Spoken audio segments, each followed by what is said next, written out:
Welcome to This Week in Ex-Mormonism, your one-stop show for the latest and greatest from the ex-Mormon community. Each week, we'll bring you the top clips from your favorite creators like John Dellin, Exmolex, Nuance Ho, RFM, and more.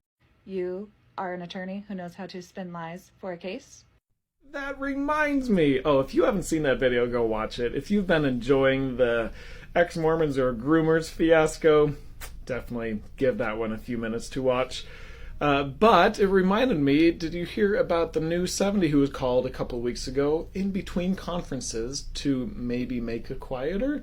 It's just your typical wide guy, but look at some of the details of his life. He'll be sustained in conference, so I don't know if he'll be one of the many, so people don't notice it as much or what, we'll see. But he got a Bachelor of Arts in Economics from BYU. Interesting major currently. But then a law degree, also from BYU. And he worked for Curtin McConkie since 1996. How convenient. And also he has 8 children way down here. 8 children? But just those details are like, I can see why you'd want to announce this in between conferences just quietly on your own website so that we won't notice maybe. Guess what? We noticed. We're paying attention. Why should non-members care? What does it do for people that aren't members of the church? The temples are always beautifully lighted at night. And that light is a reflection of the goodness that emanates from the temple and blesses everyone in the community, not just the members of our church. And people are welcome to come to the grounds of the temple. A person does need to be a member in good standing in the church to be in the temple after it's dedicated. But the grounds are maintained beautifully, and all are welcome to come and ponder and be reverent and enjoy the spirit of the temple grounds.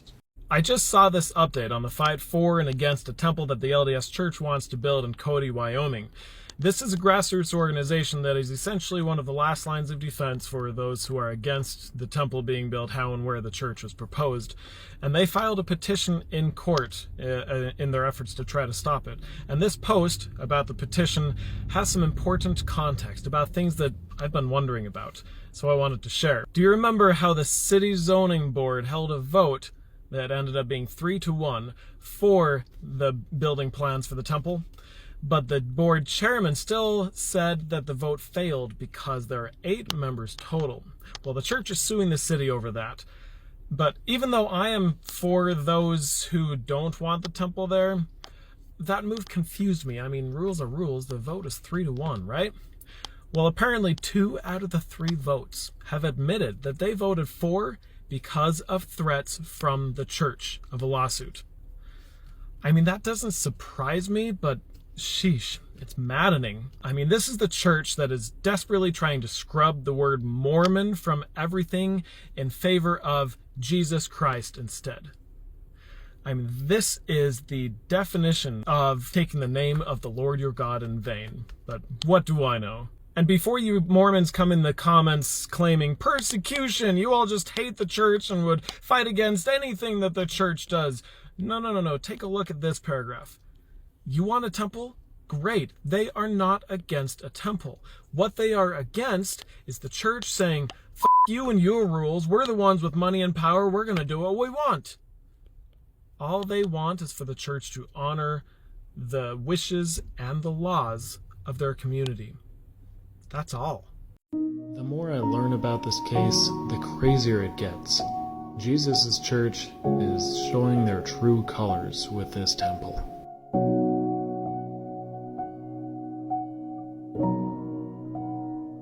What are some of the crazier things that you did? I, for one, am excited to hear more of her story when she's ready. But no, I never knew what it was like to receive personal revelation and feel so confident in doing something so big. But no, my spouse and I would talk about crazy shit, mostly doing one thing in particular that I bet you can guess what it was. Yes, moving to Missouri. We felt like that commandment had already been given, and we were preliminarily, and we were all just waiting for the green light. And so we talked about when and where that call would come, and we decided that it only made sense that that call would come from within the temple. And that's why church leaders emphasize temple attendance and temple worthiness, and partially why so many temples are being built now. Oh boy. But the one thing we did not know was when that would come. Like, would that come before the world went to shit so we could still drive or fly to Missouri, or after the world went to shit so we'd have to do it pioneer style and pull a handcart back across the country? I belong to the cult of G. This sure would be convenient if it were true, because it's a whole lot easier to feel like you're winning an argument by generalizing and stereotyping an entire group of people, especially when you're alienating and othering a group of people who is different than yourself. But Ben, I think you and I both know this just isn't true.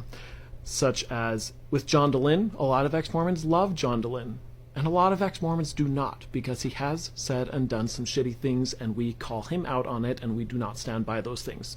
Or a more extreme example, New Name Noah. A lot of ex-Mormons love.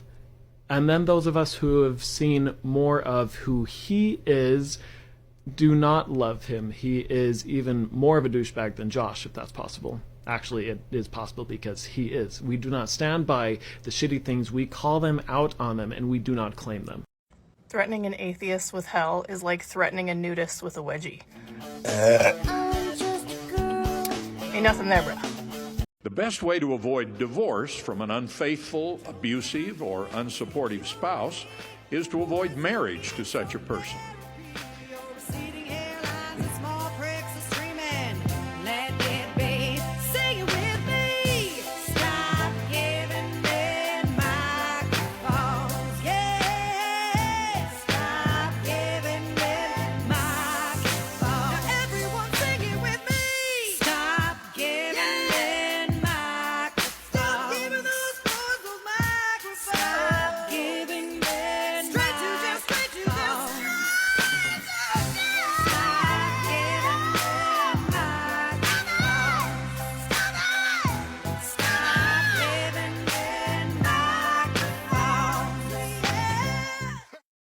We need you. We need your voices. They need to be heard. They need to be heard in your community, in your neighborhoods. They need to be heard within the ward council or the branch council. Don't talk too much in those council meetings. Just straighten the brethren out quickly and move the work on. We're building the kingdom of God.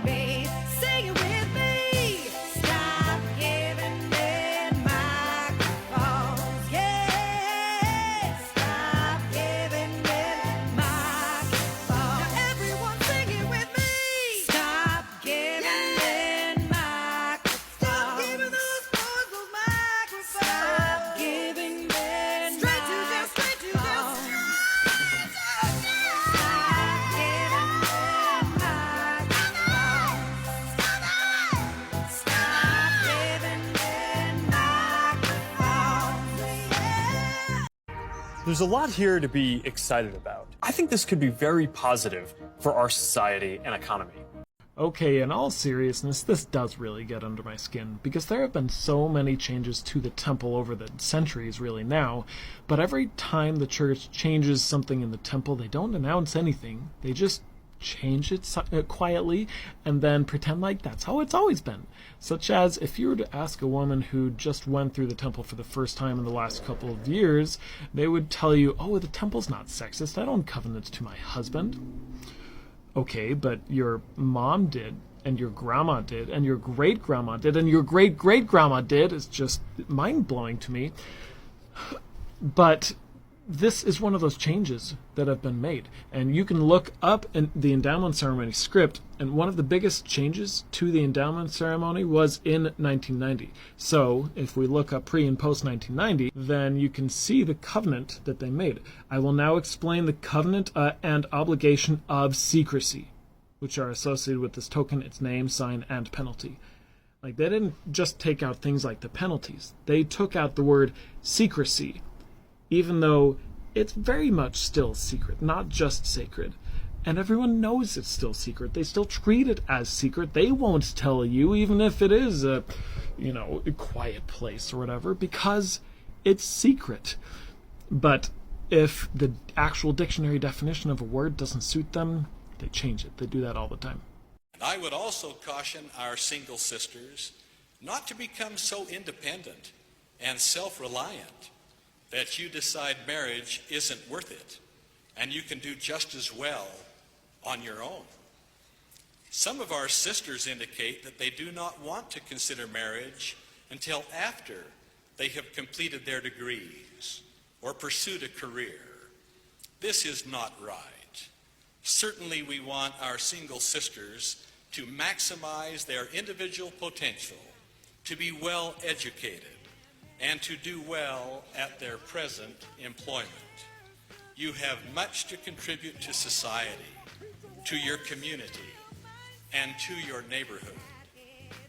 But we earnestly pray that our single sisters will desire honorable marriage in the temple to a worthy man and rear a righteous family, even though this may mean the sacrificing of degrees and careers.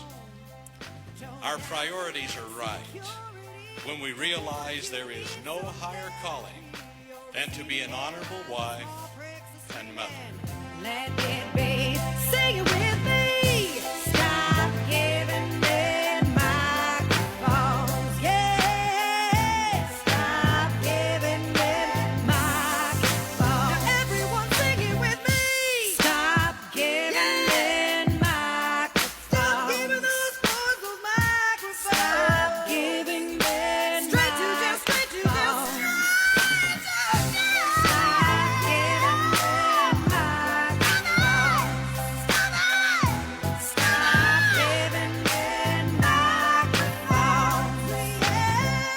So we have a really great show for you guys tonight.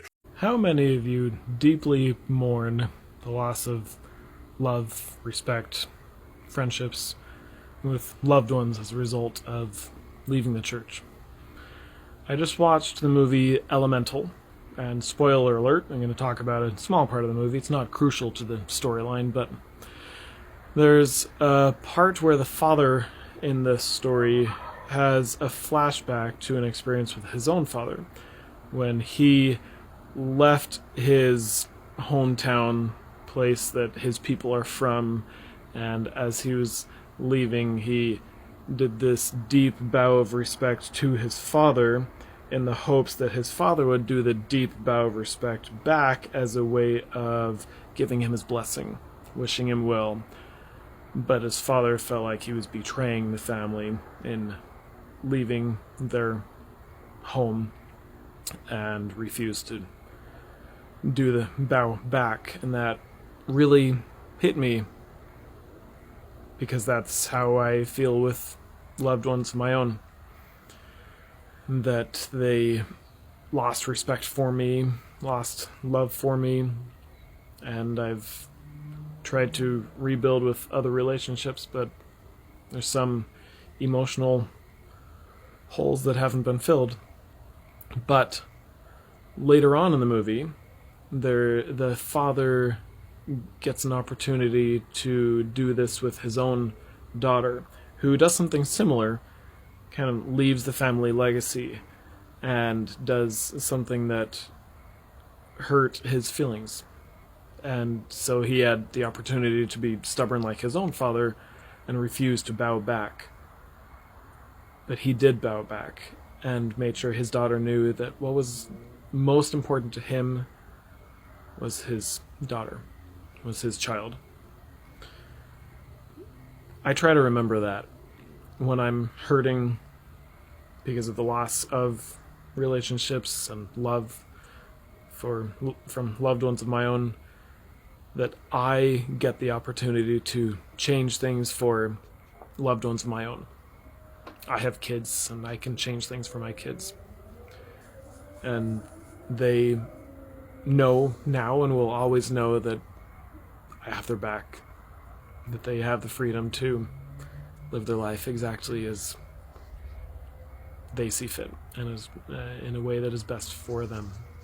This year is the 200th anniversary of when Joseph Smith claims to have met Angel Moroni in anticipation of translating the Book of Mormon. Of course, I fully expected the church to commemorate such an anniversary, but this bit surprised me. The gospel restoration started in 1823? What about the first vision that supposedly happened in 1820?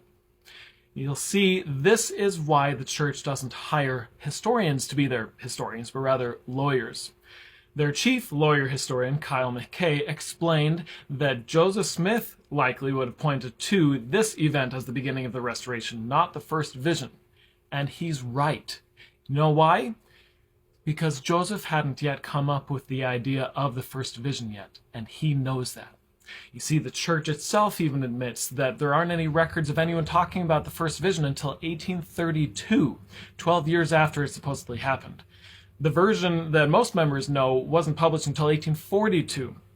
Yeah, you know all that crazy persecution that Joseph Smith supposedly endured when he was 14 as a result of telling everyone about the first vision? Yeah, no one has been able to find any record or evidence of that happening anywhere, whether in journals, church history, documents, newspapers, anywhere. Because it didn't happen. Sorry.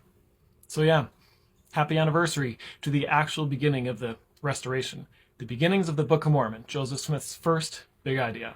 It has been a year, folks. A year since this all started, since I started regularly posting to TikTok. And I've changed a little, just a little. You see, I was looking into this, which I somehow missed, so thanks to those of you who brought it up. But this biography of Joseph Smith is going to be written by a lawyer, of course, who graduated from BYU, both for undergraduate and for law school. So that caused me to go back to my own video of the history of church historians and how they're all lawyers. And I just had to share this one with you, so go. Welcome to another daily disturbing fact about the LDS or Mormon Church. I bet you didn't know that last month the church quietly installed a new church historian, Kyle S. McKay. Let me tell you why this is significant. I posted that a year ago yesterday. Just one year ago. If you want to see the whole thing, I've linked to it in the description below, but that's all I could take. So it has some good information though. But I just had to say to my very first followers a year ago now, from the bottom of my heart, thank you. Thanks for the follow, even though... yeah. We have an update on the planned Cody, Wyoming LDS temple, and it's not a fun one. But first, let's get up to speed and review. Remember, a few months ago, the City Planning and Zoning Board had voted 3-1 approving the building plans with one abstention. But the board chairman said the vote failed because there are 7 members total. So the church sued them because their own rules say it's out of members present, non-members total. And I'm rooting for Cody here, but that didn't make sense that the city was willing to fight this when they broke their own rules. But it made a lot more sense when it came out that 2 out of the 3 admitted that they voted yes because of threats of a lawsuit otherwise against this megachurch with their hundreds of billions of dollars taking on this small Wyoming town. Well, apparently the story hasn't gotten enough negative publicity yet because the church has continued to bully them. See, the city finally granted them a building permit even though they really didn't want to. They've been fighting and pushing back because they don't want a 100-foot stark white eyesore here. This is the plot of land that the church plans on building on.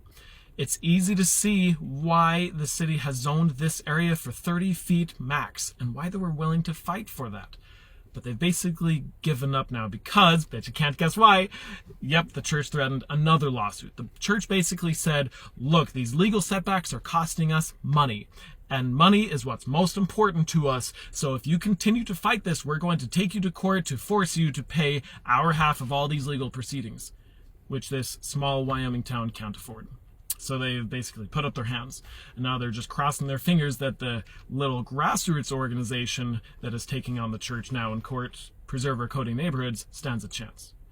But let's face it, against the church's money, they don't stand a chance. But if there's one thing that does consistently force the church's hand, it's negative publicity. So, make your own video. Duet this one. Share the Tribune's story on Bookface. Whatever you can do to make sure everyone knows the bullying that's happening in Cody, Wyoming. If God is real, then the devil is real. This was actually one of my very first major shelf items. I was going to therapy weekly, working through things that had caused me huge amounts of trauma and shame in my life. And we were working through things that I considered sins and temptations from the devil. And I started to learn how my brain works and why I did certain things. And meanwhile, I was also reading these self-help books and positive psychology books from authors like Kristen Neff and Brené Brown that were research and evidence-based. And with all this, I kept checking off this mental list of things that I had considered sin and temptation. That turns out were actually just a normal human brain doing what a normal human brain does after trauma or neglect or repression. And eventually I ran out of items on my list. And I had this aha moment as I realized there is no devil. I've never been tempted. I'm just a normal human. My belief in God didn't unravel at that point, but it certainly started evolving. The battle between James Huntsman and the LDS Church continues. We have an update, but first let's review. In 2021, James Huntsman, yes, brother of John, took on the LDS Church in court, accusing them of fraud as he seeks a refund of $5 million plus interest now of tithing he had paid over the years. He had a few accusations, but the one that stuck was that President Hinckley said in General Conference, "Tithing funds have not and will not be used to acquire this property, nor will they be used in developing it for commercial purposes." He says they lied. They did use tithing money. The church argues that, no, we were honest. We didn't use tithing. We invested tithing, made it grow bigger, and then used that to build the mall. So it was no longer tithing. But anyway, in 2021, the judge threw it out, said that Huntsman basically didn't have a legitimate case. He appealed, and now 2 years later, a 3-judge panel in the Ninth Circuit voted 2-1 that he does have a legitimate case that deserves to be decided by a jury. So on Wednesday, the church appealed that, hoping to get it thrown out again. See, while it would be extremely surprising for the church and their money to ultimately lose in court, the church is desperate to not have to go to court, because that would require them to open up their books, give up their secrets, and expose how much of a business the church really is in order to win the case, and they really don't want to do that. You see, they closed their books to the public in the 1960s and have kept their finances secret ever since. Just as Jesus would do. But anyway, that's the update. What I wanted to share really was what the church said in their 24-page brief they submitted to the court. Here's their argument that no, we didn't use tithing, we used investments of tithing. But look at their main argument here. This creates a profound threat to religious liberty because tithing is religious. We can't allow people to try to convince a secular jury that they were swindled because that poses a grave threat to church autonomy. Can you feel their desperation here to keep their books closed? Huntsman pointed out something promising. While it is true that only 2 out of 4 judges agree that he has a legitimate case that should go to the court, 4 out of 4 judges agree that the church is wrong here. This has nothing to do with freedom of religion and everything to do with fraud. Plain and simple. Aw, shit! You don't know about doing whatever the fuck you want? Damn! I'm sorry, man. Hope you find that someday. The size of the boat, it's not the motion in the ocean check. And it never works. It just never. So what's too small then? Oh my gosh, like probably, I don't know. Like I feel like you have to just be on the bigger side.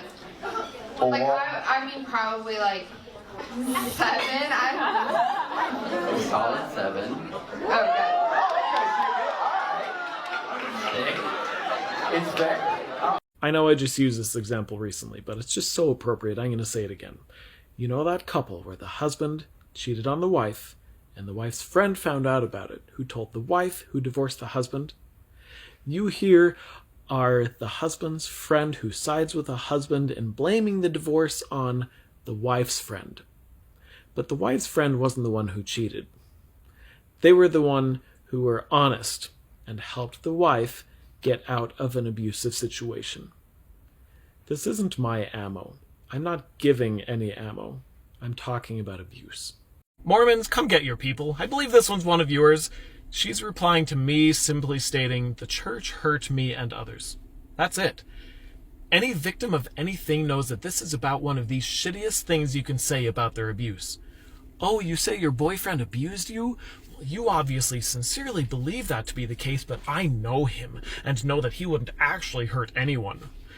This is the perfect example of how we as a society don't believe victims. You don't get to decide if I was hurt or not. If I was hurt, I was hurt. End of story. There's nothing to question. You could ask how I was hurt. Physically, verbally, emotionally, spiritually even. There are lots of ways. But you know what she's actually doing here? She's avoiding accountability for the church. It's strange, really. The church itself preaches accountability left and right for individuals. Well, individuals who aren't church leaders, that is. But if you suggest holding the church accountable, or even just imply accountability by saying something as generic as, the church hurt me, this happens. It's a reflex, really. Find some way, any way, to make it so the church is not actually responsible for wrongdoing. This needs to change. The church has and continues to hurt people. Lots of people. And it's just going to keep happening, and we're just going to keep talking about it until you, members of the Church of Jesus Christ of Latter-day Saints, do something about it. Listen to and believe victims. Help your church follow its own teachings about repentance, where the very first step is acknowledging wrongdoing. If you're not sure if you should be following me or not, here's the deal. Trans lives matter, Black lives matter, Indigenous lives matter, education is not indoctrination, gender-affirming care saves lives. Everybody deserves that roof over their head, food in their belly, and clothes on their back, regardless of what they do for a living, if they were at all. Trans women are women, trans men are men. Residential schools absolutely happen to are abhorrent, and there should be restitution for that. And if we can help find 5 billionaires who died at the bottom of the ocean of their own volition, we can search the landfills. Savvy? You know, some Mormons will go to any lengths to defend abuse committed by their church leaders. You know that fiasco that's been in the news lately that all started with Gordon Hinckley lying in General Conference when he said, no, we're not going to use your tithing donations to build this mall next to the temple, all while he was using tithing to first invest to grow bigger and then use that to build the mall, and James Huntsman's taking them to court over it now and all that. Well, just wanted to let you know, James Huntsman can just sit down. The church is in the right. They're justified because baptisms! The ends justify the means. Doesn't matter how. You need to lie a little, take the advantage of one because of his words, dig a pit for that neighbor. There is no harm in this. If you get a baptism out of it, I can't make this shit up. I just had to share that. This comment is in regards to this article. Here are my thoughts. Men, watch that video and read that article. You may have thoroughly deconstructed the church and its claims to truth and authority, but deconstructing patriarchy is just as difficult, and I would argue even more important. I'm really lucky. I married an amazing woman who has helped me see things that I was blind to. You see, this was me. I left the church over historical issues alone, even though she had already left the church over social issues alone. She had seen and experienced herself so much pain that she realized that even if the church is true, if God is actually loving, then they would not fault her for not wanting to be a part of it. And even though she had explained all these pains to me, I was unmoved until I learned factually that the church isn't true. And I wish that wasn't the case. I wish that I had had the humanity in me to see the pain that I see now. It has taken me many hours of therapy and listening to wise women like my wife, like Meddy here, like Lindsay Hansen Park, like Brené Brown, in order to get to the point where I am now. And I know I still have a long ways to go because there were even things in this article that made me uncomfortable. So to you wise women, thank you. Here's a quick summary of the Saturday morning session of General Conference, for those of you who want to be in the know. First, David Bednar. Surprisingly nice. Basically, comfort those that stand in need of comfort. Good on you. Next was Amy Wright. Believe in heaven because someday you'll die. And that's a scary thought. Robert Danes, do you recognize how much of an asshole Mormon God actually is? Well, that's a you problem. You keep telling yourself he's loving until you start to believe him. Carlos Godoy used shame and fear tactics. If you don't go to church, you will lose your children for eternity. And they wonder why we're leaving. Todd Christofferson was along the same lines. He talked about the sealing power, i.e. Mormon temple marriage. Without it, we would be a free-floating, disconnected state of individuals in heaven. His words, not mine. Ian Ardern, uncle of Jacinda. Don't you listen to any of those ex-Mormons who are constantly ranting about how we don't do any good in the world. Because look at all of these charitable organizations that we partner with, so that we don't have to spend any of our own money on charity. Nice, huh? And finally, Dallin Oaks, he who came up with the idea of the homophobic proclamation document, who likely authored the proclamation, and who is now digging in his heels on the proclamation, saying that it was founded on irrevocable doctrine and is thus unchangeable. You know, just like John Taylor said about polygamy. And that was it. I don't know if I'll have time to do this for any other sessions, but hey, I had time for this session, so hope you enjoyed. All right, you asked for it. Here it is. Here's my summary of the Saturday afternoon session of General Conference. And the first one was the worst one. Neil Anderson talked about tithing. Apparently tithing is the only permanent solution to poverty. Oh, and tithing isn't about the money. It's about faith and blessings. Jan Newman, one of our most sacred responsibilities as parents is indoctrination of your children, so they don't grow up to ask questions and have their own thoughts. Joaquin Costa, have faith in Jesus. If your husband dies, if you lose your leg because a train ran over it, or you lose your house to a fire, Jesus. Gary Stevenson, in order to have the constant gift of the Holy Ghost, you have to live in an echo chamber, be in Mormon places with other Mormons, and talk about Mormon things. And then you can listen for confirmation bias, also known as the Holy Ghost. Yoon Hwan Choi, the more you're Mormon, the more you're happy. Did you hear the church finally has enough money to copyright happiness? Alan Phillips, we should aid and support each other in difficult times as Jesus does spiritually for us. And finally, Ronald Rasband. Apparently, while younger generations are leaving the church, older generations aren't serving missions anymore because the whole talk was basically just a plea for more senior missionaries. Gotta love free labor. And that wraps up Saturday afternoon. You're welcome. All right, here's my quick summary of the Saturday evening session of General Conference. This one was a short one with only 4 talks. Gary Sabine talked some more about the church's monopoly on happiness, this time focusing more on Jesus. Johnny Coach talked about humility. You can't get to heaven without it. That's why you should stop using the word Mormon. He even quoted the Victory for Satan line. I'm still trying to figure out how it's connected. Tamara Runia.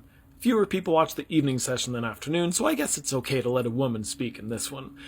And I'm glad they did, because it was one of my favorite talks so far. We should zoom out and see the beauty of life and our shared companions on this beautiful planet. And finally, Ulysses Suarez, also an excellent talk about abandoning prejudice, embracing diversity, and building bridges of understanding. If you need a talk to send back to your TBM family members, this is the one. There you go. Tomorrow I'll try to do the Sunday sessions a day late, but whatever. Here's my quick summary of the Sunday morning session of General Conference. First was Russell Ballard, great-great-grandson of Hiram Smith.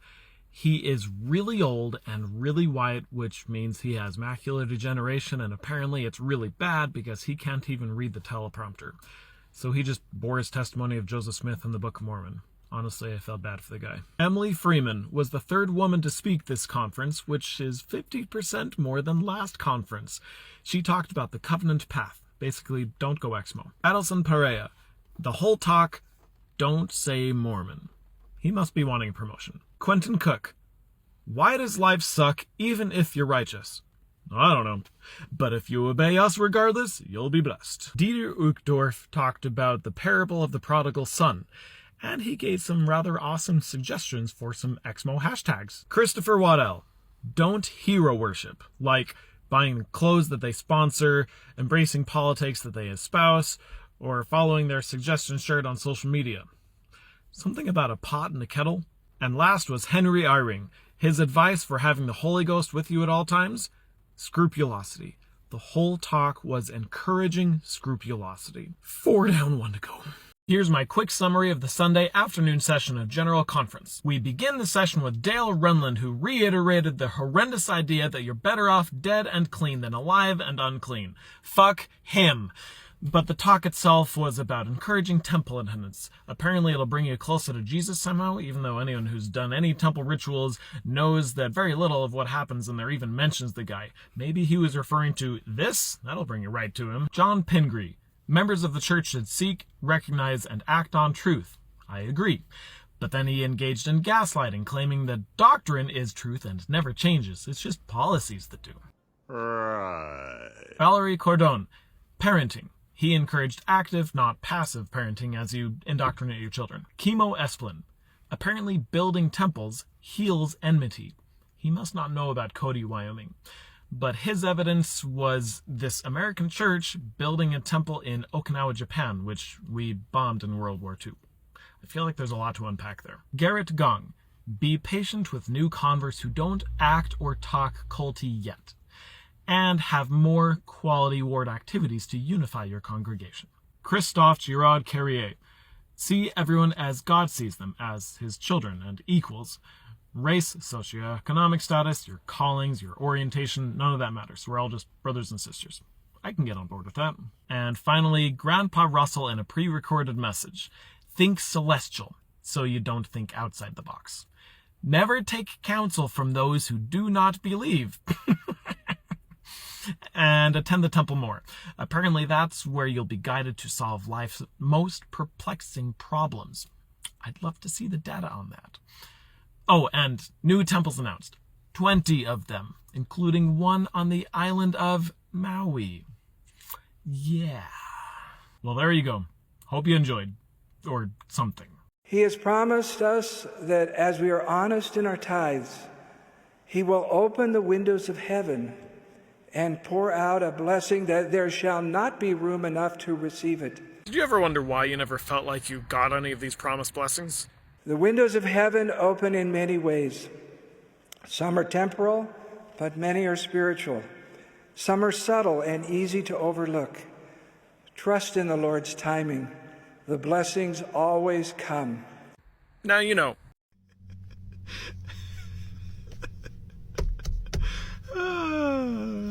At least we have someone admitting to this. All right. Just saw this comment. This is the genuine initial reaction.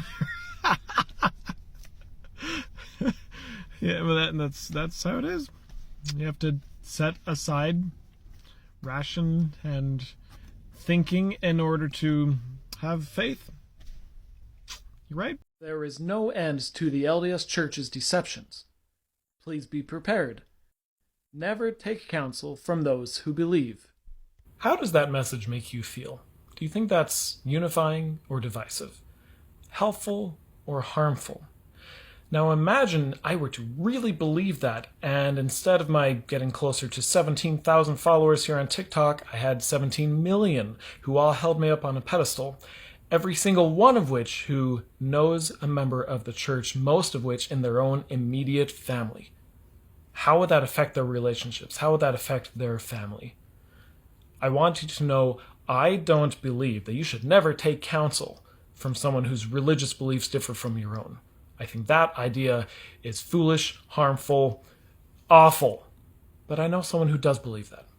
There is no end to the adversary's deceptions. Please be prepared. Never take counsel from those who do not believe. Members of the Church of Jesus Christ of Latter-day Saints, I hope this message is eye-opening for you. And ex-Mormons, I'm sorry. Civility and decency seem to have disappeared during this era of polarization. Vulgarity, fault-finding, and evil speaking of others are all too common.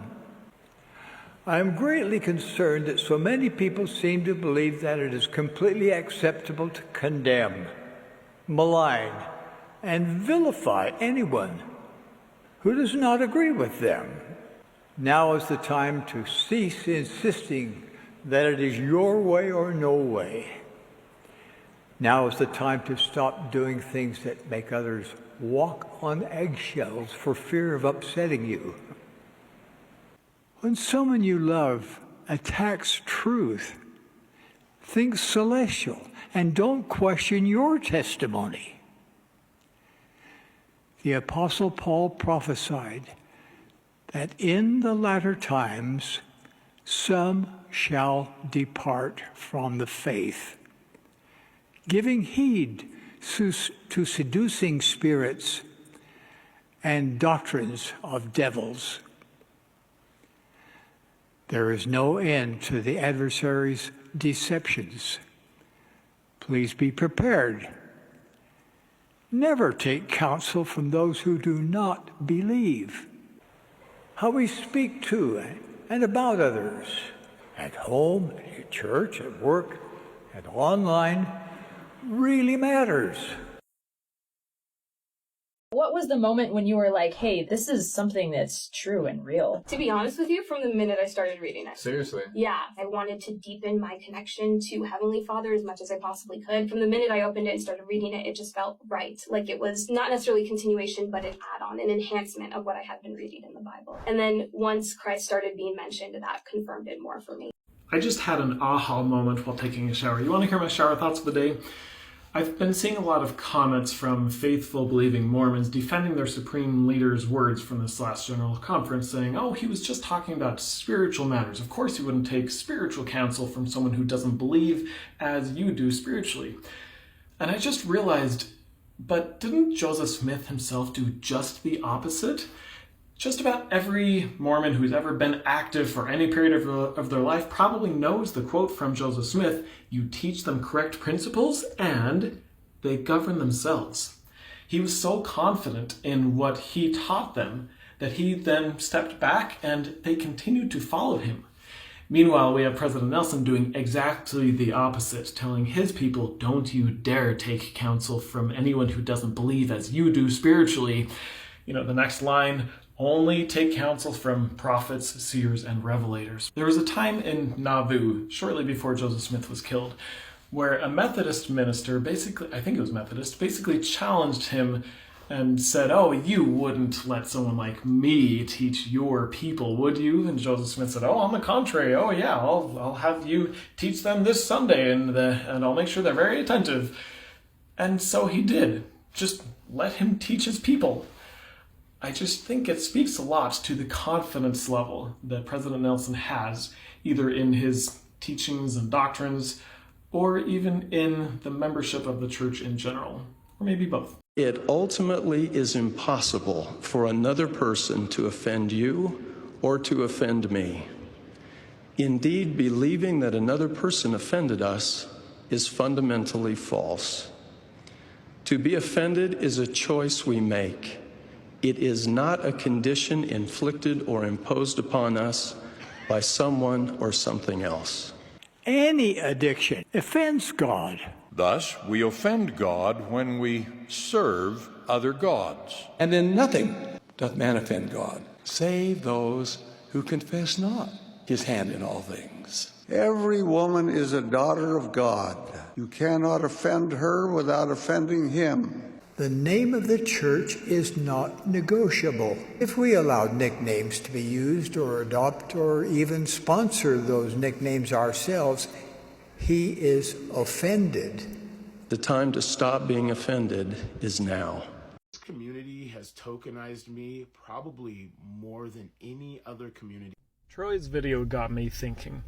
I want to talk exclusively to white, heterosexual, ex-Mormon men like myself for a minute. If that's not you, you can keep scrolling. You probably don't need to hear this.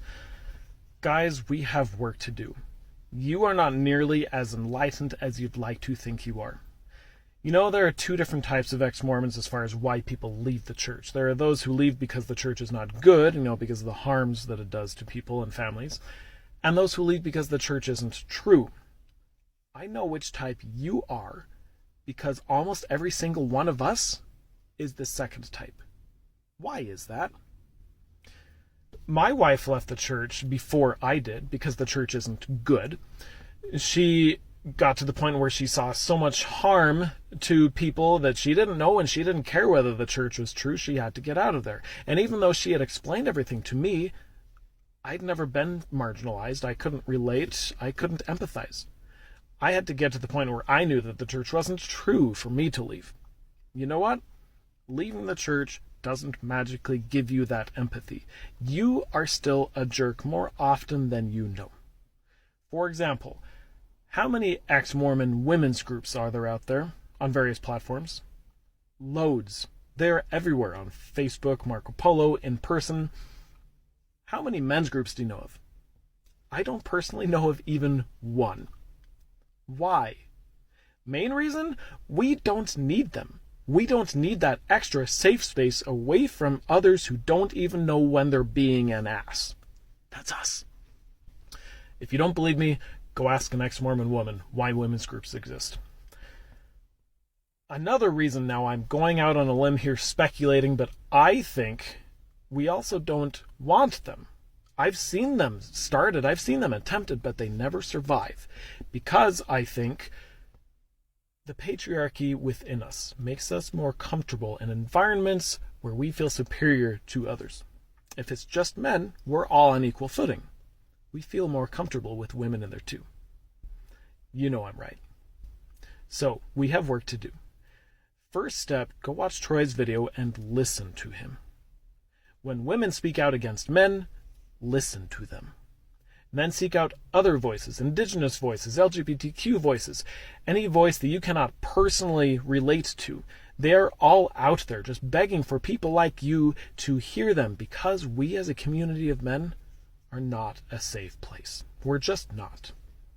But it doesn't have to stay that way.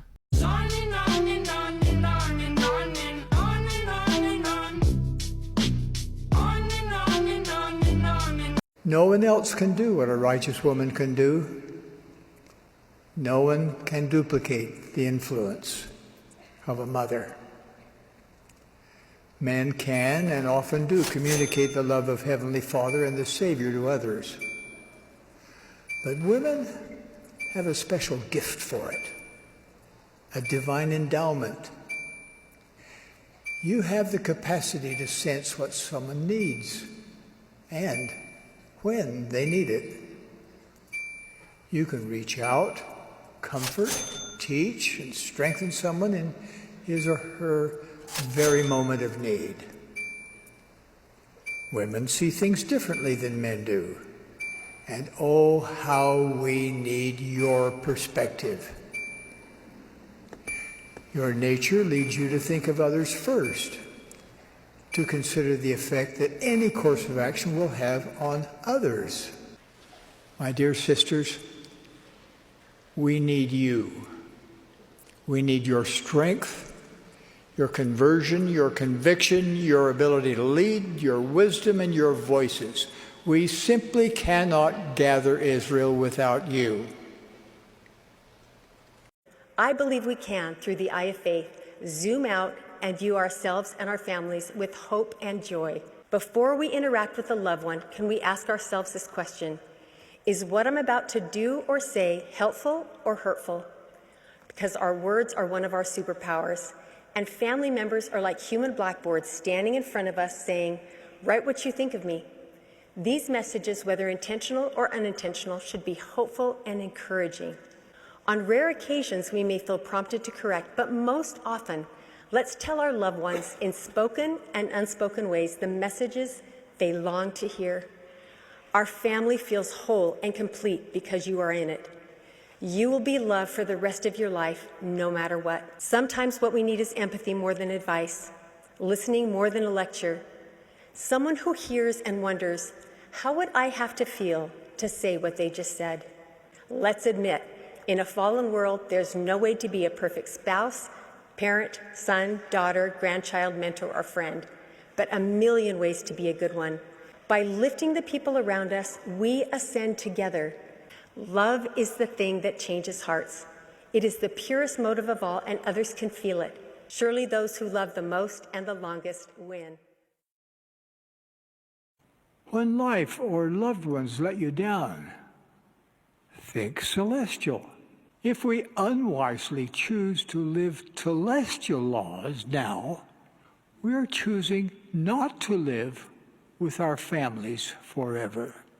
Much of the world does not believe this, but public opinion is not the arbiter of truth. When someone you love attacks truth, think celestial and don't question your testimony. There is no end to the adversary's deceptions. Please be prepared. Never take counsel from those who do not believe. Seek guidance from voices you can trust, from prophets, seers, and others. Sing it with me. Stop giving men microphones. Yeah. Stop giving men microphones. Now everyone sing it with me. Stop giving men microphones. Stop giving those boys those microphones. Stop giving men straight to them, straight to them, straight to them.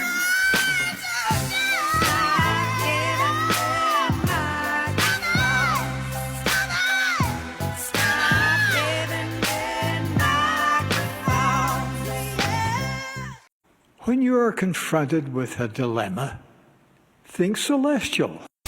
When tested by temptation, think celestial. When life or loved ones let you down, think celestial.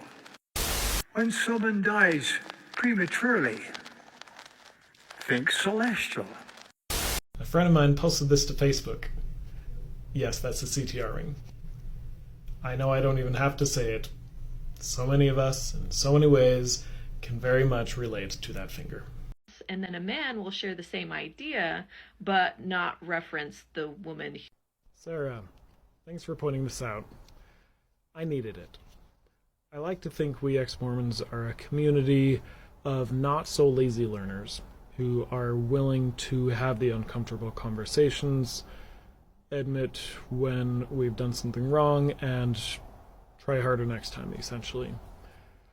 I grew up in a household with a father who seems incapable of admitting wrongdoing, to the point where his most recent apology to me was, and I quote, "Have you forgiven me yet?"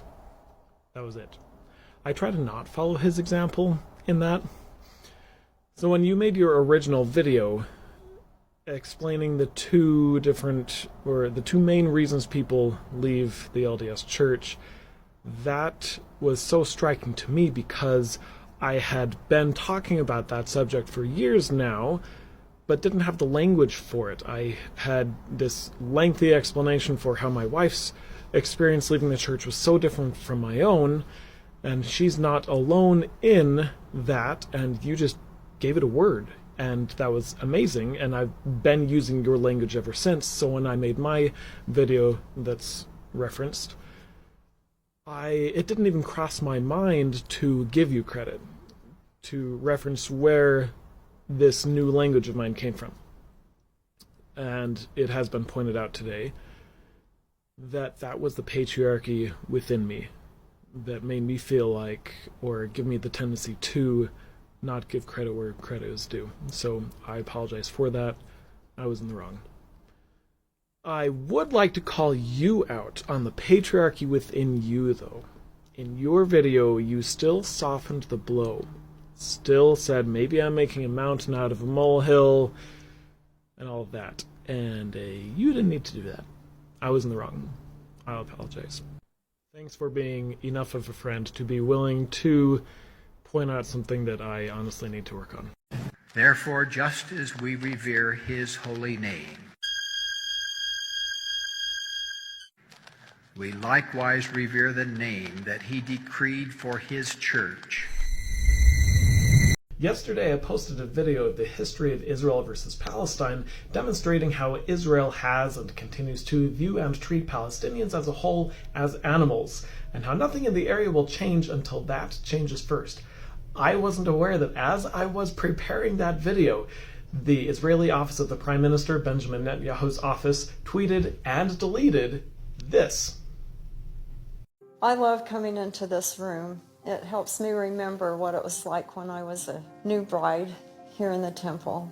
And I remember the hopes and the dreams that I had. Every once in a while, when we have a misunderstanding or a disagreement, it helps put things into perspective that we're married, not only for this life, but forever.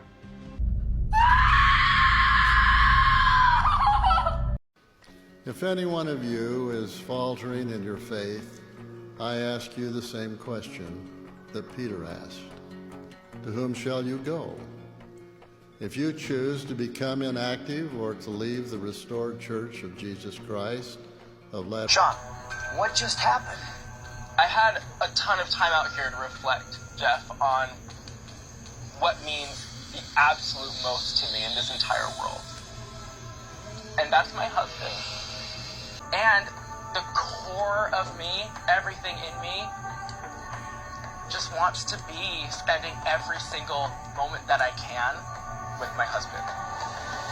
My dear sisters, we need you. We need your strength, your conversion, your conviction, your ability to lead, your wisdom, and your voices. If this is true, the state of Utah, being predominantly Mormon, should perform well when it comes to women's equality, right? Let's find out. Number 1 is Hawaii. Where's Utah?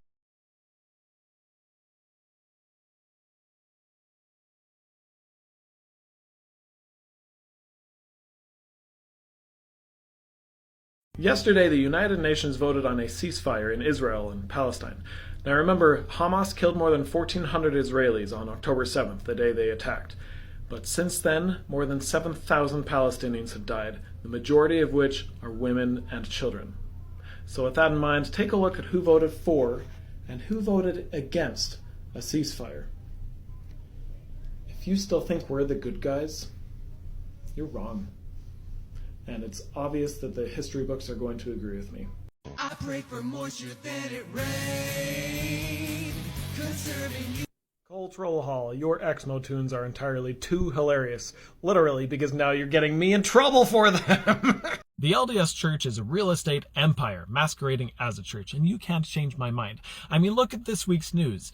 As one of the largest, if not maybe the largest, landowners in the United States, the church is taking a chunk of land that they own in Queen Creek, Arizona, and developing it into a fancy gated community of homes.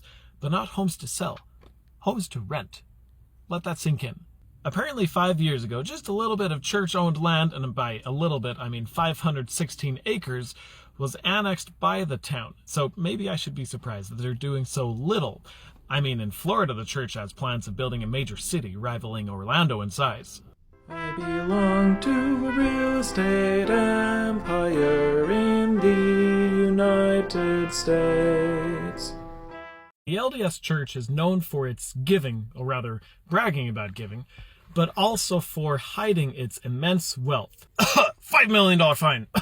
I didn't know about this build-to-rent community located in Riverton, Utah, but not knowing is kind of on purpose. You see, I can't find anything that mentions the church in relation to this property anywhere online except for this one article that mentions it almost in passing, as if it's totally normal for a church to have a real estate arm building entire communities for profit, a real estate arm that goes by the innocent name Property Reserve, Inc. It really makes me wonder, how often is this happening and we have no idea? Because we sure as hell know when the church donates money. Look, they gave $1 million to the people of Maui. Wow! But how much are they making? Stop asking questions. I got a job working for Walmart. I'm trying to be like Jesus. I'm following in his ways. I'm trying to love as he did in. I'm a little crazy, so today I, an ex-Mormon, decided to take the day off, drive 5 hours to go to St. George, Utah, attend the temple open house, and then drive 5 hours to go back home. Why? Like I said, no, as you know, I'm a bit of a Mormon history nerd, and this is a very historic temple. It was the first in the West to be completed. It was the only temple that Brigham Young dedicated, and it's one that I have personally been in back when I was a believing member. And now it's the only chance I'll get to set foot in it from here on until forever, because I'm a heathen. So, reason for this video, if any of you beautiful people are in or near St. George and also have time, I'd love company. I should be arriving around noon. Churches are becoming your new landlord. I told you that the governor of California signed a law allowing churches in California to build housing on their land. Apparently, this is an idea that's taking off across the country. In Arizona, a city called Queens Creek recently approved a zoning change for the Mormon Church. The Mormon Church is the 5th largest landowner in the entire country. In Queens Creek, they've taken 54 acres they've owned and plan to build a village. It'll be gated. They'll never be for sale. The Mormon Church will be the landlord. The city approved the change to high-density building without a single comment from the local population. The Mormon Church is tax exempt. It's assumed that all the rent paid on these homes will be tax exempt income. But will they pay property taxes? Technically, churches don't pay property taxes, but the property has to be a place of worship or parking for the worship or schools for the church.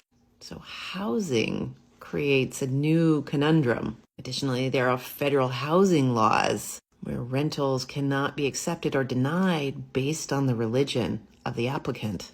This is the beginning of major housing complexes built by churches. I can't find anywhere the stipulation on whether or not they will be paying property taxes to support the local community. They'll be using the local sewer system, trash pickup, utilities, the roads, and potentially the local schools. So it would make sense that they'd pay property taxes. If anyone knows the answer to this, let me know. If you think interviews of members of the church in church films are authentic, think again. This comment was not scripted. It was not asked for. They must just be listening to the Spirit or something to know that I was already trying to figure out a way of presenting this screenshot of an email that was forwarded to me. An email from the church casting office to bishops of the church. Subject, finding temple-worthy members of the church who identify as same-sex attracted. So without further ado, to augment the church's same-sex attraction website, we have been tasked with finding active members of the church who love the Lord and identify as same-sex attracted or bisexual. The goal is to record their testimonies about how the Savior brings peace and purpose to their lives. See, not scripted at all. To represent the church's global diversity, we are especially interested in people of color. Finding candidates from this specific demographic is challenging. I wonder why. To aid our search, would you be willing to pass along the casting call to potential candidates? Thank you for your continued support in this great work. The work of taking advantage of some individuals in order to create a false perception for others. That's a fancy way of saying lying. But hey, the ends justify the means, right? I have a friend of a friend who shot themselves one day. I think most of us have somebody like that who's gone away. If she'd had time to think about it, maybe she'd be around. But you can get a gun in 20 minutes in this town. I was held up on a train by a kid about 14, ochre brown and terrified, holding a death machine. And if you think giving me a gun would have stopped the whole damn thing, you're trying to untangle things by adding extra string. It's a little bit the people who we've left outside to drown. It's a little bit the Black Rock rent that's never going down. It's a little bit the internet and the way we raise our sons. But mostly it's the guns, yeah, it's the guns. I don't want to hear any argument you pretend that you believe, unless you'll say it to the mother who's still caught up in her grief. You've been willing to try nothing, your hands thrown in the air. God, I wish I could stop bullets with your thoughts and with your prayers. Did you know laws are made up, and the Constitution too? You can change it when mass murder becomes a usual thing we do. I've never seen a group of tyrants so determined not to budge. Sorry we slowed your sails down with our bodies and our blood. It's a little bit the people who we've left outside to drown. It's a little bit the black rock rent that's never going down. It's a little bit the internet and the way we raise our sons. But mostly it's the guns, yeah, it's the guns. So buy back every gun from police and people too. Change the Constitution if that's what you have to do. You made up this individual right to carry and feel strong. But the right for children to grow up is written in the stars. And the right to live in peace is one that's given out by God. And if you're out of line with that, you change the fucking laws. It's the guns. It's the guns. It's the guns.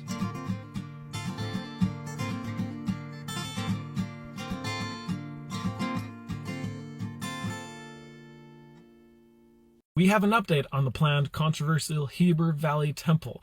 It has officially been given the green light by the Wasatch County Council at a council meeting the other night.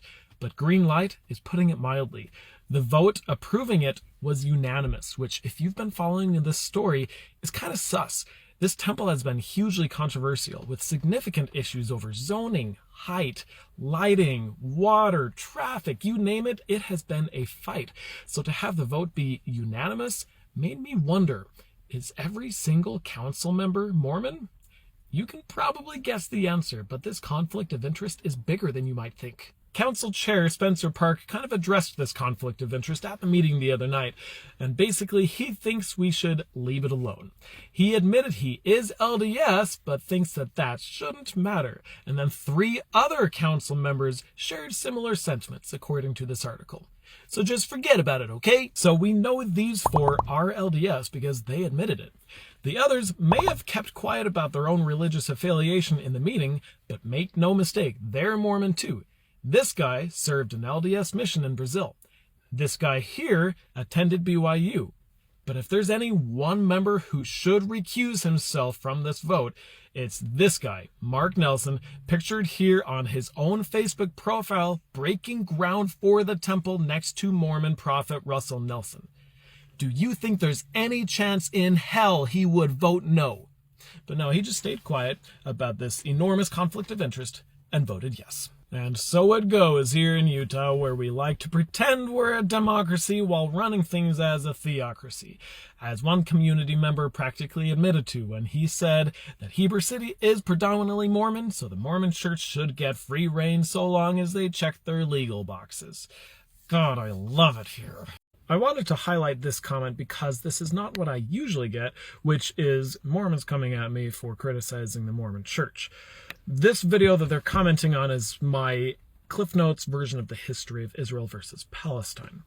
In my preparation and research for this video, I had used or read through probably a couple dozen different websites, including, yes, Wikipedia articles, news articles, history websites, blogs, you name it. There's so much history you can't possibly rely on one source. But in my video itself, I had used screenshots of Wikipedia headings, generally without even highlighting anything on the page, just as a sort of label to make it easier to follow along with the story.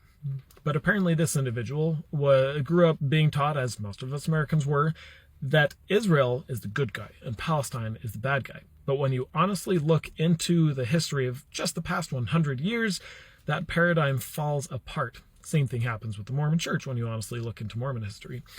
And you know what a person tends to do when a belief that is so ingrained in them is challenged like that?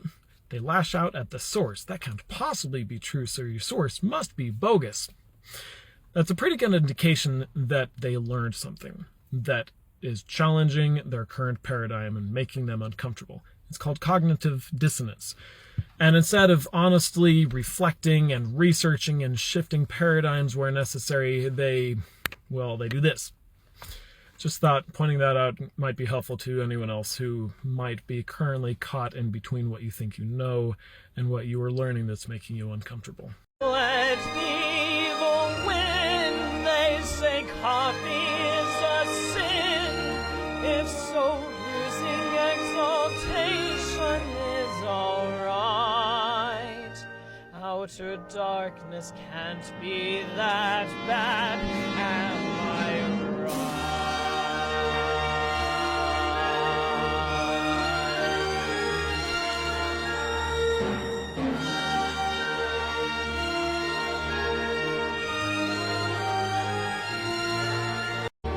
When you start drinking coffee, it's a strange new world, full of terms that you've never heard before.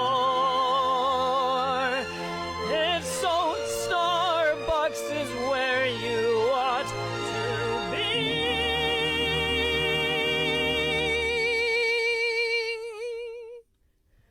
They have always been so patient with me.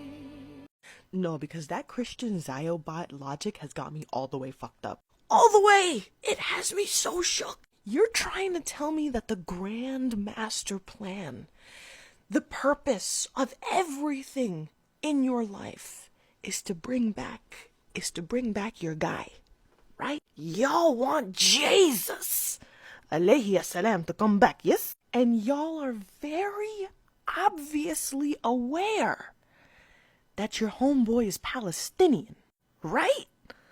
Like all that talk of Nazareth and Bethlehem, that is clear-cut Palestinian. Those are Palestinian cities. So let me get this straight. Y'all are actively, proudly calling for the death of the Palestinians. You are supporting the genocide of Palestinians, the people, your man's people, so that y'all can push this world into the next phase of your grand plan, which is to put every single Jew from around the world into Israel, just for them to die, so that your man will come back to you? And exactly how does that conversation go in your head? Let's engage with this hypothetical scenario where your man's comes back, returns. Y'all are just gonna look him in the eyes and say we actively called for the genocide of your own people so that we could see you again? Oh my God! That conversation goes well in your head? You don't think that the dude who commanded you to love thy neighbor would look at you like you're a fucking maniac? Bro, you fascinate me. You terrify me, but you fascinate me. Well, it happened. Barbara Ballard's husband, Melvin, has kicked the can. He was 95. He practically said goodbye just last month in General Conference. My eyes aren't what they used to be. I went and saw the eye doctor, and I said, I can't see the teleprompter. He said, well, your eyes are old, and they're not going to change, so I'll do the best I can. We're in the process of trying to prepare ourselves for that day when we shall pass back into the presence of our Heavenly Father. That's getting a little closer for me. I'm doing the best I can. But in 50 years, brothers and sisters, I've had the privilege to cover the world in my assignment as a general authority of the church. I've met with members of the church all over the world. Oh, how I love you. I leave you my witness and testimony that I know. Isn't that sad, honestly? I mean, the entire final chapter of his life was sad. The guy was enmeshed in controversy due to his entanglements with Tim Ballard, who I'm sure he got involved with out of the best of intentions, like everyone. But that's not even the saddest part. The saddest part, in my opinion, he was 95 and still working for the church. Just 11 days ago, he, or probably someone for him, posted that he was released from the hospital so that he could go home and spend some time with family. No, so he could get back to work. Why? If you're Mormon, you know, Being called as an apostle of the church is a lifelong calling. You work until you die. End of story. No quitting, no retiring. It is a requirement for the job. Require that in any organization that's not a religion, and you'll have people everywhere calling it out for what it is. Elder abuse. Now looking in from the outside, it's just wrong. I mean, the guy wasn't just a grandpa. He was a great-grandpa to more than 100. He deserves to retire and spend some time with family while he could. Now that is no longer an option, and the hunt is already on for the next guy who is willing to sign his life away and work until his grave for an organization that claims to be all about family.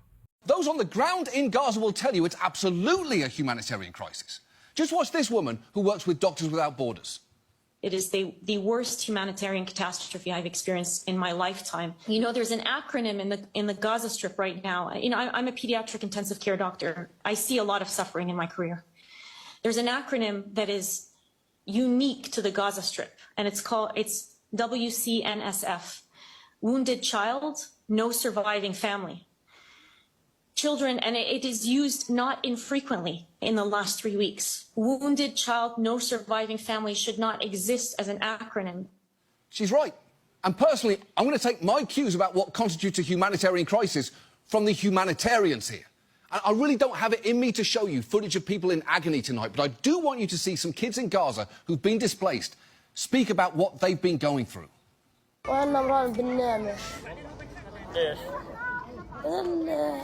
الحاجة اللي زي هيك من الخوف هو بنخاف على أرواحنا. أصير أنا إيش أرجف حرف دي أرجف ودي يصيروا يرجعوني. أنا يصير تهدئة إنه يصير هدنة وما يصابش أحد تاني منا. نفسي نرجع نصير هدنة نرجع على الدار على بيوتنا ونحرف ننام ونكيف. أنا هيك حابب. Yeah, I'd really like them to be able to chill the fuck out too. Because kids should never be losing sleep due to the fear of war. They should only be losing sleep for completely normal kid reasons, like tummy aches from eating too much candy, or apparently for Australian kids, staying up excited all night because it's Christmas Eve and you can't wait to see if Santa brought you a brand new bag for all of your holiday ham for some deeply weird reason.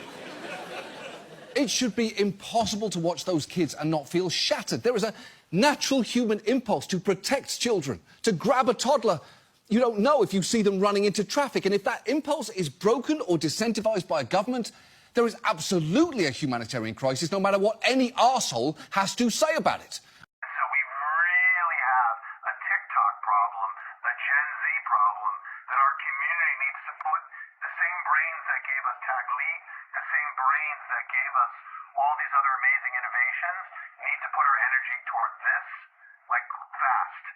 Because, again, like, we've been chasing this left-right divide. It's the wrong game. The real game is the next generation. This comment is on a fake video of mine, but it's a legitimate question, one that I was already considering making a video on, actually, because the Salt Lake Tribune had an article on this very question just a few days ago. You see, numbers of missionaries right now are strangely high, artificially high, because of COVID.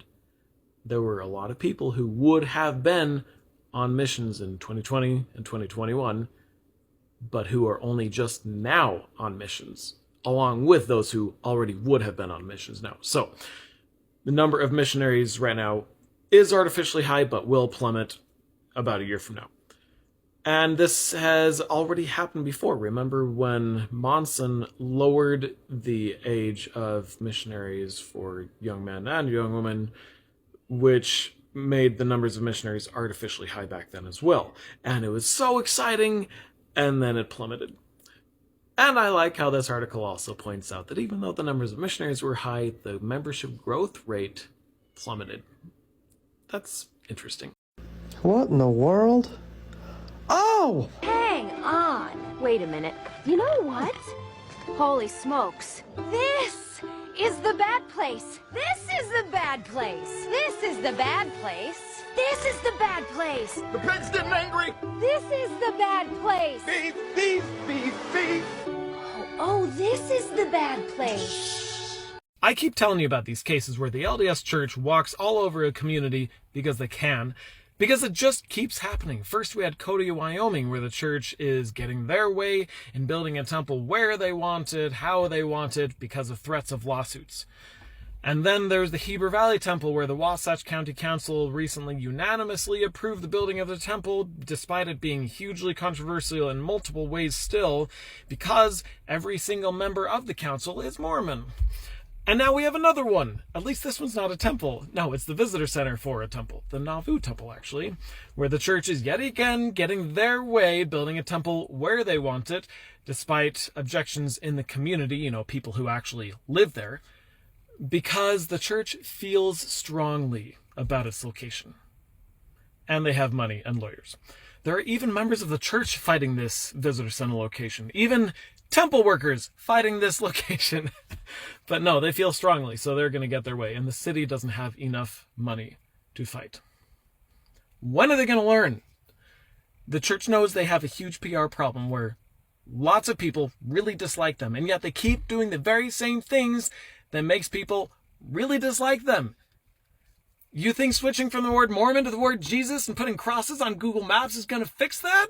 I and other ex-Mormons have to tackle this frustrating straw man argument all the fucking time, and it gets really old, so I should just ignore it. But for the sake of maybe buying myself a little bit of time without getting this silly argument, let's tackle it.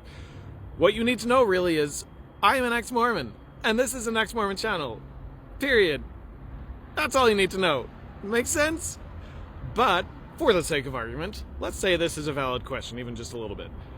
How often do you see Islamic communities or mosques in the United States taking advantage of immense amounts of influence and money in order to give a big middle finger to entire communities because of hashtag religious freedom?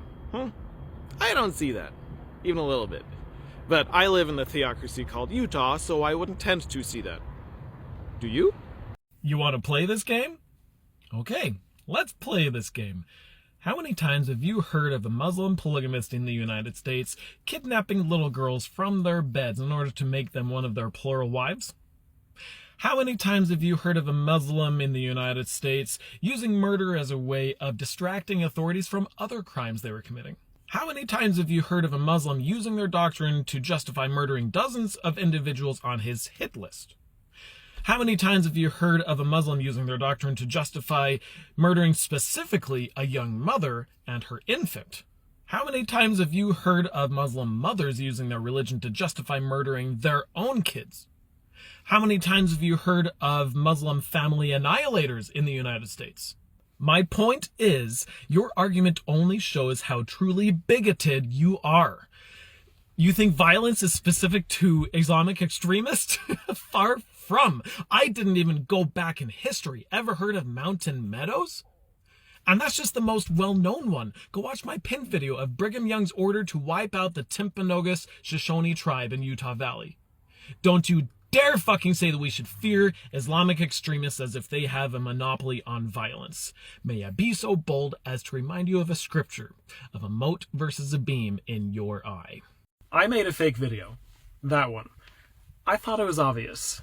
The audio doesn't match the captions. The very first hashtag is hashtag Ex-Mormon humor. Deeper in the hashtags, if you just look, is hashtag fake and hashtag joke. If you click on the audio, you'd immediately see that the audio is not what I said it was on the screen. Like I say, I thought it was obvious. But it is now one of my most successful videos that I've posted in a long time. If you go to the comments, you'll see why. Because so many people don't realize it is fake. So let this be your daily reminder to be skeptical. Don't believe anyone. I'm serious. Don't just believe anyone. I thought at least my ex-Mormon followers would get it because they've learned the hard way what it's like to be so totally wrong about something as a result of not being skeptical enough. And some of them got it, but so many of them didn't still. Guys, this is important. Not being skeptical is why January 6th happened. The big lie. Now we have Israel versus Palestine, with the majority of our nation here in the US still supporting genocide, being so upset about 1,200 people dying, as they should, but also ignoring 12,000 people dying, as if that's okay, because they're just believing these stories that are being handed them on a silver platter. We all have stories that we tell ourselves that we want to be true, and so we gravitate towards information that verifies these stories that we tell ourselves. It's called confirmation bias, and we all feed into it to some degree or another, which is why it's so important to constantly challenge yourself and your assumptions, to check your sources, to ask why, and to be willing to be wrong. That is how we make the world a better place, one day at a time. Go to 1 Kings chapter 1, and you will know the truth. Now King David was old and stricken in years, and they covered him with clothes, but he gat no heat. Wherefore his servants said unto him, Let there be sought for my lord the king a young virgin, and let her stand before the king, and let her cherish him, and let her lie in thy bosom, that my lord the king may get heat. I'm starting to see what you like about this book. There's this thing with religion and Mormonism, I'm going to speak to Mormonism specifically, where people have desires that are an aberration, right? That are not normal, that are criminal, like pedophilia, and then they use their religious teachings to justify the practice. And we've seen that, in folks like, I believe that Warren Jeffs' motivations were something similar. He had desires that he didn't understand, and the tools that he had at the time were his scriptures. And so he made those two reconcile in his mind so he didn't have to live with this dissonance of, religious beliefs saying one thing and these kind of like compulsions that he had. It makes me think pedophilia has always existed. And here's what it looked like in Frontier, Utah when Connell writes about it. And here's what it looked like in Mormonism. I mean, polygamy opened up an avenue for old men to marry children. Things that I learned about the LDS Church, but only after leaving it. Part 1, category general/miscellaneous/temple-ish. Today there are over 400 branches of Mormonism, only the largest of which is the LDS Church. 1 century ago, B.H. Roberts lost his testimony of the historicity of the Book of Mormon due to research, and tried to convince the First Presidency and Quorum of the 12 Apostles unsuccessfully. His research and writings were finally published posthumously in 1985. In the 1970s, the Church actively campaigned against the Equal Rights Amendment and played a major part in it not passing. Temple attendees used to pantomime slitting their own throats and disemboweling themselves as a consequence for revealing the temple signs and tokens, until this was removed from the endowment ceremony in 1990. That means my parents did that. And my grandparents. And my great-grandparents. And my... I went through the temple myself for my first time only a few months after the initiatory ordinance was changed dramatically, and I had no idea. Prior to this change, the individual would be dressed solely in a shield, essentially a sheet with a hole cut out for the head, and the temple worker would touch them all over their body, including their breast and loins, after which the individual would dress in their garments for the first time. Thankfully, I was able to start in my garments and the shield, and the temple worker only touched my forehead.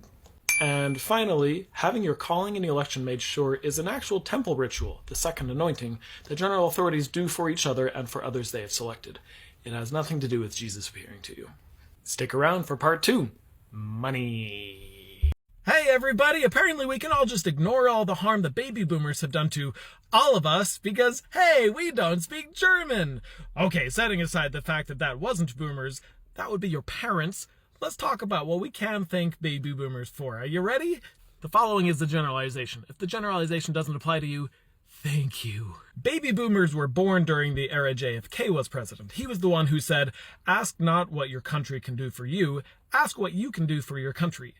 Well, boomers reversed that. They're the generation now known for climbing up the ladder and then pulling it up from behind them so nobody else can follow. Wasn't that nice of them? They took advantage of things that were great. Cheap college tuition, good paying jobs everywhere, inexpensive housing, world's best infrastructure, world's best economy, and then made sure they were the last generation that could. They lowered taxes for themselves, especially the rich, while giving more and more of our tax dollars to the military instead of to the people. They didn't repair and update the world's greatest infrastructure, but just let our highways and bridges fall apart to the point that now we have to practically rebuild them. They have made sure college is now a luxury for the privileged only.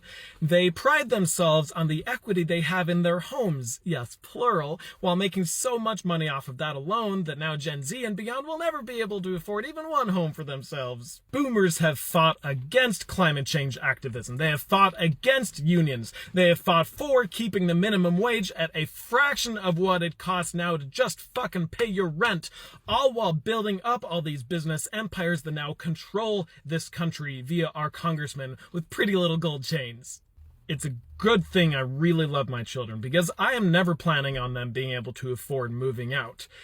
But hey, at least they don't speak German. Things I learned about the LDS Church, but only after leaving it. Part 2. Category Money. The first presidency, quorum of the 12 apostles, presiding bishopric, and first and second quorums of the 70 are all paid positions. Their living allowance, after having a lot of their living expenses already paid for by the church due to their positions, not to mention book royalties, was $120,000 in 2014. Accounting for inflation today would be $150,000. The church used to issue annual public financial statements until 1959, when Apostle Henry Moyle convinced then church president David McKay to stop the practice in order to conceal how much they were spending on meeting house construction projects at the time. Church finances have been kept secret ever since. The church is likely one of the top 5 landowners in the US in terms of acreage, and is probably number 1 in terms of market value. One well-known property is Deseret Ranches in Florida, one of the world's largest beef ranches. And finally, yes, I did learn about this after I left the church, but that wasn't because I left the church. That's because that's when everyone learned about it. But just to give perspective as to how much 100 billion is, 100 million minutes ago, the church itself was brand new. It was the year 1832. 100 billion minutes ago, humans were brand new. That was 190,259 years ago. Check in later for part 3, Joseph Smith and the Book of Mormon. We're all spirit children of the same loving Heavenly Father. President Russell M. Nelson has addressed this in a powerful way. He has emphasized 3 enduring designations: child of God, child of the covenant, and disciple of Jesus Christ. He has also encouraged us to not label ourselves or label others. Now you got it. I got it. I don't even know what I'm talking about. For your information, youth and young adults are not less active or leaving the church in higher numbers than in the past, as has been widely circulated. Is that so? Either Quentin is not a numbers guy and doesn't understand what's actually going on, which is possible, or he's being extremely manipulative here. Let me show you the rest of the clip and then explain why. The number of missionaries called to serve has significantly increased. The percentage of church participation for the rising generation shows a continuous upward trend. Moreover, the number of young adults attending Institute has also been increasing. Let's start with his claim about missionaries. This graph here shows the number of missionaries per year over the last couple of decades.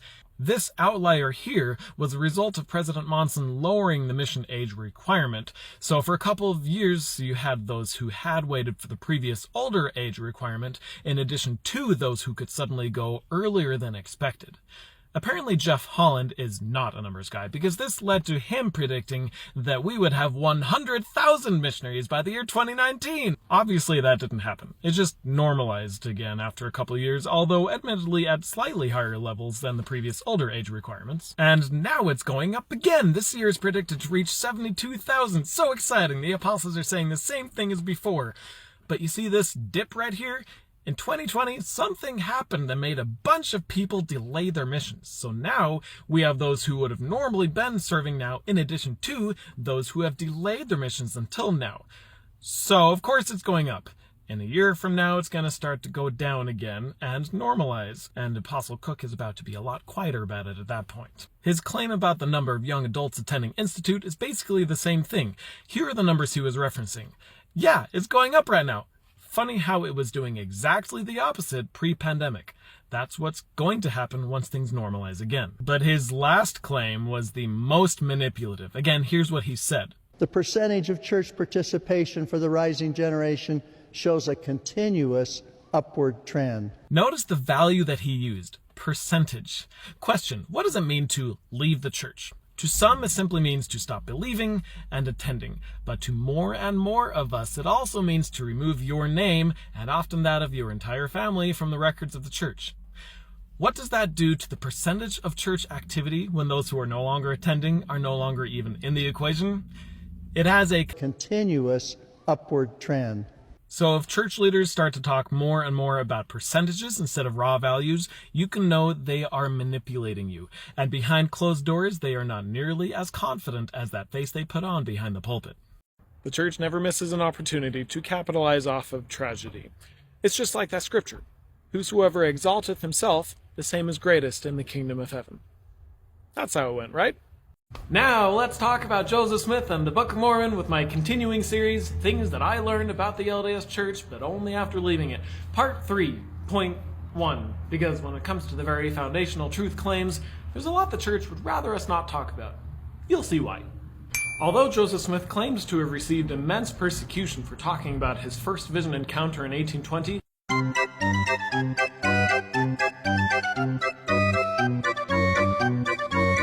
there is no evidence of him ever even mentioning it, whether in journals, newspapers, church publications, or otherwise, prior to the 1830s. Specific details regarding Joseph Smith's first vision encounter evolved with time. He is first recorded as seeing only Jesus in the vision. Later, he's recorded as seeing angels, but not Jesus.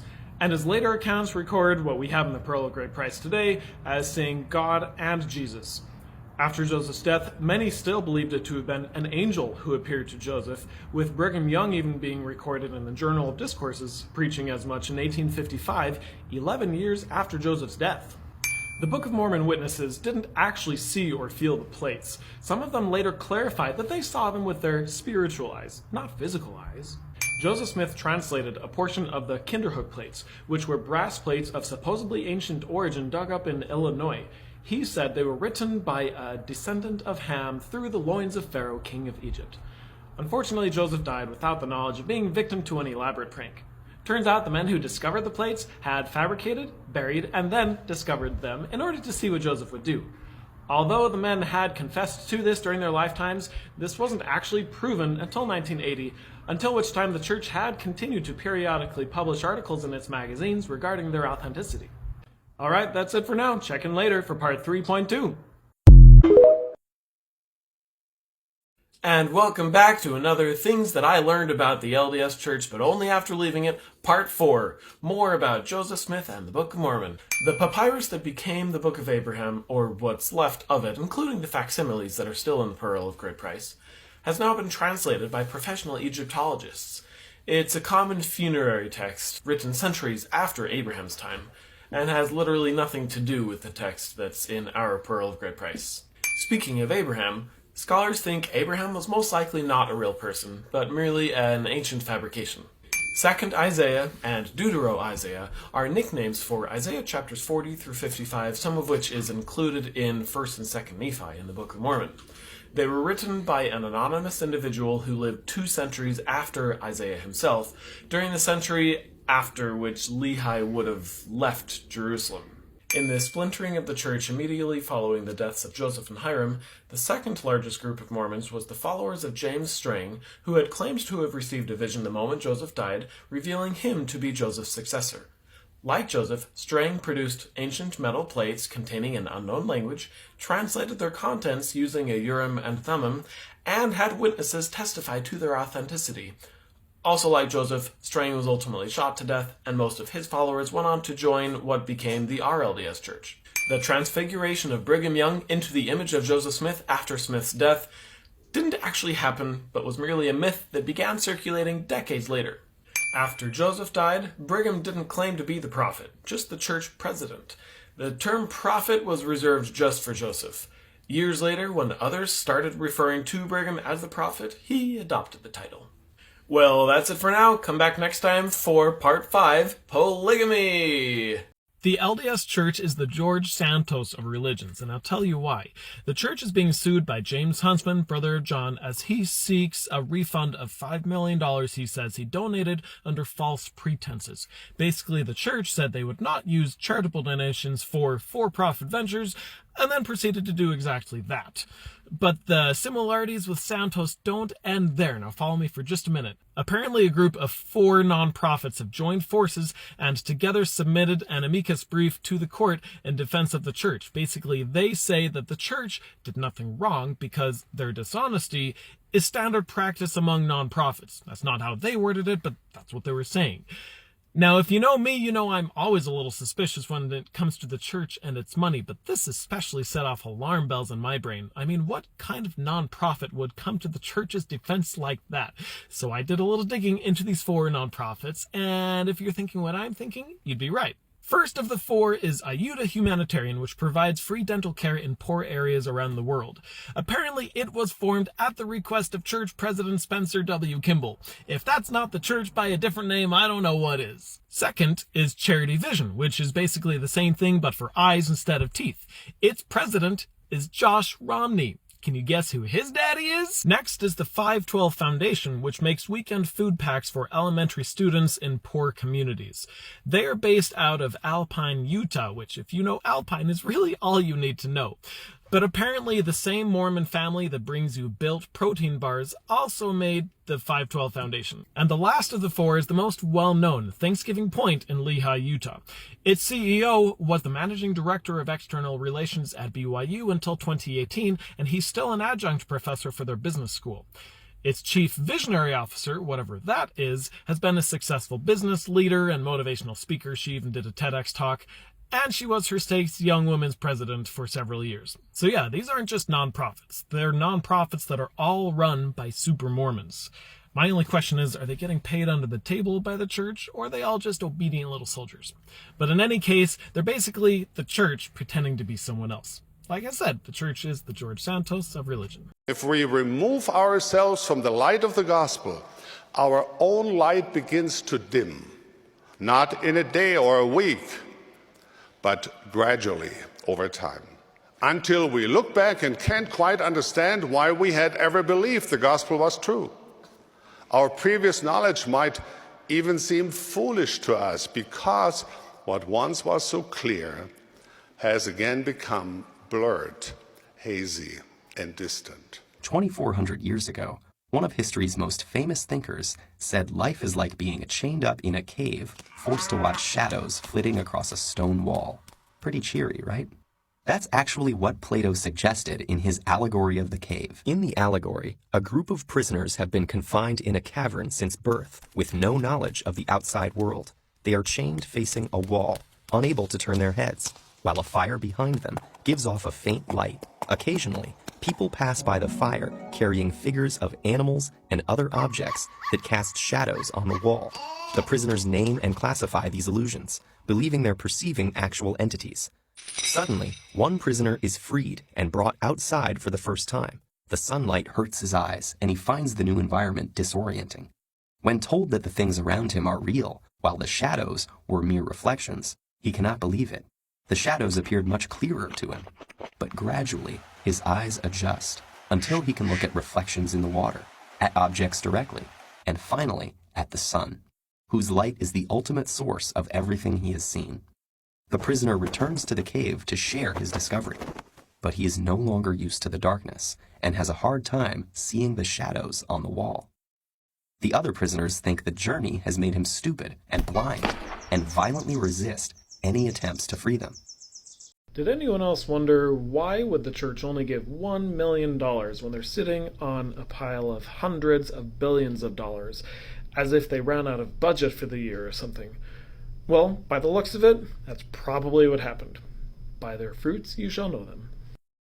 Let's talk polygamy in Things That I Learned About the LDS Church, but only after leaving it, Part 5. Now there's a lot here, so I thought about splitting this up, but it's just too good, so... Hold on to your butts.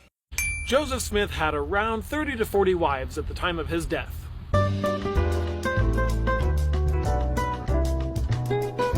Joseph promised eternal salvation to the entire family of 14-year-old Helen Mar Kimball if she agreed to be one of his plural wives. Joseph sent Orson Hyde on a mission overseas and then secretly married his wife Marinda. Joseph kept his polygamous lifestyle a secret from Emma for a while due to her resistance to the practice. When she finally, hesitantly agreed to it, she was told she got to pick Joseph's first plural wives. She chose the Partridge sisters, Emily and Eliza, and witnessed the ceremony. In reality, though, Joseph was already secretly married to the Partridge sisters, as well as many other women, and the ceremony was simply staged for Emma's benefit. Joseph was sealed to possibly more than 20 women before he was sealed to Emma. In 1886, John Taylor reportedly had a revelation regarding polygamy which said, in part, "I have not revoked this law, nor will I, for it is everlasting." This revelation is a founding document in many fundamentalist Mormon sects. Shortly after receiving this revelation, Taylor reportedly set apart 5 men to keep polygamy on the earth, even if the church itself eventually abandoned the practice. One of these men, Lawrence C. Woolley, eventually organized the Council of Friends, a group of 7 men who contended that they, not the LDS Church, held the true priesthood authority, while the church itself was simply a placeholder keeping the church organization alive until the day came when the two can merge again.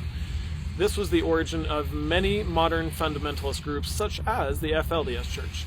Lorenzo Snow's last marriage was to a 15-year-old when Snow was 57, serving in the Quorum of the 12. Until the end of his life, she was well known to be his favorite. They had 5 children together.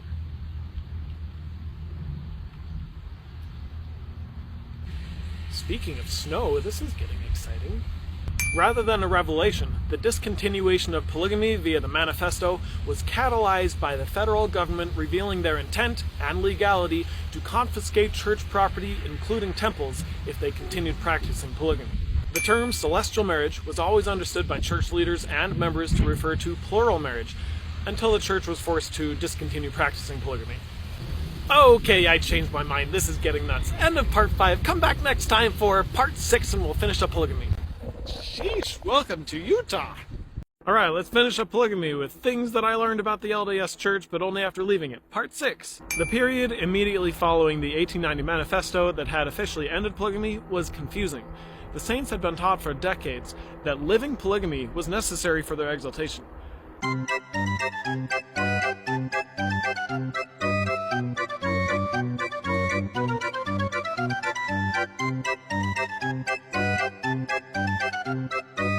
They also had felt extremely persecuted by the federal government for living polygamy, which had only served to further entrench members.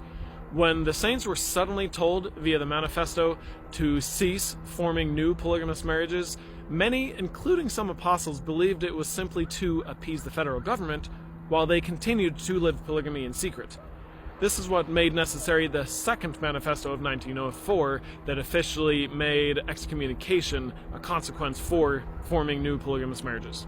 Fundamentalist Mormon groups and the LDS Church at first were cordial and friendly with each other until Heber J. Grant's presidency. Grant started treating families who formed new plural marriages as apostates, even though he himself was a polygamist, and excommunicated many who later went on to form what eventually became the FLDS Church. And here's the crazy one to me. The prophet or president of the LDS Church was always polygamous until Heber J. Grant died during World War II. Alright, that's it on polygamy. If you missed part 5, make sure and go back and check that out because there's a lot of juicy stuff in there. And come back next time for part 7, Doctrines and Commandments. I think one of the biggest indications with someone on their way out is empathy. Because I don't think you can really be truly empathetic and stay in the church because of all the harm that's done to people both within and without the church. And so when someone is suddenly more empathetic, it's like, oh, something's happening. I'm not sure how Mormon church leaders can continue to claim a monopoly on true joy when the data say the exact opposite. If that were true, the state of Utah should lead the nation when it comes to mental health, right? Take a look at where Utah actually stands. According to a report from the University of Utah's Kem C. Gardner Policy Institute, Utah is 11th in the nation for adults with some form of mental illness, and among the top 5 in the nation for both adults with serious mental illness and adults who have seriously contemplated unaliving themselves. The report also discusses parenting, which I find interesting because parenting is what the church claims should bring you the greatest amounts of joy, and its members believe that, as evidenced by the fact that Utah has the lowest median age in the nation by a considerable margin. And yet, Utah is number 1 in the nation for mothers of toddlers who report less than stellar mental health, and number 2 in the nation for parents of toddlers who report not coping well with the daily demands of parenting toddlers. Why does Utah totally suck when it comes to mental health? Well, being the state with the highest number of practicing Mormons, Utah is also among the highest amount with adverse childhood experiences, defined as experiences such as abuse in the home or in the community, emotional abuse or neglect, and financial hardship. But even more telling, Utah is number 1 in the nation for children with conditions that have not received treatment or counseling. It's almost as if a certain high-demand, high-control religion is a breeding ground for abuse and neglect. So it's a good thing a certain religion is fighting for increased accountability and transparency in that regard. That was sarcasm, in case you didn't catch it.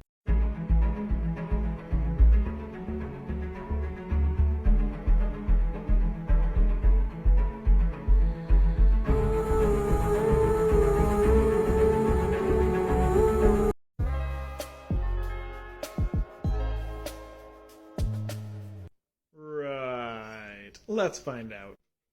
Oh my god! I want to pay tribute to the man who tangentially started my entire faith transition. Lester Bush was an LDS historian who just passed away.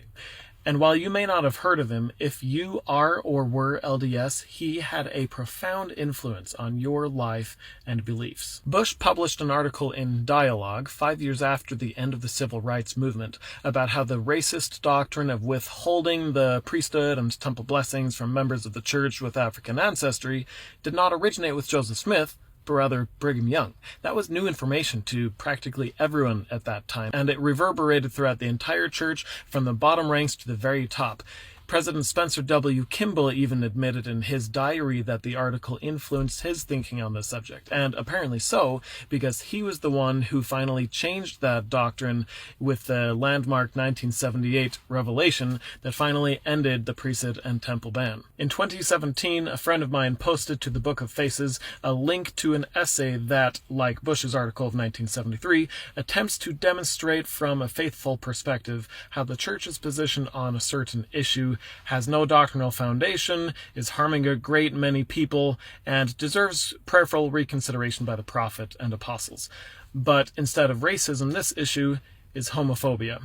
The very first thing in the article is a reference to Lester Bush and the impact his article on racism had on the entire church, and how this author would hope to have a similar impact with regards to homophobia. I read the whole thing, it is very thorough, intending to disprove it to my friend who had posted it, but instead finished reading it with a change of heart.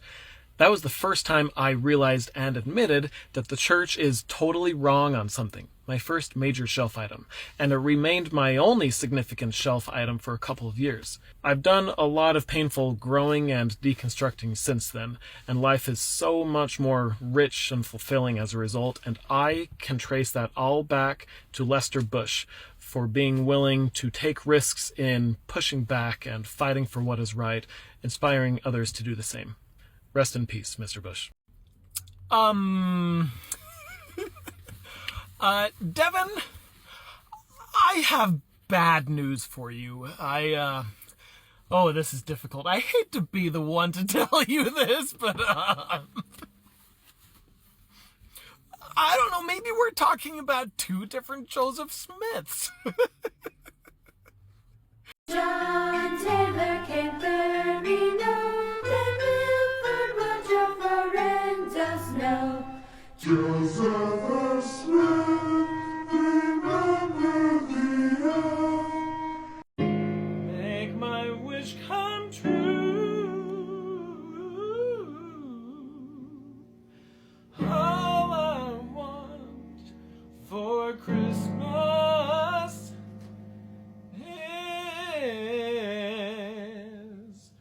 For the LDS Church to apologize for the priesthood ban for Proposition 8 and conversion therapy in the November policy and Mountain Meadows massacre and covering up abuse and telling people that tithing comes before groceries and paying bills, and for outright lying and hiding information and then gaslighting us up to we force you to be honest about your own history.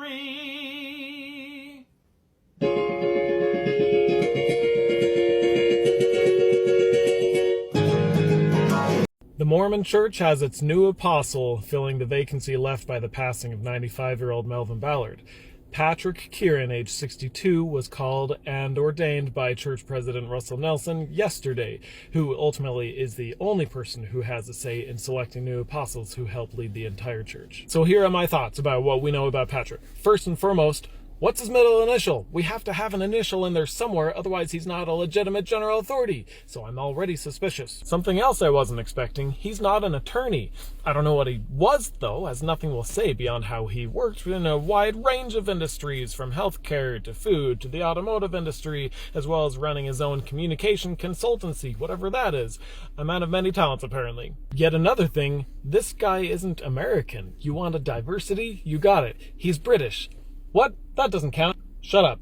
What is being said about him, though, is honestly encouraging. This guy knows a thing or two about compassion, partially because he didn't grow up in the bubble that precludes so many other general authorities from knowing what it's like to be anything but white, privileged, Orthodox Mormon. In fact, he wasn't even raised Mormon. He was a convert at age 26. Patrick was raised partially in the UK and partially in Saudi Arabia, where his dad got a job.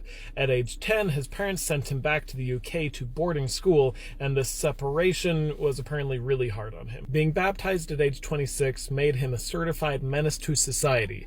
In Mormon lingo, that means he was older than 25 and not married. 2 years later, he and a BYU student studying abroad in London met and fell in love and got married in the temple, and then their first child died in infancy. So he also is all too familiar with grief. Patrick spoke in April 2022 General Conference about abuse survivors, and his message that victims are not responsible in any way for their abuse was practically the opposite of the infamous message Richard Scott gave in General Conference exactly 3 decades earlier. He has also spoken about religious freedom in a way that is refreshingly different than how Dallin Oaks talks about it.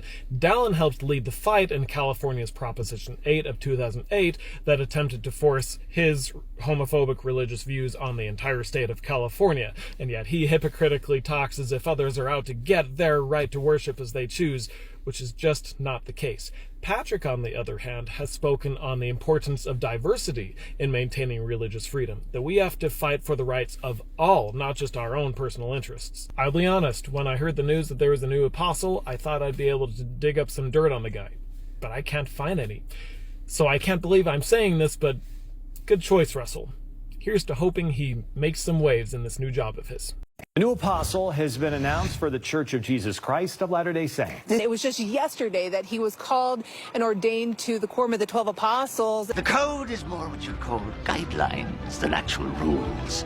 Welcome aboard the Black Pearl, Mr. Kieran. Ben is right. Let me show you why. Who is prophet is all up to seniority. Whoever has been an apostle the longest gets to be on the top. Since most apostles are called at around the same age, generally the oldest apostle is the prophet, unless someone was called at an unusually young age, such as with Heber J. Grant, who was called as an apostle at age 25, so he ended up being the prophet for 26 years as a result. I found this chart made a couple of years ago that makes it easier to visualize. This is all of the apostles by order of seniority on the y-axis, with their ages on the x-axis. So as they age, they creep over to the right-hand side. I like to imagine a cliff over there on the right-hand side that they fall off of when they die of old age. So when Nelson dies, Oaks is next, followed by Holland. Eyring doesn't have a chance. If Uchtdorf gets to be prophet, it won't be for long, and then it'll be time for Bednar for a long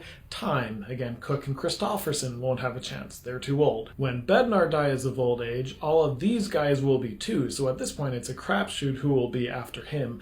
But then Suarez will be next, but only for a couple of years probably, followed by Kieran, because he would have been right here when this chart was made. All of this, of course, depends on how old each individual lives to be, which, as they say, is up to God, or biology, one of the two.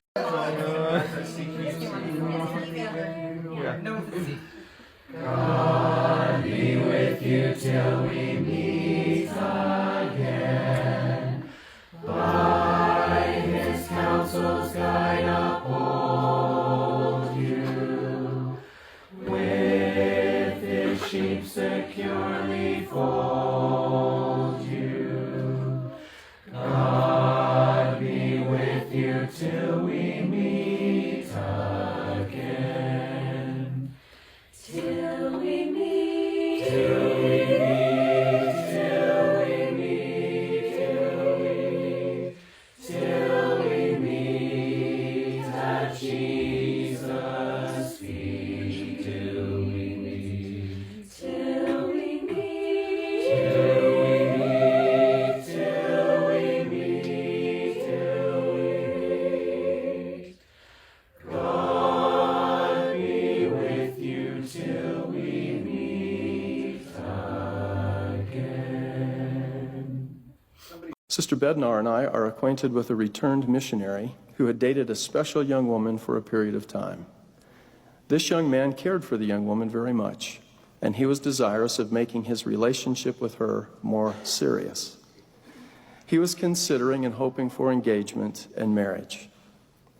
Now, this relationship was developing during the precise time that President Hinckley counseled the Relief Society sisters and young women of the church to wear only one earring in each ear. The young man waited patiently over a period of time for the young woman to remove her extra earrings, but she did not take them out. This was a valuable piece of information for this young man, and he felt unsettled about her non-responsiveness to a prophet's pleading. For this and other reasons, he ultimately stopped dating the young woman because he was looking for an eternal companion who had the courage to promptly and quietly obey the counsel of the prophet in all things and at all times. The young man was quick to observe that the young woman was not quick to observe. Is it okay for someone in a high-control religion like Mormonism to not obey and agree with everything your church leaders say? Of course it is, and there are plenty of active believing members of the church who agree. I admire this. I think this is cool, and I hope people like Dan continue to speak out and make a difference where you can. The problem is, it will not make a difference for the church as a whole. It just won't. Reason being, the higher up you go within the ranks of church leadership, the more you are penalized for believing and talking like this. Dan here will never be a general authority. He doesn't stand a chance. It is highly unlikely that he'll ever even make it to the level of a stake presidency. It doesn't matter how staunchly loyal he is otherwise. It doesn't matter his leadership or teaching capabilities. Dan is a liability. The Mormon Church places a strong emphasis on blind obedience. Call it faith, call it putting things on the shelf, call it whatever you like. It's blind obedience. And Dan is at risk of making people think for themselves, ask questions, follow their own inner conscience, rather than that voice in your head placed there by your church leaders that you've been led to believe is your inner conscience, but you know it's not. But Dan, keep throwing those starfishes out into the ocean. It's still worth it for the one. Can we dismantle and dispose of this argument once and for all? And if this was any other religion, Muslim, Catholic, Jewish, anything like that, this would not be tolerable, but for some reason it is with my religion. Remember her? That's Becca, the one who thinks you are a terrible person. Ever since that video of hers went semi-viral, she has wisely kept her bigoted beliefs to herself. But a video of an ex-Mormon going through the Orem Temple open house brought her out of retirement. I've linked that video in the description below. I don't recommend looking at Becca's video because it was a 10-minute rant. She literally used up every second of the allowed 10 minutes here on TikTok to rant about this video going through the temple. But now, speaking to Becca and people like her, if you think that Mormonism is the only religion that has ex-members publicly speaking out against it, you're just showing how much of a bubble you live in. Yes, there is ex-Mormon TikTok, and there is ex-Catholic TikTok, and ex-Evangelical TikTok, and ex-Jehovah's Witness TikTok, and ex-Scientology TikTok, and ex-Muslim TikTok, and ex-Jewish TikTok. There are all those TikTok communities, and they're all good communities. I've spent some time in some of them. But more than that, you are not being persecuted when someone posts a video about not liking something that you like, even if it's religious. You chose to watch that video instead of scrolling past. It wasn't made for you. It was made by an ex-Mormon for ex-Mormons, unless she corrects me otherwise. But you just have to find some way to turn it into persecution. It's a very Mormon thing to do. It's been like that since the very beginning. For example, why was Joseph Smith murdered? Was it because people didn't like a prophet of God teaching God's word? No, it had nothing to do with religion. Joseph Smith was having extramarital affairs with other men's wives, with other men's daughters, young women, and people didn't like that. It made people angry. And some people banded together and decided to let people know what was actually happening in Nauvoo, so they published their own newspaper. Joseph Smith didn't like that, and so he had that newspaper press destroyed, making more people angry because he was violating their freedom of speech. And with everything combined, it got him murdered. It had nothing to do with religion, just like this video of the temple has nothing to do with you. Ex-Mormons videos, unless they explicitly say so, are generally just made for ex-Mormons. We are a community who is hurting and healing, and we help each other out with that. If you don't like how we do so, that's okay. Please move along, go somewhere else. It's not like we're knocking on your door trying to convince you to read our book and give us your money.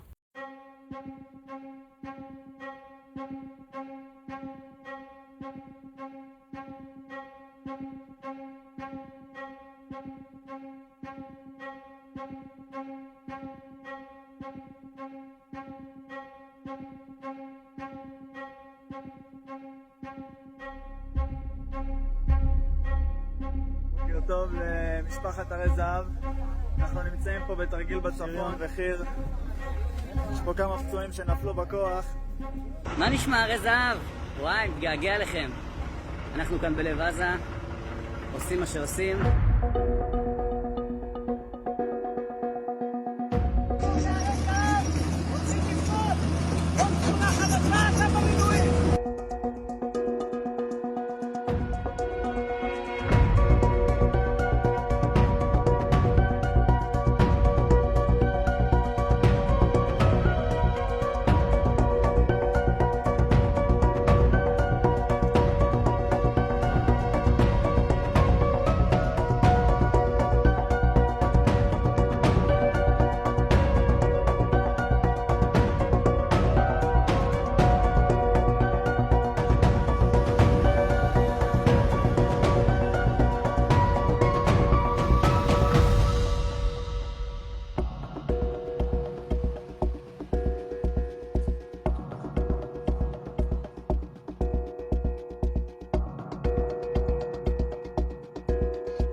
I prefer really not to speak. If I speak, I am in big trouble. In big trouble. And I don't want to be in big trouble. What is the value right now of Ensign Peak's assets? It's been estimated at $150 billion. Does that sound correct? That's an estimate that some have made. Are we in the ballpark or no? We have significant resources. I hate that smirk. That smirk says it all. They have plenty more than $150 billion.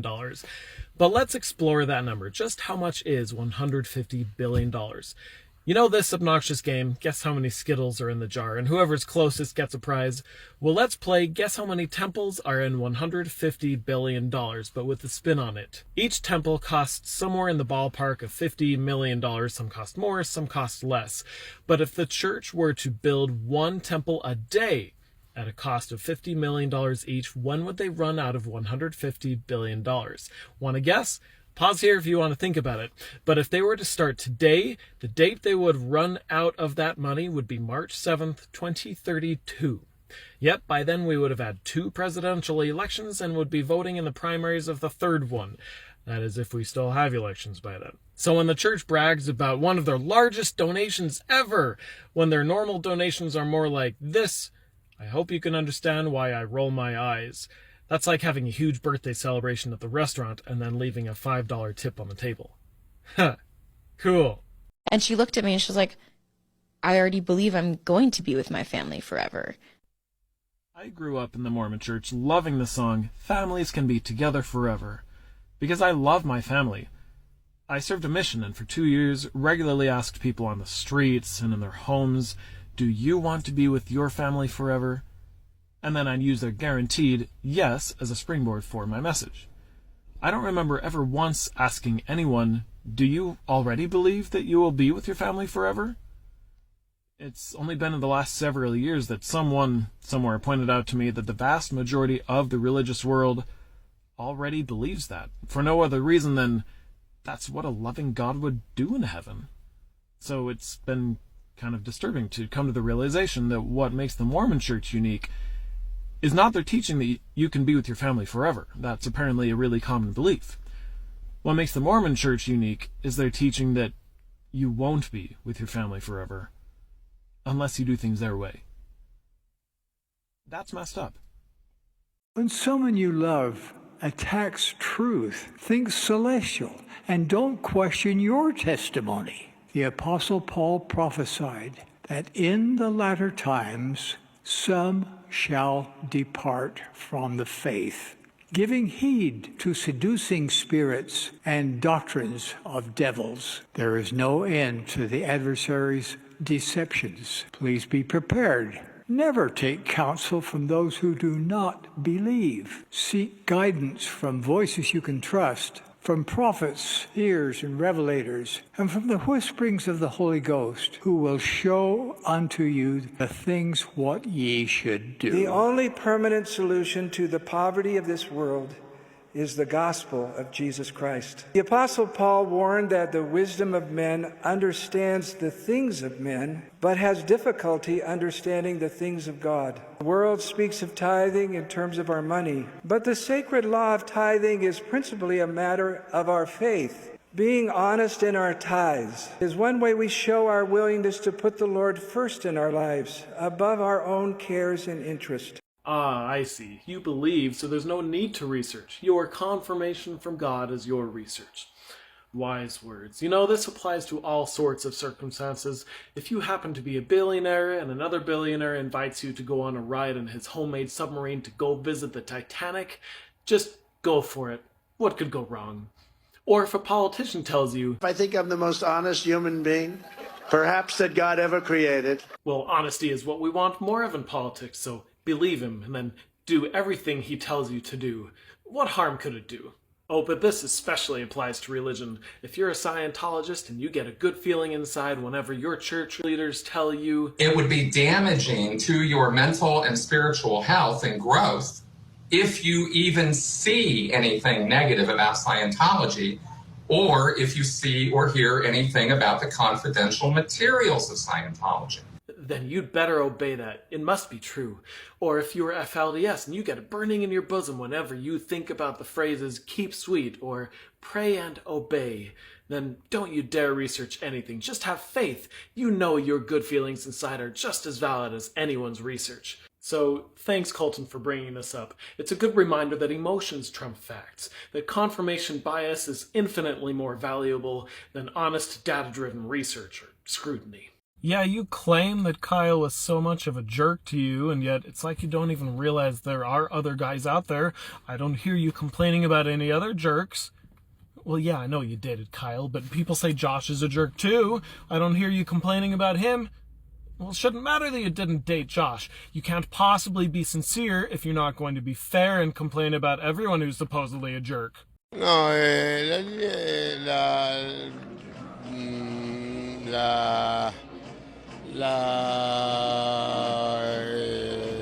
This is a PSA for all you anti-Mormons out there. The church isn't racist. It's God who's the racist. Just wanted to clear that up. Last week, the LDS Church posted an article and video about how much good they did in the world over the last year. And I'm sure members of the church who aren't yet willing to question anything about their faith think it's amazing, because it was written for that express purpose, you'll see. But first, I want to show you the first few seconds of the video. You have championed the moral cosmopolitan worldview of the religion of Jesus. Excuse me, religion of who? The highlight of the article is about how much the church has given to various humanitarian causes, such as $44 million to feed the hungry in 30 different countries. It's not $44 million per country, which would be easy for the church since we know they make tens of millions of dollars per day in their investment accounts. No, that's $44 million total, or an average of less than $1.5 million per country. I'm not sure why church leaders think that's a generous amount, but They do. Remember when they bragged about sending $1 million to Maui following the devastating wildfires there that killed 100 people and caused several billions of dollars of damage? Yeah, so generous. They also gave $8.7 million to the Red Cross, $3 million to malaria immunizations in parts of Africa, and various other humanitarian causes that have no given dollar amount. But if it wasn't the millions of dollars, you know they'd say so. At the end of this same article about how much good the church did in the world, they talk up temples that are being built. In the year 2023, the church dedicated 13 temples and announced 35 new temples to be built, which, if completed, would bring the total number of temples around the world to over 300. You know how much each individual temple costs to build? Well, in reality, we don't know, because the church keeps that number a tightly held secret. I wonder why. But estimates are plus or minus about this amount, actually. 35 temples at that cost would be $1.5 billion. That's 1,500 millions on opulent chandeliers and palace-grade furniture. I don't know about you, but the Jesus I read about in the New Testament wouldn't brag about spending $44 million on feeding the hungry. In the same article that he talks about planning on spending 1,500 millions on expanding his real estate portfolio. Unless, of course, that's what Jesus was referring to when he talked about many mansions. I started writing my next musical parody, this one about the many businesses and properties that the church owns and operates. I decided to do it because I know there's a lot. But just when I thought I'd heard it all, guys, this shithole gets deeper. Have you heard of ag reserves? This is one that every church member should know about because it is enormous. But even though I dedicated my life to the church for more than 3 decades, I was today years old when I first heard of it. Apparently, Ag Reserves, owned and operated by the LDS Church, runs farms and ranches in more than 30 states, as well as Argentina, Brazil, Chile, Mexico, Canada, and the UK. I cannot emphasize how huge this company is.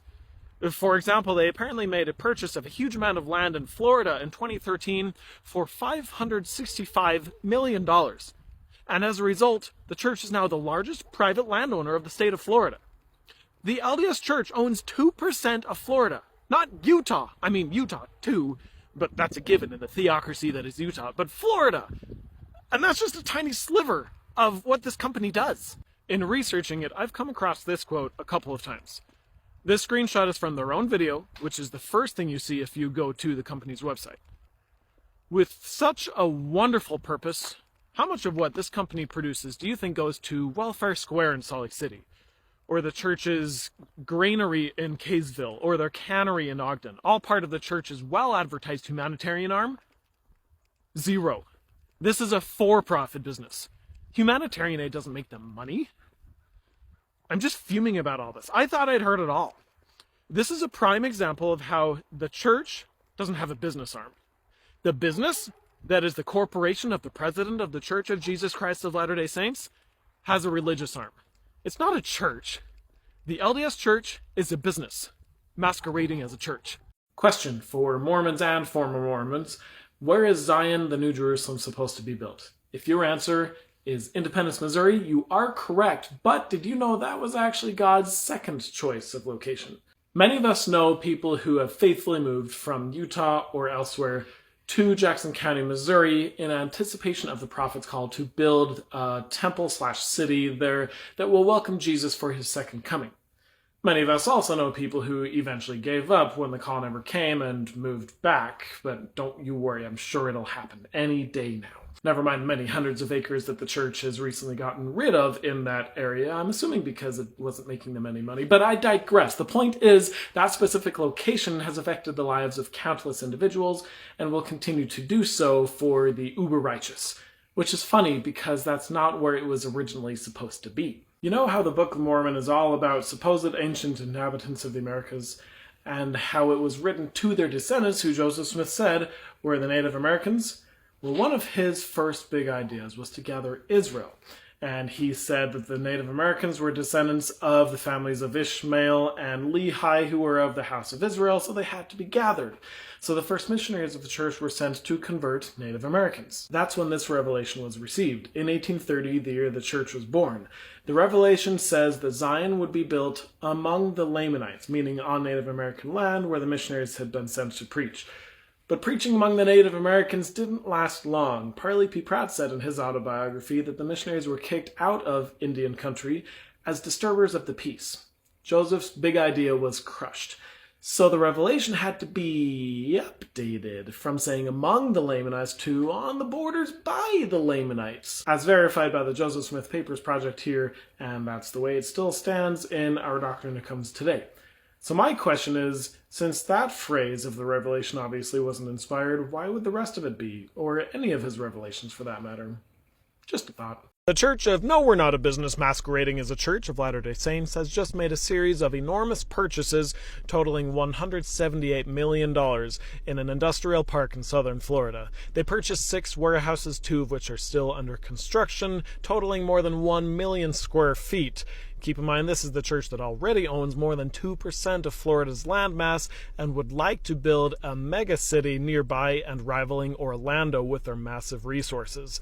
I'm sure Jesus himself is orchestrating the whole thing. Members of the Mormon Church don't appreciate me highlighting and criticizing how their church acts more like a business with a religious arm. But there's no denying that's how it is. Just look at this Google News search result of LDS church purchase. There's Florida, there's Nebraska, there's Iowa, there's the UK, there's even the church getting rid of unprofitable land in what's supposed to be Zion, the New Jerusalem. This is the only one that I would expect of a church because it has to do with their church history. Go Fanny Alger. And these are just recent purchases. And even then, it's only purchases that news outlets have caught wind of. You think the church announces these massive purchases? No, what they announce is their tiny by comparison charitable contributions, like $8.7 million to the Red Cross or $1 million to Maui following their devastating wildfires there. No, I will not let that one go. I would just like to know why Jesus is so money hungry. He has the resources to house the homeless in the entire United States, and yet he uses those resources to purchase millions of square feet of warehouse floor? That's not the Jesus I know. The LDS Church wants to make sure you know they do not produce beer.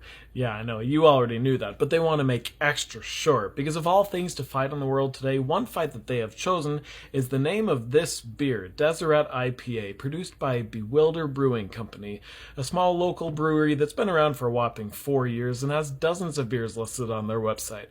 I hadn't even heard of them until I saw this article, but apparently they're pretty good because they made this list of top bars in Salt Lake City last year. Now, as long as it's not associated with sin, you can use the word Deseret. Really, because the church hasn't gone after this medical supply company, or this barbershop, or this nursery, or this power company, or this homeopathic store, or this carpet cleaning company. That's all okay, apparently, but this one can of beer that you've never heard of has got to go.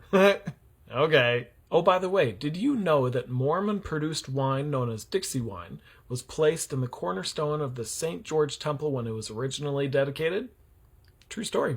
If you use a narrative. I am grateful for the courage of Republicans and Democrats in this room who are willing to put these companies on notice that our kids' mental health is more important than their profits. We're different. We're weird. The good kind of weird. The kind of weird the rest of the nation is desperate for right now. I don't know about that. When ex-Mormons like myself say that the church doesn't care about the people, the members of the church, we get huge backlash, but the church basically just admitted as much. They've been wanting to build a forever eyesore of a temple in beautiful Heber Valley, Utah, and have been getting huge pushback from residents there over it for various reasons. The church has made it clear they don't care about the reasons, they just want their temple, even at one point getting the county to change the laws to fit the temple rather than the other way around. Well, when the all-Mormon Wasatch County Council voted unanimously in approval of temple plans, ignoring many unresolved issues brought forward by residents, some decided to take the legal route and took the county to court over it. And good news, apparently they stand a chance, otherwise I don't see why the church would feel the need to step in and ask the courts to include them as co-defendants in the case so that they can use their army of lawyers and mountains of money. So maybe I take that back about standing a chance. But here's where they admitted they don't care about you. Look at their justification for asking to be included. They said the county's primary interest is in protecting the public, not the church. Let that sink in. They're not there for the community. They are there for the institution. That's all. So next time a church leader gives some bullshit excuse about how temples are good for the community, maybe remind them that when it really comes down to it, even they admit they're not. I just learned that there's a natural rock formation in Utah with the nickname LDS. In this case, though, LDS doesn't stand for Latter-day Saints. Of course, that'll never stop the uber-faithful robot Mormons from correcting it still, but that only makes it funnier because in this case, LDS stands for something I probably shouldn't say out loud on this app. Something that gives the term LDS Church a whole new meaning. Thought some of you might appreciate that. In God, you don't believe in nothing, you believe in anything. The irony of that statement is astounding. We could make a whole series on crazy Christian beliefs, but my channel is more geared towards ex-Mormons. So why don't we start with Mormons believe that the Garden of Eden was in Missouri, because their dude said so. No joke. What should we add to this list? Before we do our deep dive into my conspiracy theory, we have to lay some groundwork so you know what I'm talking about. We'll start with William Marks, who was the stake president in Nauvoo and an outspoken opponent to the practice of polygamy. Marks was also the president of the Presiding High Council, which, if you're not familiar with that, that's okay. Brigham Young later on basically got rid of it as he consolidated power. But in 1844, the church was governed by three main bodies. The First Presidency, the Presiding High Council, which functioned much like a stake High Council of today, and the Traveling High Council, also known as the 12 Apostles. Now, the Presiding High Council governed the established stakes of Zion, while the Traveling High Council was over everywhere else. That's partially why most of the apostles were not in Nauvoo at the time Joseph and Hiram were killed. Now, going back to William Marks, he claimed, and honestly I believe him, that a few weeks before Joseph Smith's death, he approached Marks and told him that polygamy had been a grave mistake and was proving to be the downfall of the church and must be stopped altogether, or else they will all be forced to flee the country, which is what ended up happening. He told him his plan was to preach over the pulpit against polygamy and then have Marks, as stake president, try and excommunicate any who refused to end the practice. But before they could set their plan in motion, Joseph was killed. Now, out of all members of both high councils, Marks had highest seniority, higher even than Brigham Young, so he could have easily contended for the right to succeed Joseph Smith as president of the church, as Young, who is president of the other council, ended up doing. But he didn't want it. He at the time sympathized with Sidney Rigdon's claim to power. Now, remember the story of Brigham Young transfiguring into the image of Joseph Smith as he spoke to the body of the church and convinced them that he should be their next leader? Well, the other speaker at that conference was Sidney Rigdon, and the whole thing was organized by William Marks. That transfiguration, by the way, didn't actually happen, but that's a story for a different video. For now, just remember the story of Joseph Smith wanting to end polygamy, because if that's true, then there are a lot of other rather strange things that happened that will suddenly start to make a little more sense. If you're following along my conspiracy theory journey, you need to understand a doctrine that the LDS Church would rather you not know about. It's one that made a huge impact to church history, to Utah history. It was even in the temple endowment ceremony until 1990, and yet you won't find it anywhere in institute or Sunday school manuals. We're talking blood atonement. Blood atonement doctrine was that there are some sins called eternal sins, such as apostasy and fornication, that even Jesus' atonement won't cover, and that the only way to maybe obtain forgiveness for is to be unalived in a way that spills your blood on the ground as a sacrificial offering. It's basically an excuse that some have used to justify unaliving people. If that sounds archaic, that's because it is, and yet somehow it survives to this day in the form of capital punishment by firing squad, which Utah and Idaho are two of only 5 states that still allow. Brigham Young and some of his counselors in the First Presidency taught blood atonement doctrine, and as they attempted to found their theocratic nation, Deseret, even integrated it into local laws. Their teachings, unfortunately, most likely played a significant role in the Mountain Meadows Massacre. A lot of people think the doctrine originated with Young, but it didn't. I'm convinced it started with Joseph Smith himself, who supported capital punishment, but only in ways that conveniently align with blood atonement. I mean, look at this quote. If this doesn't scream blood atonement doctrine, I don't know what does. Another evidence. Did you know that someone attempted to unalive Governor Boggs, he who issued the Mormon extermination order? We all but know that the culprit was faithful Mormon assassin Orrin Porter Rockwell, but as with so many things surrounding Joseph Smith, he covered his tracks just well enough that it couldn't be proven. But I think that was one of the first attempts to blood atone someone. It could have been that Governor Boggs was the inspiration for the doctrine itself. If I'm right about all this, Joseph Smith basically dug his own grave, like almost literally. You'll see. This is something I would have said several years ago in my faithful keyboard warrior days. This is a good list of good things. Well, except for praising God. If that makes you feel good, great, but it accomplishes nothing. Everything else, I think I agree with. Look, if the church is good for you and your loved ones, great, keep it up. But please do not dismiss the real harm it does to real people every day. This commenter seems to be blissfully unaware of the kids we have lost due to toxic cultures that are the direct result of prophetic yet extremely racist teachings. Or adults, for the same reason. Or loved ones lost due to queerphobic teachings. This particular loss occurred on the steps of a stake center where Jeff Holland was scheduled to speak that very evening. That was no accident. There are entire organizations in Utah that exist to counteract the harm that is perpetuated by the church in our communities. I love Encircle. They are amazing, but I really wish they weren't necessary. And it's not just those we have lost. There are people who are harmed every single day who are thankfully still with us. That's why ex-Mormon spaces like this exist, and it's why they're growing, for lack of a better term, like a stone cut out of a mountain without hands that is now rolling forth to fill the internet. It's people who have been abused by their parents or church leaders, of which there are way too many. It's people who have been disowned by their own parents. Well, I got disowned today. Apparently, I guess my parents found my TikTok where I, obviously should talk to the Mormon church and talk about my trauma. I was suicidal a couple months ago and they didn't give a fuck. Yeah, this hurts. I think I'm going to be okay. Or whose parents treat them as a shameful embarrassment just for existing. It's people who have survived church-sponsored sexual abuse programs that are now illegal in Utah, except, as the church ensured, for them. Or, as for so many of us, it's people who see all that harm and can't in good conscience associate with such an organization that protects its own name and reputation before victims.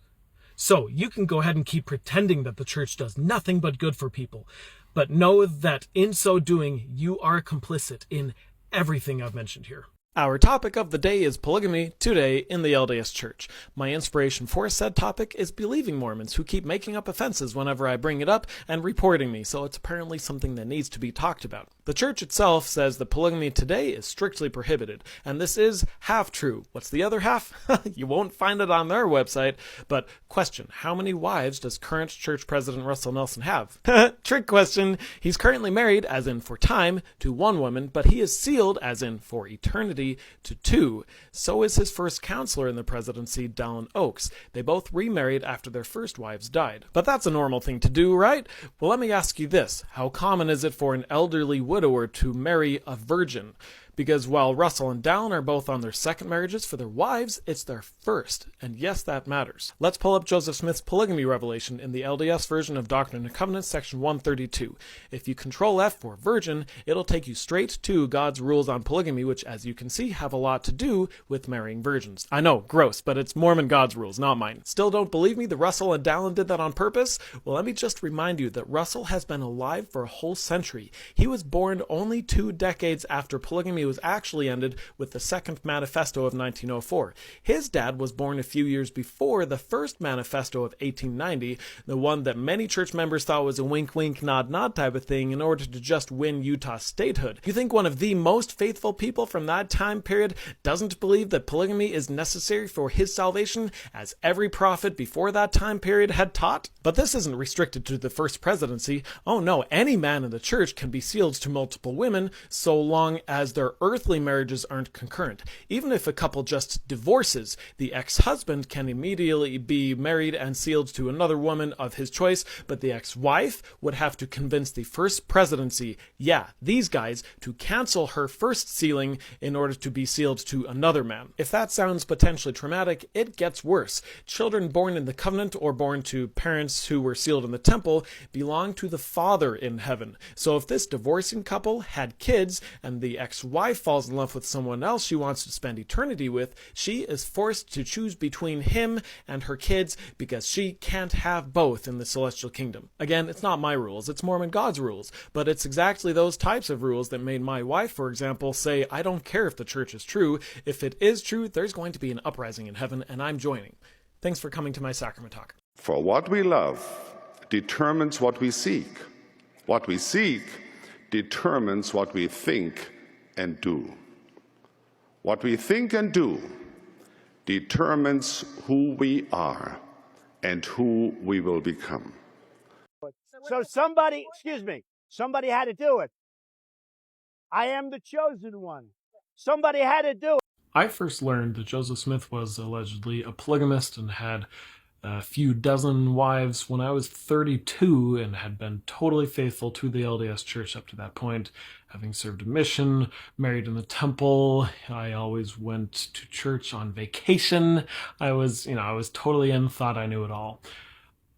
Reading about Joseph Smith doing those things gave me huge ick. I did not want to believe it. I reflexively researched in order to find reasons to not believe it, essentially, to find that Emma was his only wife, but instead what I found was scholar after scholar after scholar who had essentially come to the same conclusion, that Joseph Smith publicly taught one thing while privately teaching a totally different thing to his tight inner circle of men and women who he thought he could trust.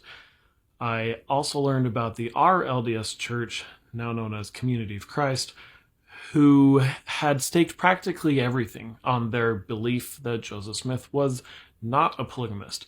But even they eventually had to face the facts. And they knew that by changing their stance, they would lose a huge chunk of their church membership.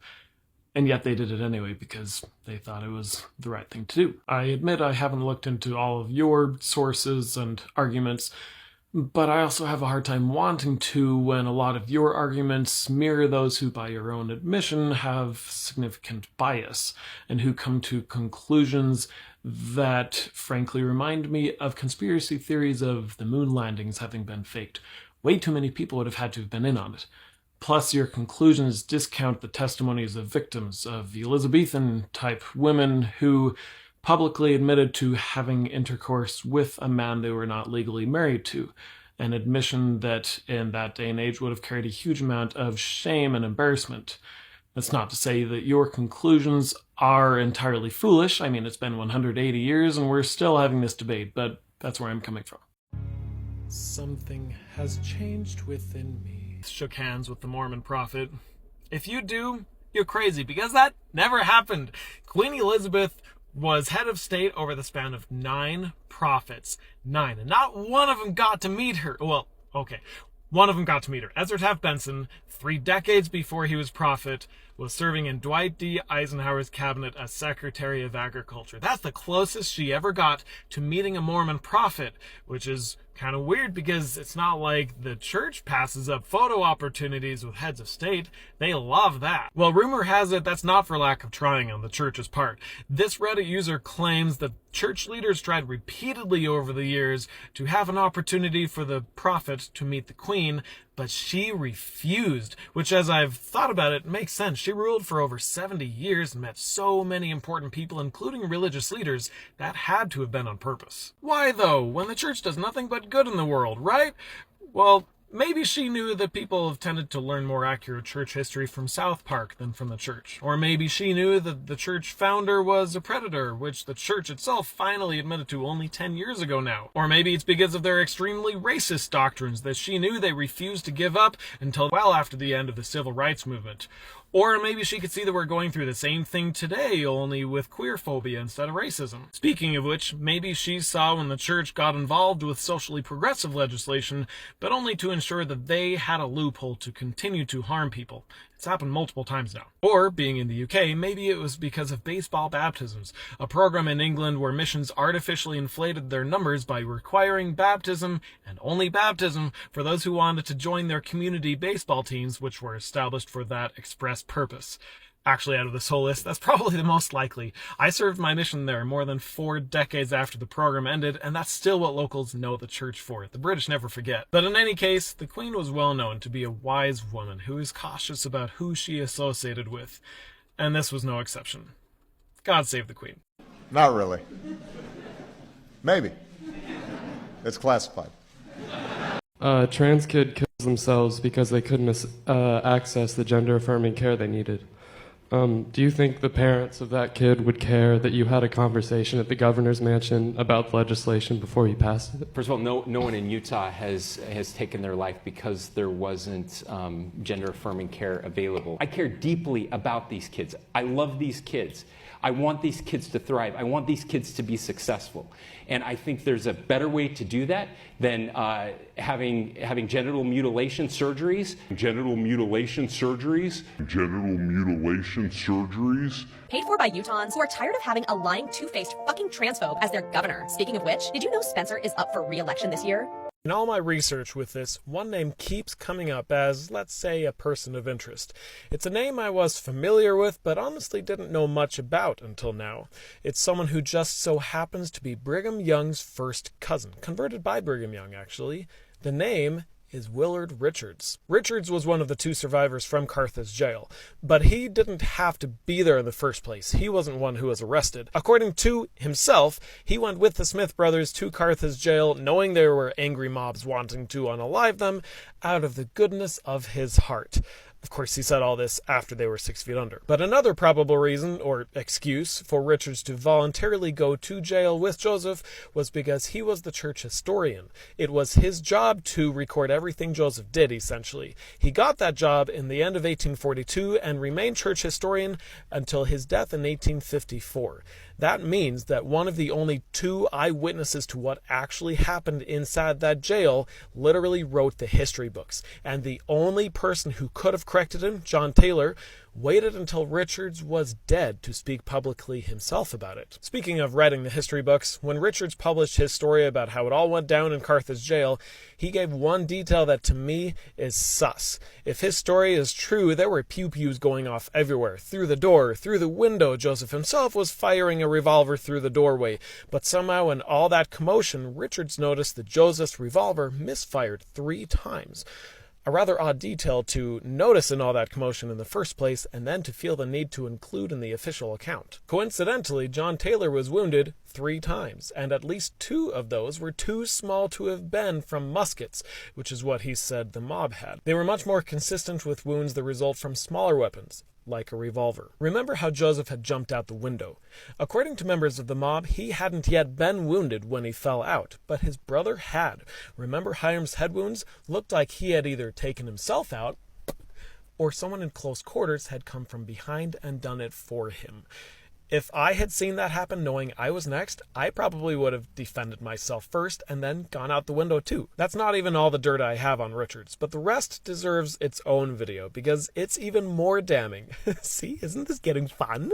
From the bottom of my heart, man to man, fuck your story. What is that? It's the second token of the Melchizedek priesthood. The patriarchal grip or sure sign of the nail.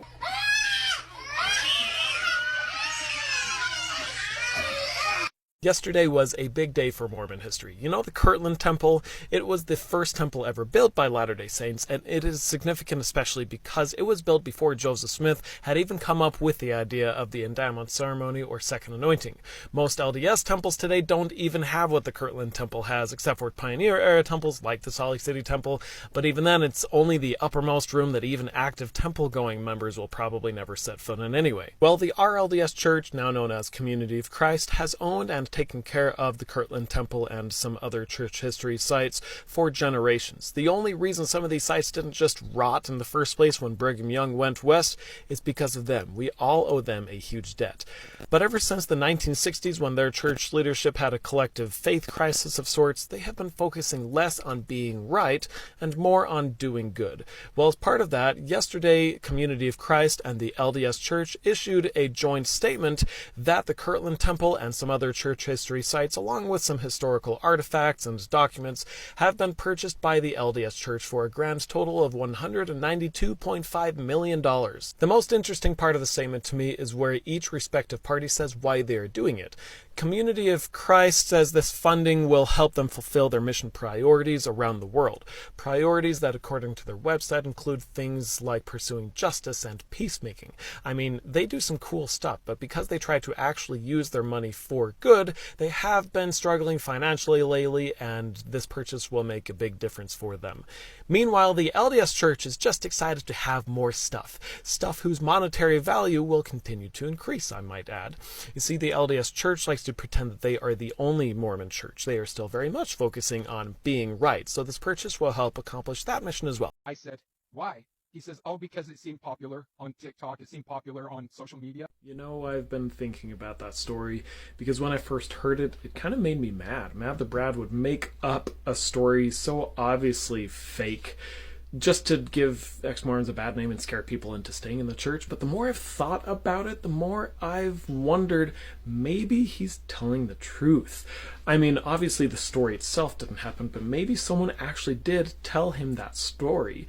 And I think maybe that person could be one of you. Because I know there are plenty of you who are physically in but mentally out. And some of you just might be brave enough, if you had Brad Wilcox cornered for just a minute, to see if you could get a story into General Conference. You know, one of these flamboyant stories, maybe a cool story about coming back.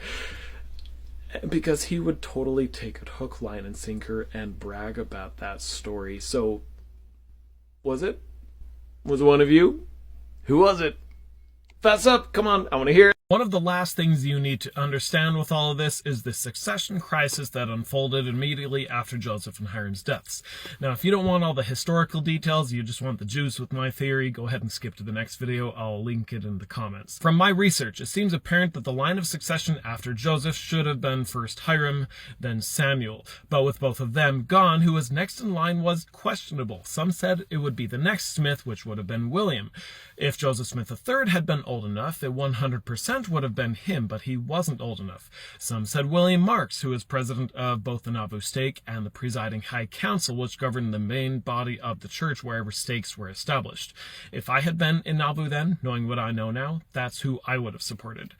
But William Marks didn't support himself, he supported Sidney Rigdon, who was technically in the first presidency. Then way out in Wisconsin, there was yet another contender, James J. String, who said angels visited him the moment Joseph died, who ordained him as Joseph's successor. He even had a probably forged letter from Joseph designating him as such. You see, String was a recent convert, but he was also a quick study. He saw what made Joseph successful, and he copied it all, even down to translating the brass plates, you know, from Laban, using the Urim and Thummim and having witnesses attest to it, you know, sound familiar? He was good, but he was removed away from all the action. In Nauvoo, immediately following Joseph and Hiram's deaths, Emma Smith encouraged William Marks to step up and take over for various reasons. He was the leader of the quorum that governed the main body of the church. He was staunchly opposed to polygamy.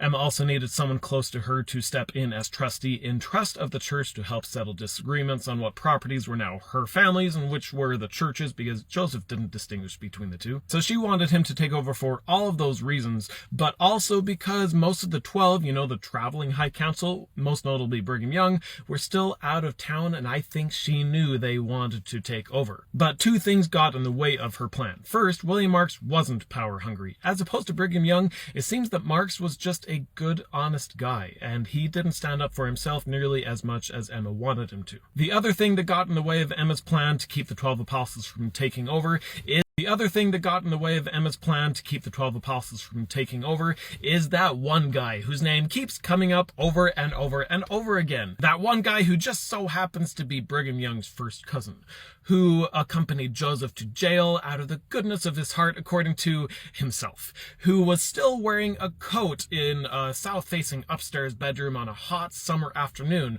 who somehow escaped Carthage almost totally unharmed even though he was the largest target, who may have been working with Hosea Stout, who gave Samuel Smith his medicine that, oops, killed him instead of healed him. Yes, once again, this all comes back to Willard Richards. Richards was adamant that no one be chosen to succeed the prophet Joseph until his cousin Brigham Young was back in town. But I'm not done. Since Marx wasn't stepping up to the plate, by the time that meeting actually happened, Emma was supporting the next most likely not Brigham Young contender, Cindy Rigdon. Well, Emma had a powerful voice in their community, so to help shut her up, the morning of the meeting, 3 apostles paid her a visit. Heber C. Kimball, William Clayton, and yes, Willard Richards. And by paid, I mean paid. They gave her $1,000 just because that's the equivalent of about $40,000 today. They said the money made her more kind, which I'm sure was the goal, because that very afternoon, the 12 apostles, with Brigham Young at their head, were chosen by the majority of church members to lead the church. But I'm still not done. It gets worse. Less than 2 weeks later, after the 12's power was firmly in place, Emma got a bill from the city of Nauvoo, signed by William Clayton, you know, one of the 3, for debts that Joseph supposedly owed. Can you guess the amount of that bill? Yes, $1,000. It's true! One of the main reasons Brigham Young succeeded in taking over as prophet number 2 was because he paid Emma to shut up so he could win.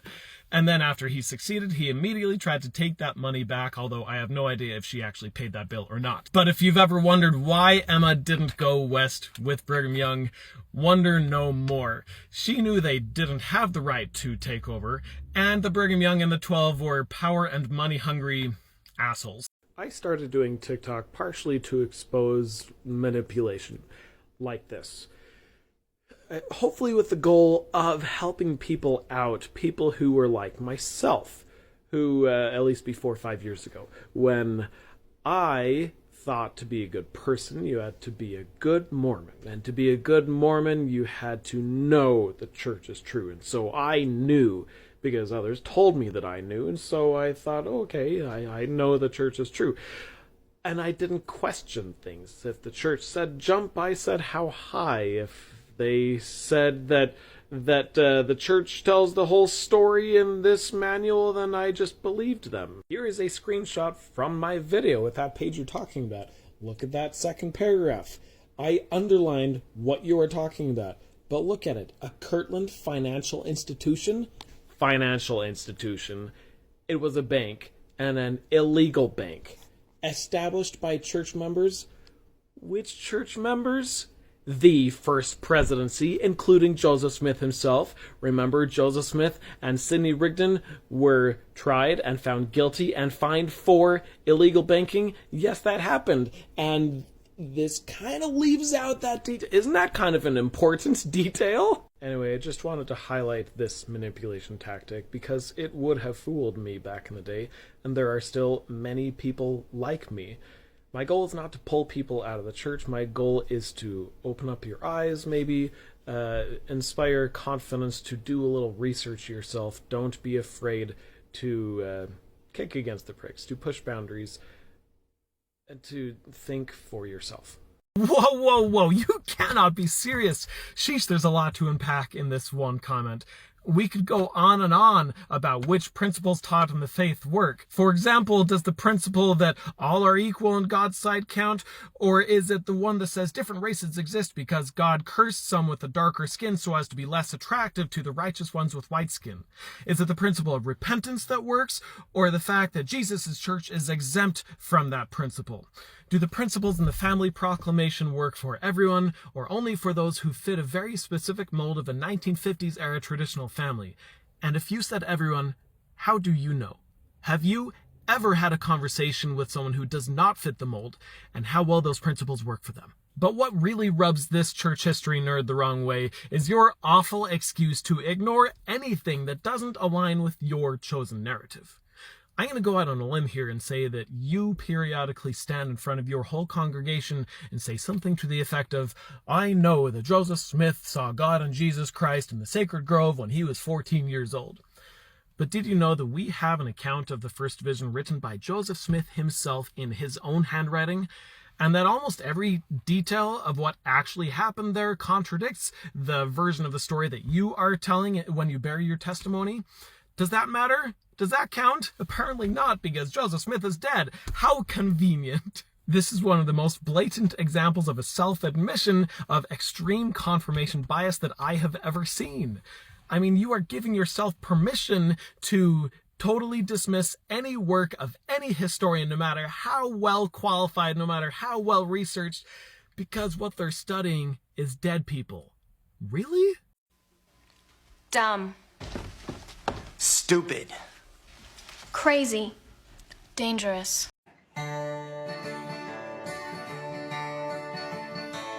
Sweet out of sin, sweet out of sin, my heart invites the demons in. With rock and roll and playing cards, we'll say bad words and laugh too hard. In seasons of distress and grief, I like to smoke a certain leaf and throw some beers back with my friends. Speak evil of anointed men, sing praises to our Lord Satan, and blow again sweet hour of sin. You love thy neighbor as thyself, but that won't keep you out of hell. You ate breakfast on Fast Sunday, at age 15 went on a date, and don't you for 1 second think that iced tea isn't dead hot drink. JC would never let you in to his domain for such a sin, unless you give the right tokens and always vote Republican. Sweet hour of sin, sweet hour of sin, let the debauchery begin.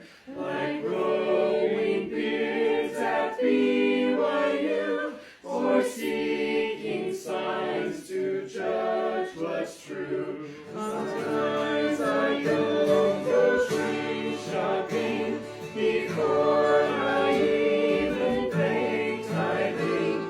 Take sacrament with my left hand, a sin I'll never understand, but still I prosper in the land. Home of 4110 be damned. I want to read you all a poem that I rediscovered as I was researching for the video that I posted this morning. It's a poem that was written by Helen Mar Kimball, who was an extremely faithful member of the LDS Church, and at the ripe old age of 14 years old was given by her father to the prophet Joseph Smith to become one of his plural wives. The poem was included in a rather frank letter that she wrote to her children when she was more like this age, but she was writing about her experience as the prophet's plural wife when she was more like this age. And it immediately followed a section of the letter where she had explained how hard it was on her mother. It nearly broke her mother because she could see how hard it was going to be on Helen, even though Helen herself couldn't see that until she agreed and experienced it. So here we go. I thought through this life, my time will be my own. The step I am now taking is for eternity alone. No one need be the wiser through time, I shall be free. And as the past hath been, the future still will be. To my guileless heart, all free from worldly care, and full of blissful hopes and youthful visions rare, the world seemed bright, the threatening clouds were kept from sight, and all looked fair, but pitying angels wept. They saw my youthful friends grow shy and cold, and poisonous darts from slanderous tongues were hurled. Untutored heart, in thy generous sacrifice, thou didst not weigh the cost, nor know the bitter price. Thy happy dreams all over, thou art doomed, alas, to be barred out from social scenes by this thy destiny. And over thy saddened memories of sweet departed joys, thy sickened heart will brood and imagine future woes. And like a fettered bird with wild and longing heart, thou wilt daily pine for freedom and murmur at thy lot. But couldst thou see the future and know that glorious crown awaiting you in heaven, you would not weep or mourn. Pure and exalted was thy Father's aim. He saw a glory in obeying this high celestial law. For to thousands who've died without the light, I will bring eternal joy and make thy crown more bright. I had been taught to receive the prophet of God and receive every word as the word of the Lord. But had this not come through my dear Father's mouth, I should never have received it as God's sacred truth. Remember me talking about planned Mormon temples that are getting huge amounts of pushback from local residents? Well, apparently we have another one. Thank you, Casey, for bringing this to my attention. As you know, this is one of my pet peeves. God's house is so important that local residents and their wishes apparently don't matter. We already have the Heber Valley, Utah temple, the Cody, Wyoming temple, even the Provo, Utah temple. Now we add to that list the Lone Mountain, Nevada temple. But before I tell you why local residents are pushing back on this temple's construction, see if you can guess. Here is an artist's rendering of what it will look like. Keep in mind, the front door of a temple is usually a foot or two taller than your average door, so this is quite a large building. And here is the Google Street View of its proposed location. Yeah, it goes without saying. As we've heard multiple times now from other communities, local residents here aren't opposed to the church, its beliefs, even the temple itself. It's just that the building doesn't fit in with the community at all. In this case, it even violates an agreement made in 2002 and updated in 2016 that's supposed to protect these rural communities from urban growth. Despite that, the church now wants to build an 87,000 square foot building that they call 3 stories. But this is 240 feet, which is 17 stories, not 3. And local church members are apparently excited to not have to drive to the opposite end of the valley to attend the Las Vegas temple, so don't tell me this won't increase traffic and congestion on these currently quiet streets. Now, if you're wondering if the church itself has responded to these concerns, they have. They reassured the community that they don't plan to put Angel Moroni on that steeple. Yeah, because that'll solve the problem. I went through my faith transition when I lost belief in the truth claims of the LDS Church 5 years ago now. I cannot believe it's been that long. But when I lost my faith, I suddenly had this insatiable appetite for all ex-Mormon media. I just wanted to know everything. I spent so many hours listening to just the top 25 list of Mormon Stories episodes because every episode is so long. I have a friend who's listened to every single hour of every single episode. That is dedication. But I also listened to the Year of Polygamy podcast with Lindsay Hansen Park. That's my favorite. I read Joseph Smith, Rough Stone Rolling, as well as No Man Knows My History. I mean, I just couldn't learn enough. It was all just so fascinating. My wife can attest that's all I thought about for a while. But just since 5 years ago, there are so many more ex-Mormon resources now, and that's due to the flood of people who are joining our ranks. So I want to do a series on ex-Mormon resources, but not the common ones that people talk about all the time. I want to talk about the lesser known but still amazing resources. And I want to start with one that has only existed for a few months. It's pretty new, but it's caught on so well because of just how helpful that is. And that's this book by fellow TikToker Alyssa Grenfell, How to Leave the Mormon Church. She released this in January, but it's been a bestseller in Mormon categories ever since. Now, I know everyone's different, everyone's needs are different, but I wanted to start with this because she covers just about everything I would have wanted to read about right away when I first left the church. I mean, there's the faith crisis itself, there's relationships, how to tell your family you've left, even kids if you have them. Different types of beliefs so that you can figure out where you fit in. Want to know more about tattoos? Or how to buy underwear? I mean, I still struggle with this type of thing when I'm at a restaurant. Ever wonder what's the difference between a cappuccino and a latte? Well, now you know. There's a whole chapter on eggplants and peaches. There's even a section on when you're ready to move on and leave behind the ex-Mormon label. Remember how you used to keep a stack of Books of Mormon, copies of them?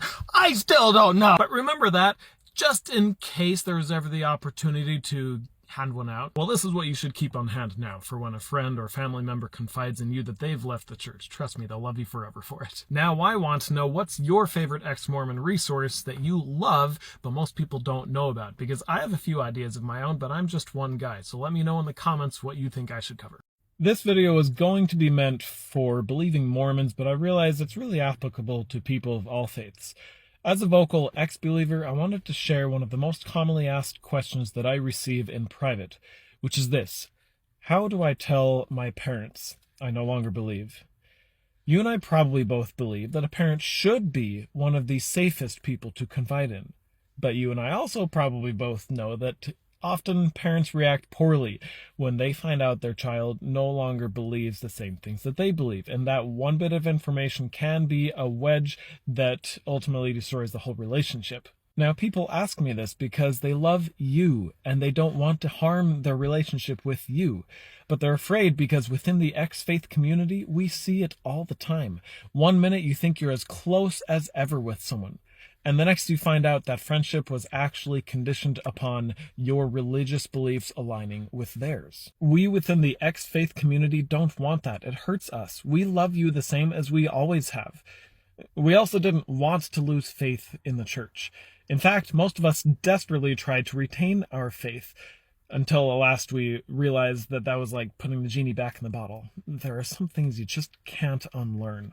So on behalf of my friend here, as well as the many others who are wondering the same thing, can I ask you to be patient with us? We've never been here before. We've never done this before. We didn't ask for this.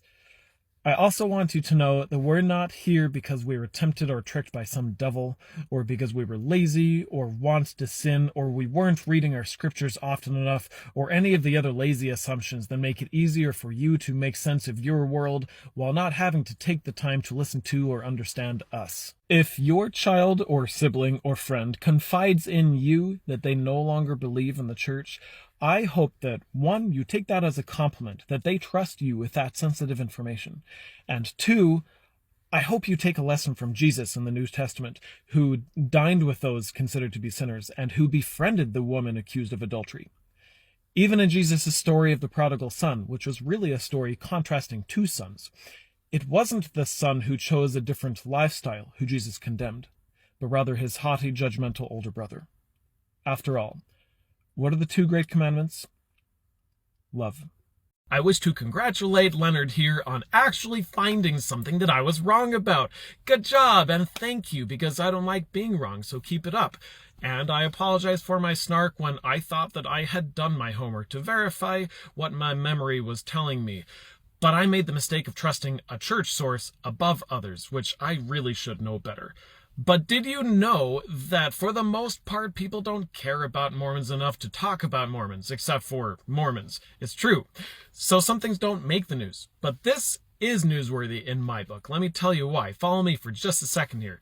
The church announced in summer of 2019 that they're going to raise the cost of serving a mission starting in summer of 2020. But something happened in between there. Do you remember? Something that was church-related, not COVID. This Wall Street Journal article broke, which changed everything for the church. Church leaders knew with announcements like raising the cost of serving a mission that they had been caught making plans to sleep with another man's wife, and they've been trying to explain it away ever since. It's been beautiful. So I wish to publicly thank whistleblower David Nielsen for saving thousands of Mormon parents $100 a month since 2020. Maybe if we talk about this enough, we can save them another $400 a month. So hit that share button. Today marks 4 years since my metaphorical shelf broke and I lost all faith in the Mormon Church, the faith of my upbringing. So it's been a while since I was excited for their biannual general conference, which starts tomorrow. But this time around, I am genuinely looking forward to it, and not just out of curiosity to see what new nicknames we ex-Mormons get to add to our list. No, the LDS Church has been enwrapped in controversy ever since a whistleblower blew their cover on their secret hoard of more than $100 billion. And the latest episode in this drama involves them being fined $5 million by the SEC for secretly and illegally hiding $32 billion that was required by law to be publicly disclosed. This offense wasn't just a one-time thing either. They had filed paperwork under 13 shell companies in order to keep the actual company, Ensign Peak Advisors, out of the public eye annually for 22 years. That's what the fine was about.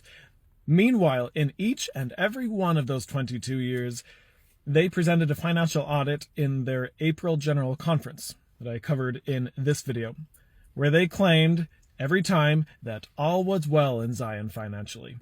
Now we know that each and every one of those audits was a lie. They were hiding billions and billions of dollars from their own people and the government the whole time, and only just now finally got caught with their pants down. So, tomorrow is the day when they would normally have this annual financial audit, normally in the beginning of the Saturday afternoon session, FYI. What's going to happen? Are they going to do the same thing they've always done and claim that all is well, even though the public now knows that is not the case? Or are they going to just skip it altogether?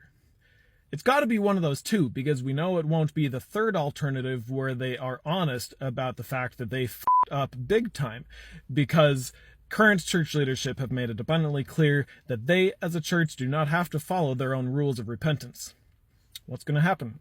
I'll be watching to find out. Hope you do too. I frequently criticize leadership of the LDS Mormon Church, but not so much with the general membership. I love Mormons. They're my people. One thing I love about Mormons is their appreciation for history, even if it is sometimes misplaced. That's not their fault.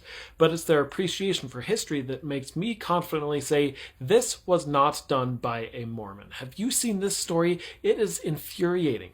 This amazing LDS meeting house was constructed before World War I. It was remodeled before World War II. It was sold by the church and placed on the National Registry of Historic Places in the 1970s and has been used for a variety of purposes since then.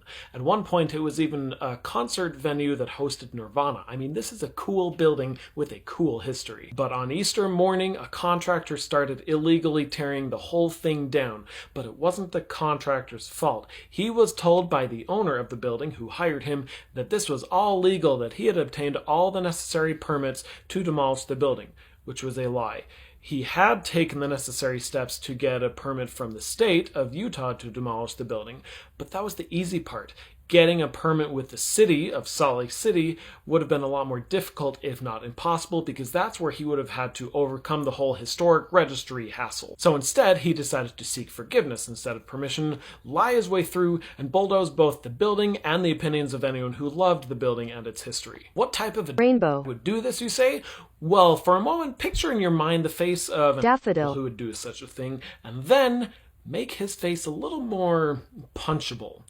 Now everyone, meet Jordan Atkin, a man who favors profit over people, money over morals. I bet this face is pretty close to the one you were imagining, wasn't it? Is this not the most punchable face you've ever seen in your life? Well, maybe next to this one, but that's a different story. This butterfly was leading on potential buyers of the property who wanted to revive it and turn it into something beautiful for the community. He was basically establishing a pretty flimsy alibi, because at the same time, he was also obtaining the aforementioned state permits, even putting a specific date on the demolition, as soon as March 28th. 3 days before it actually happened. Thankfully, city officials acted quickly and stopped the demolition before the majority of the building was destroyed. Atkins said it was all just a dramatic miscommunication. How so? Who knows? He won't respond to any of the several news outlets who have reached out to him for comment. But only this portion of the building was destroyed, and city officials are going to make him rebuild and restore it while imposing a fine of $200 a day until he does so. That adds up to $6,000 a month. If you ask me, that's not enough for how severely he shit on others' history in the hopes of turning a profit. Wow.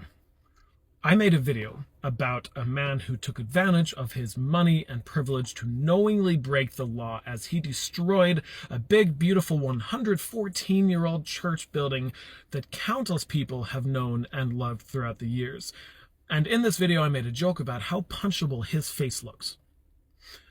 I think we can agree that a punch to the face for this guy would be letting him off easy. I'm glad he will be, theoretically, fined $6,000 a month while he rebuilds what he destroyed. But apparently that's inconsistent of me, because I've also criticized this man for using a violent analogy, not with fists, but with pew-pews, and using them not against anyone who broke any laws or hurt any person, but against a highly marginalized community. A community so marginalized that they have to fight to keep their own people from unaliving themselves because of harmful rhetoric like this. I fail to see the parallel here. This to me looks like a desperate attempt to defend the indefensible. Have you ever actually listened in order to understand someone who has been hurt by this man? I mean, there are entire organizations that are dedicated solely to countering and helping people heal from this garbage. If you are still defending this, I consider you complicit in the harms done to the queer community.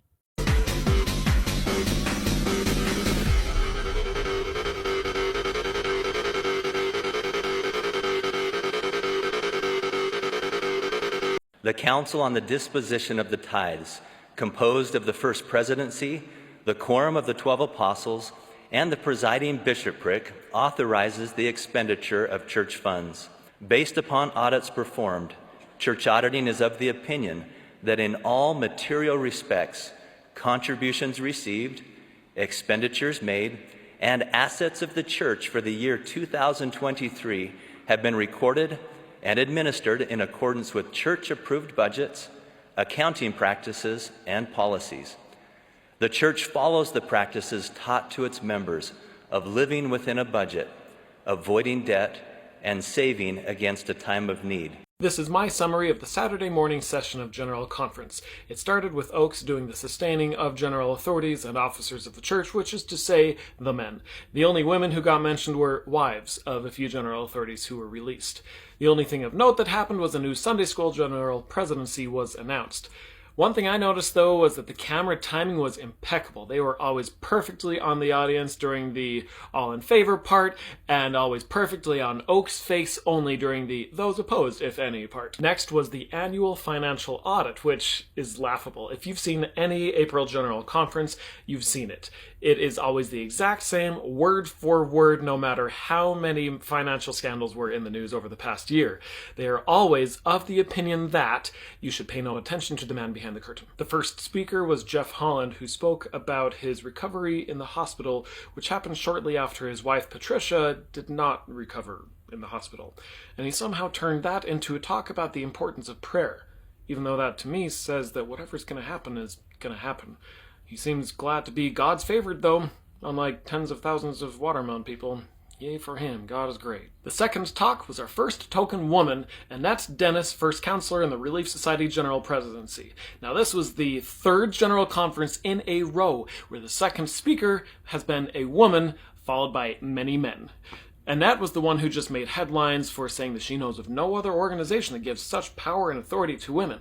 So she spoke about covenants, you know, those agreements to give up individualism, to blend in, obey, and don't question. And, as expected with this general conference, garments. Yes, she dedicated a good portion of her talk to guilt-tripping about what type of underwear you should wear. It's a strange god they worship. Next was Alexander Dushku. If you haven't received some grand, amazing spiritual experience to build your faith like Joseph Smith did, you can instead rely on confirmation bias. Find lots of little things to build your faith and confirm what you want to believe.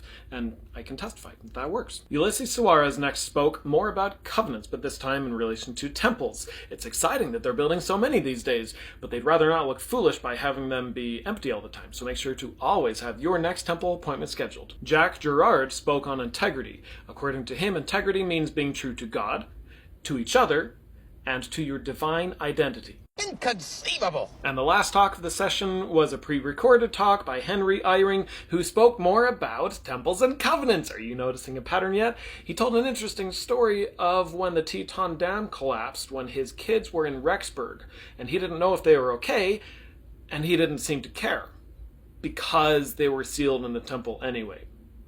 So attend the temple more, so you too can not care, or something. This is my summary of the Saturday afternoon session of General Conference. The first speaker was David Bednar, who spoke on the church's monopoly on peace and stillness. It was basically a really long version of the primary song, references more than just quietly sitting. Next, Massimo De Feo spoke of vision problems he has and then related vision to faith. It was your typical follow Jesus, repent, and endure to the end talk that you've heard countless times. Next was Brent Nielsen, who is a lawyer, as many general authorities are. He used the lawyer terms witness and testimony, tying them to the church. He talked about scripture characters who bore witness of and testified of Jesus, and then talked about modern missionaries doing so. Jose Alonso gave you typical Jesus talk. Life sucks, and the church holds a monopoly on peace, so turn to Mormon Jesus. Garrett Gong had a similar theme. Life sucks, so trust that God will make it all worth it. Everything will work out for your good somehow. And then he related it to temples. Surprise, surprise. Temples help you keep an eternal perspective so you're at peace with life sucking. Next, Michael Nelson brought up the story of the stripling warriors in the Book of Mormon, and since they were youths, spoke about the importance of focusing on the rising generation, because they're losing the rising generation. He said if you have a laser-like focus on the youth, you'll have an impact that lasts for generations, and it's true. I know of many kids today who were born in the covenant who will never be baptized. Oh, and he said that the youth of today are among Heavenly Father's most noble spirits. Funny how every generation is the chosen generation. And wrapping up an entire session without a single female speaker was Quentin Cook, who spoke on being one in Christ. You see, unlike in years past, Mormon heaven now accepts people of all races, but not faiths. Or orientations, actually. We're still working on that one. But the requirements for faith and repentance are uniform for everyone, including repenting from being gay. Totally uniform. This is my summary of the Saturday night session of General Conference. It started with Shane Bowen, who talked about priesthood keys or authority that were passed from Jesus to his apostles to Joseph Smith and down the line to Rusty today. And as a result, we still have miracles and angelic ministrations today too. Because if they say it enough, you might actually believe it. Next, Stephen Bangerter spoke to the rising generation. He told them the typical chosen generation stuff that every generation is told, and then tried really hard to instill some scrupulosity in them. God has foreordained you to do some really important shit, and if you're not worthy, you might not ever find out what it was that God wanted you and only you to do. So in your private moments, you'd better stop and start reading your scriptures. Next, we finally got another woman. Andrea Spineas also spoke to the youth, this time about David and Goliath, the youth being David and Goliath being the world, us versus them. And to conquer the world, you need to be prepared with spiritual stones, because muskets didn't exist back then. But the stones were relatively benign, things like faith and repentance, the typical things. Then Matthew Carpenter spoke on temple ceilings and answered a question that I see asked quite frequently. What happens to a faithful partner's covenants and associated blessings if their spouse leaves the church? And the answer, doctrinally, nothing. All blessings remain in force, even if they divorce, unless they cancel their temple sealing. So women, just stay sealed to that douchebag and don't plan on ever falling in love with anyone else because you have to jump through a lot of hoops to be sealed to a different man.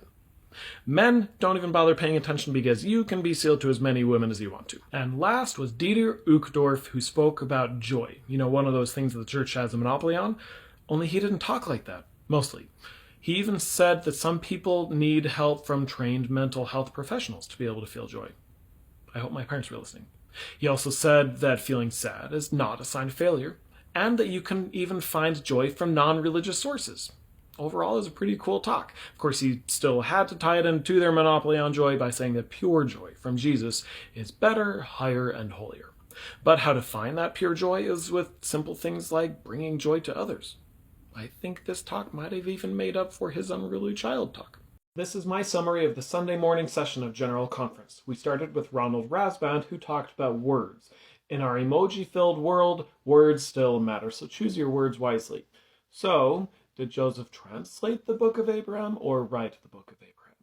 Was Helen several months shy of her 15th birthday, or was she 14? Yes, words matter. Next was Susan Porter. This may be the 4th session, but she's only the 3rd woman to speak. As president of the children's organization, she spoke to the children about their testimonies. She said kids should pray to know, to grow, and to show their testimonies. She said some are knowers, some are maybe she didn't say that, but why didn't anyone tell her? Then Dale Renland likened rowing to spirituality, and how it's when you stop rowing that you're more susceptible to being tipped over by waves.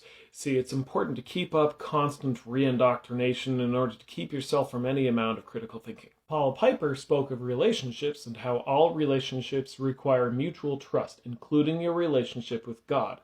He related it to the trust exercise of falling backwards. Sometimes you just have to close your eyes and forget about all the times God was an absent parent, went on murderous rampages against his own children, or was so extremely indecisive regarding how racist he wanted to be. Then Patrick Kieran, in his first conference address as an apostle, said that God does not put up roadblocks for you. He does everything he can to bring you home.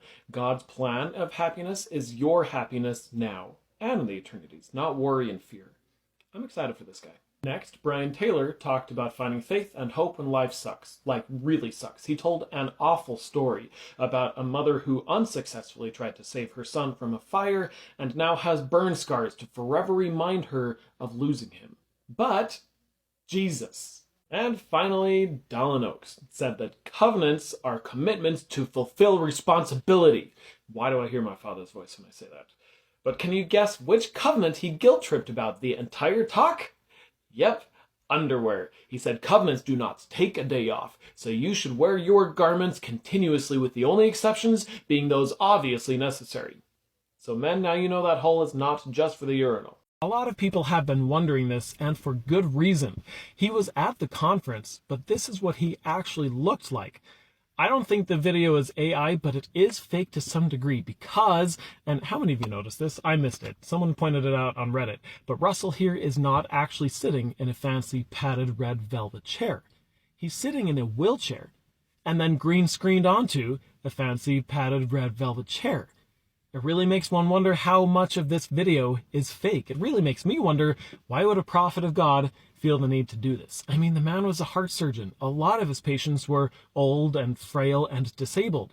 And he's not okay just owning up to the fact that he's old and frail and disabled? I mean, he's nearing a century old. He's going to look old. Let me make one thing abundantly clear. There is nothing wrong with being disabled. There's absolutely nothing wrong with using a wheelchair. There is something wrong with being disabled and pretending like you're not, especially when you're in a position of power and influence as he is. Abuse of elderly and disabled people happens. And you know one behavior that enables that abuse? This shit. But hey, follow the prophet. He knows the way. This isn't the gotcha you think it is. He's suggesting here that I'm promoting the LDS Church and essentially doing missionary work for them as I bring attention to their issues. I miss being that naive. Let me tell you how this works. When someone posted a video of a door plug that popped off of a forking plane in the sky, people didn't see that video and think, oh, that Boeing plane looks amazing. Let's make sure to schedule our next flight on that thing. No! This happened. And then more people talked about it until this happened. Boeing will recover, but they would have been so much farther ahead had they just been honest and ethical in the first place. The same thing has happened to the church countless times in big and small ways. You name a positive progressive change that the church has made, and I'll name the evil anti-Mormons who are behind it. Ending polygamy? It started with those who created the Nauvoo Expositor, and it ended with the entire nation uniting against Utah via Congress to end polygamy. And the whole time the prophets were saying that everyone else was wrong, that you can't change God's laws, until God changed his mind. And I bet you're glad he did, aren't you? Then there was the priesthood and temple ban. The civil rights era came and went.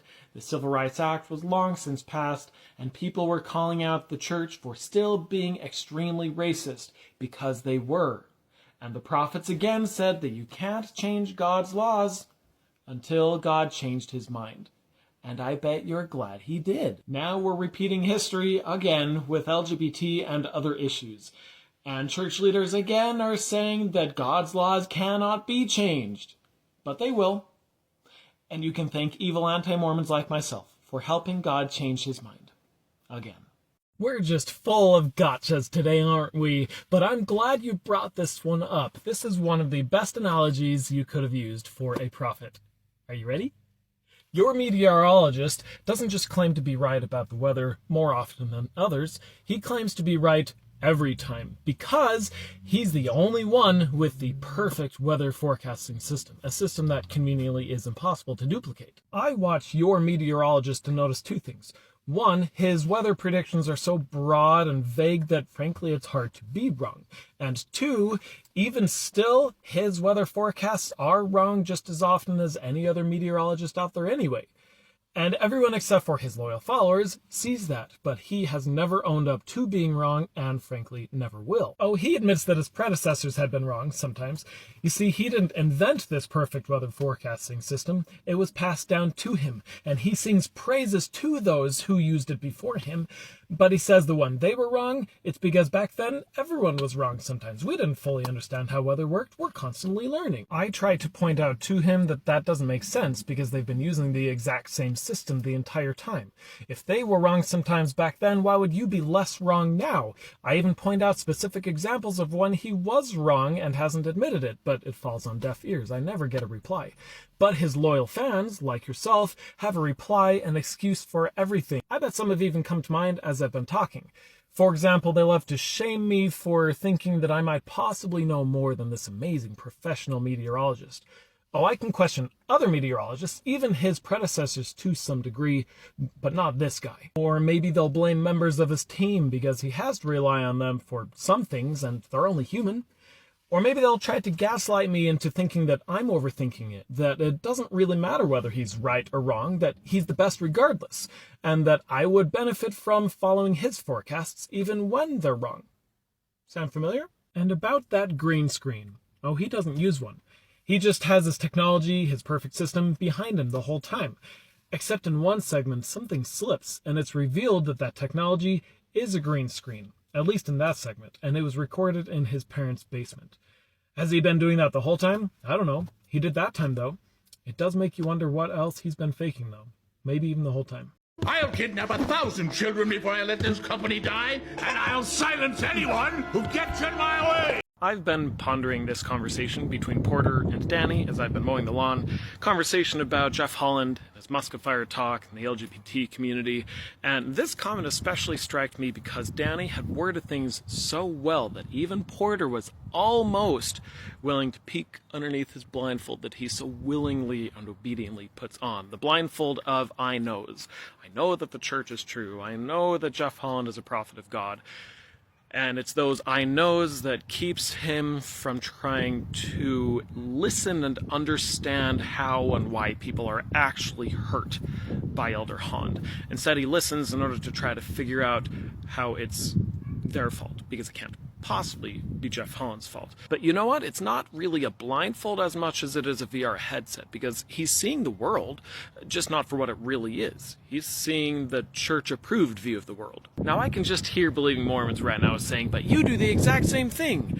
And yeah, I do, to some extent. We all do. It's called bias. It's hard to avoid to a certain degree. But you know what? I've been on both sides of the coin. I have been the keyboard warrior in defense of the church. When New Name Noah was releasing his videos on YouTube, the temple ceremonies that he obtained via ethically questionable means, I was the porter back then on YouTube. And then I left the church, and for a while I could not see any good that the church did in the world because of this so intense feeling of being lied to, betrayed, manipulated, controlled. But now I can start to see both sides. I can see that the church does do good in the world. Just ask my parents. My parents will tell you all of the good that the church does. They know that part by heart. But what they won't or can't tell you is at what cost. At what cost to people, to livelihoods, to self-confidence, to authenticity does this good happen in the world? They can't do that because that would be akin to removing that VR headset for just a moment, to see the world, to see people for what they really are. There's nothing more uniquely human than emotionally connecting with different types of music. Most of us could probably easily mentally organize the different stages of our life based on what type of music we were listening to at the time. I know I can. And the time period when I left the Mormon Church is no exception. There are some songs and albums that I will forever have fond memories of in relation to my religious deconstruction. Like This Is Me from The Greatest Showman, listened to hundreds of times. Mindy Gledhill's Rabbit Hole album, the entire soundtrack to Smallfoot, all excellent music. I highly recommend. Well, during this time period of my life, someone in the Mormon Enlightenment group on the Book of Faces asked what music everyone likes that relates in some way to their religious deconstruction. And man, oh man, did he get answers. I mean, that's a big group. Well, he made a playlist based on what everyone said, and I've been listening to it ever since. I put it on shuffle, and I always hear new music because, look, there's 28 hours worth of music here from almost every genre, and all of it has to do with religious deconstruction in some way or another. A little over a year ago, I asked the same question here and made my own playlist. It's not 28 hours, but it could be. Since there's always new music and music is always evolving, I want to add to it. So tell me in the comments what music has helped you or relates in some way to your religious deconstruction, and I'll add it to my playlist for y'all to look up and listen to on Spotify. I'm excited to see what y'all come up with. There is no other religious organization in the world that I know of that has so broadly given power and authority to women.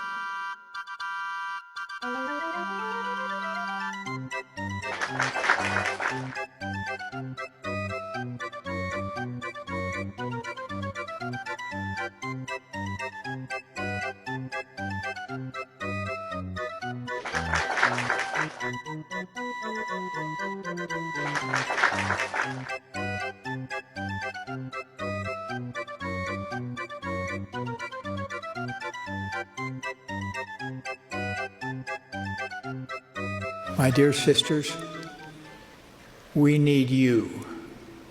We need your strength, your conversion, your conviction, your ability to lead, your wisdom, and your voices. We simply cannot gather Israel without you.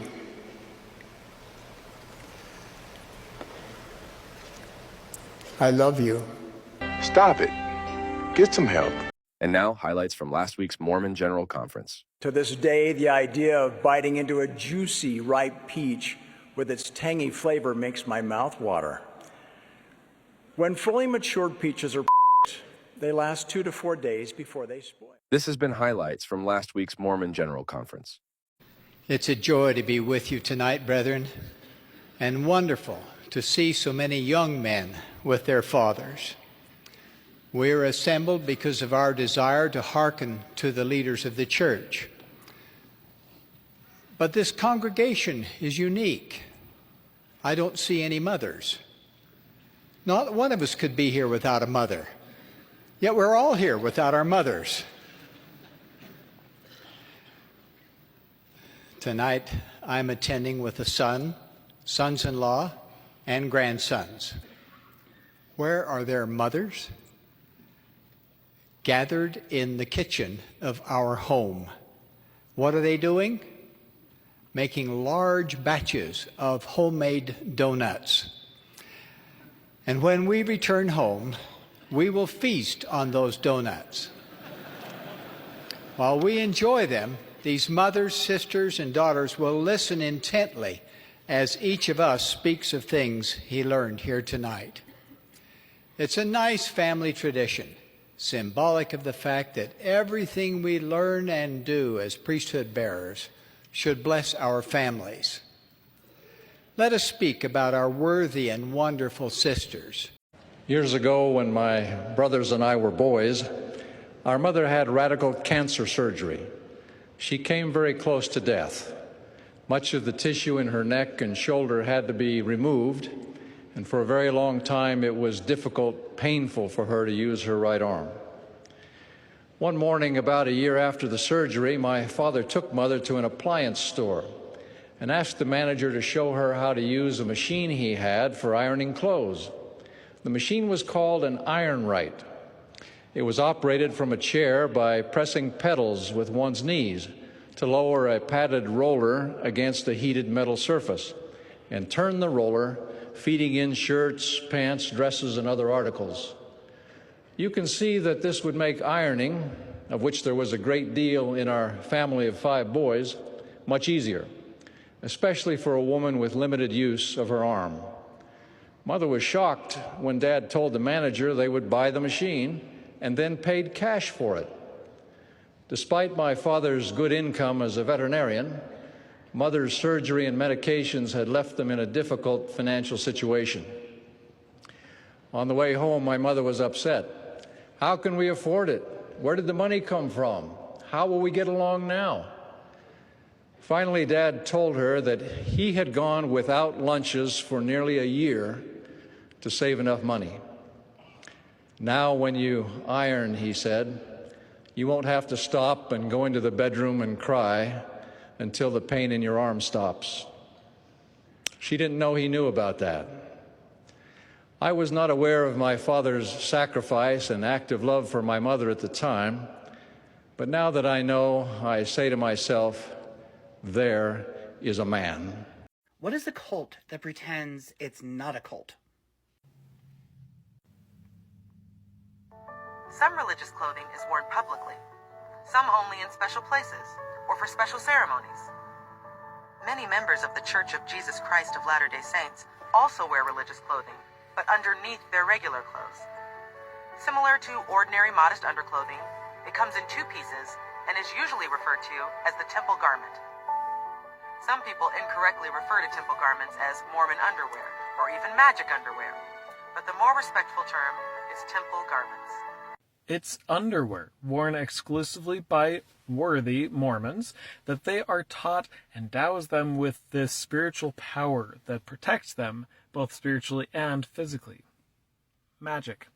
People keep sending me this video, so I think I need to share it with you guys. Just watch this. If you were driving in the West Las Vegas Valley today, you might have seen a 7-foot helium balloon take its maiden voyage. Residents of the Lone Mountain area bought this balloon as a protest. The white balloon, which is 7 feet in diameter, hovering 216 feet above the neighborhood, shows the height of the proposed temple for the Church of Jesus Christ of Latter-day Saints.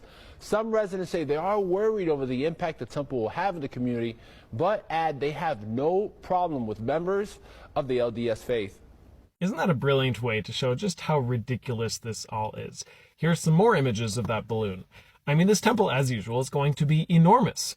Here's some images from Google Maps that I took of the temple location. Now, religious freedom advocates are going to scream persecution as this neighborhood fights against the building of this temple. But I have to point out, what would you all say if instead of a great and spacious religious building, this was, say, a theater, a shopping center, a high-rise apartment building? If this were anyone else, I think you'd be singing a different tune. Why is it that things that are unethical, illegal even, for anyone else are okay for religions to do? I mean, all this neighborhood wants is to not have an enormously tall, stark white, eternal eyesore built in their quiet neighborhood. But because the LDS Church claims to be a religion, not a business, they get to say, fuck you, we'll do what we want. Just like Jesus. White people, like myself, have so much privilege, sometimes they have no clue. Case in point, this KSL article talking about a popular hiking trail in Davis County that's had some major improvements, especially to the parking lot and bathrooms and stuff. But the article itself points out that this area was lived in and hunted in by Native Americans, by Shoshone tribes, for time immemorial, only to be colonized by Mormon settlers, and now the descendant of the very first colonizer helped with the ribbon-cutting ceremony. How special! How tone-deaf can you be? Why didn't you call me back? And I'd be like, why are you so obsessed with me?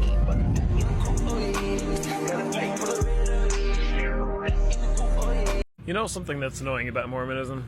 Okay, there's a lot that's annoying about Mormonism, but one thing that annoys me, I left the church and dived headfirst into church history, and so as a church history nerd now, I'm finding that there's so much historical work that could be done, but hasn't been done, because Mormons care about Mormon church history, but no one else does. It's kind of like fans of Taylor Swift. Swifties tend to know Taylor Swift's origin story, and they know every album, and they know the history behind the songs of every album, and the non-Swifties don't know any of that. Because it doesn't matter. It doesn't. But it's fascinating to Swifties. And that's how I am with church history. Ultimately, it doesn't matter. But it matters to me, and I want to know, but there's so much work that has not been done. And it's kind of frustrating as I go to research something. Like there's Lars Nielsen's new book, How the Book of Mormon Came to Pass. If he's onto something, it's going to totally change everything with how we think about and what we know about the history of the Book of Mormon. And should it have taken this long to uncover Athanase Kircher and his connection with Joseph Smith? No! Why did it take so long? Because no one cares! So, it's kind of annoying. 19 protesters were arrested at the University of Utah on Monday night. They and hundreds of others had been demanding that the university first disclose and then divest any investments that support Israel. But can you guess what they were arrested for? Camping. Yeah. Well, when police moved in on them, some in full riot gear on these campers, some protesters reacted by throwing objects at them, like water bottles that hit their helmets. Supposedly 2 policemen got minor injuries, but don't you worry, no one was hospitalized, as KSL had to point out. Poor policemen in their riot gear. The university president has made it clear they can protest at apparently very specific times and places, but this crossed the line of no setting up tents on grass. Camping will not be tolerated, even though that's exactly what they told students to do several months back for a different event on the exact same plot of grass. But I'm sure that was different. Yeah, actually it was, because that was for sports, and made them money. This is just for trying to stop a G-side, priority. Was getting my kids to bed tonight, and I ended up showing one of my videos to an elementary school-aged kid of mine, the D. Todd Christofferson one about the iron, about his dad buying the fancy ironing machine for his mom. If you haven't seen it, I'll link it below. And we finished watching it, and they said, "Why did you post that?" And I said, well, imagine if mom didn't just wash all of our clothes, but also ironed all of our clothes to make sure there are no wrinkles in them. That would be a lot of ironing, right? And they said, yeah. And I said, now imagine if mom got an injury in her arm that made it so every time she ironed, it hurt so bad she cried. What do you think I should do in that situation? And they said, do the ironing for her? I was like, exactly, high five. I mean, isn't it common sense? What is the most common Mormon apologetic response or excuse when confronted with problems with the church or its history? I would argue it's this. It's irrelevant. In this case, it's irrelevant that Joseph Smith translated the Book of Mormon using his magic rock inside a white top hat, thus making the golden plates themselves totally unnecessary. If you received a spiritual witness of the truthfulness of the Book of Mormon, well, let's keep going with that. Is it also irrelevant that Joseph Smith's translation of the Book of Abraham doesn't at all match what we now know as the actual translation of the papyri, or even the facsimiles in your own scriptures for that matter? Because you received a spiritual witness that the Book of Abraham is true, whatever that means. Is it irrelevant that Brigham Young ordered the slaughter of an entire tribe, the Timpanogos Shoshone tribe, because you received a spiritual witness that he was a prophet? Is it irrelevant that Lorenzo Snow, at age 57, married his last plural wife, who was 15, and then had 5 children with her, because you received a spiritual witness that he was also a prophet? Is it irrelevant that the current church hid many billions of dollars in illegal secret shell companies for which it was fined millions of dollars by the SEC because he received a spiritual witness that the church is true? You know, it really sounds to me like this spiritual witness is less a testament of truth and more a convenient way of excusing any bad behavior, whether that be lying, abuse, even unaliving. If you're a believing Mormon, and you try to explain away a legitimate concern with your testimony, you should know this is what you sound like. This is what others are hearing. It's not a spiritual witness. It's just an excuse. I'm trying to figure out why I am just hearing about this. This happened more than a month ago. It should be another George Floyd. This individual was having a mental health episode, so his family called 911 to get him help. The NYPD showed up and they were not interested in de-escalating and helping. They first brought out their tasers. His mom and brother were there and tried to protect him, shield him, knowing that the police obviously did not want to help. They wanted to hurt. So they were successful in tasing him, but surprise, surprise, that didn't help. So they unalived him instead, because he picked up a pair of scissors. Scissors, guys. If you have ever been to a party that got a little bit out of hand, you have been in scarier situations than this shit. I guarantee it. Hell, if you've raised a toddler, you've been in scarier situations than this shit. This should not have ever happened. These cops should be held accountable to the full extent of unaliving. What a state we live in. I cannot believe this. This pre-recorded report that Al Jazeera has been banned in the territory of Israel. That's funny. It was Al Jazeera where I first learned the extent of and the history behind what is happening in the area. That's actually what inspired my pinned video of the history of the area, which I'll link below. I, of course, didn't use Al Jazeera exclusively in my research. I used all sorts of sources as I really deep dived into the history. But it just sounds so familiar, as here in the US we're dealing with the TikTok ban, which our lawmakers have enacted because TikTok threatens their power that they hold over us because they can't control the information here like they can on other social media that's US owned. And apparently Israel is dealing with the same thing with Al Jazeera. Let freedom ring. As a leader, you need to be able to recognise the red flags of poor leadership.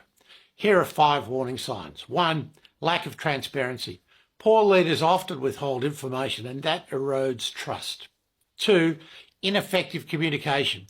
Communication breakdowns hinder team cohesion and productivity.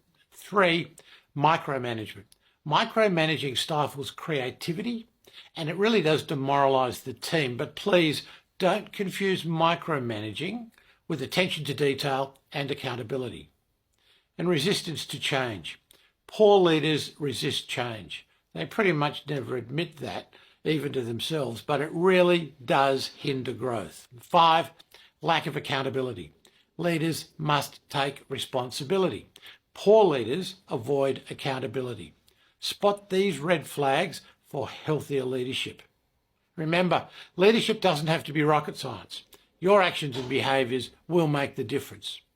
If you found this helpful, follow me for more leadership tips. This is funny, only it's not, because you're right. You should have learned this. There's no legitimate reason for the church not to teach this to its members, considering how big this is historically. Why did the church leave Kirtland, Ohio? Church members are not taught this. They all know, or at least think they know, why the church left Missouri. Say it with me. Persecution. Church members all know, or at least think they know, why the church left Nauvoo, Illinois. Say it with me. Persecution. But why did the church leave Kirtland, Ohio? I've been to Kirtland twice on 2 separate church history trips, and I had no fucking clue why the church left Kirtland, Ohio until I was leaving the church. That should not be the case. The church left Kirtland, Ohio because of this bank that Joseph Smith set up.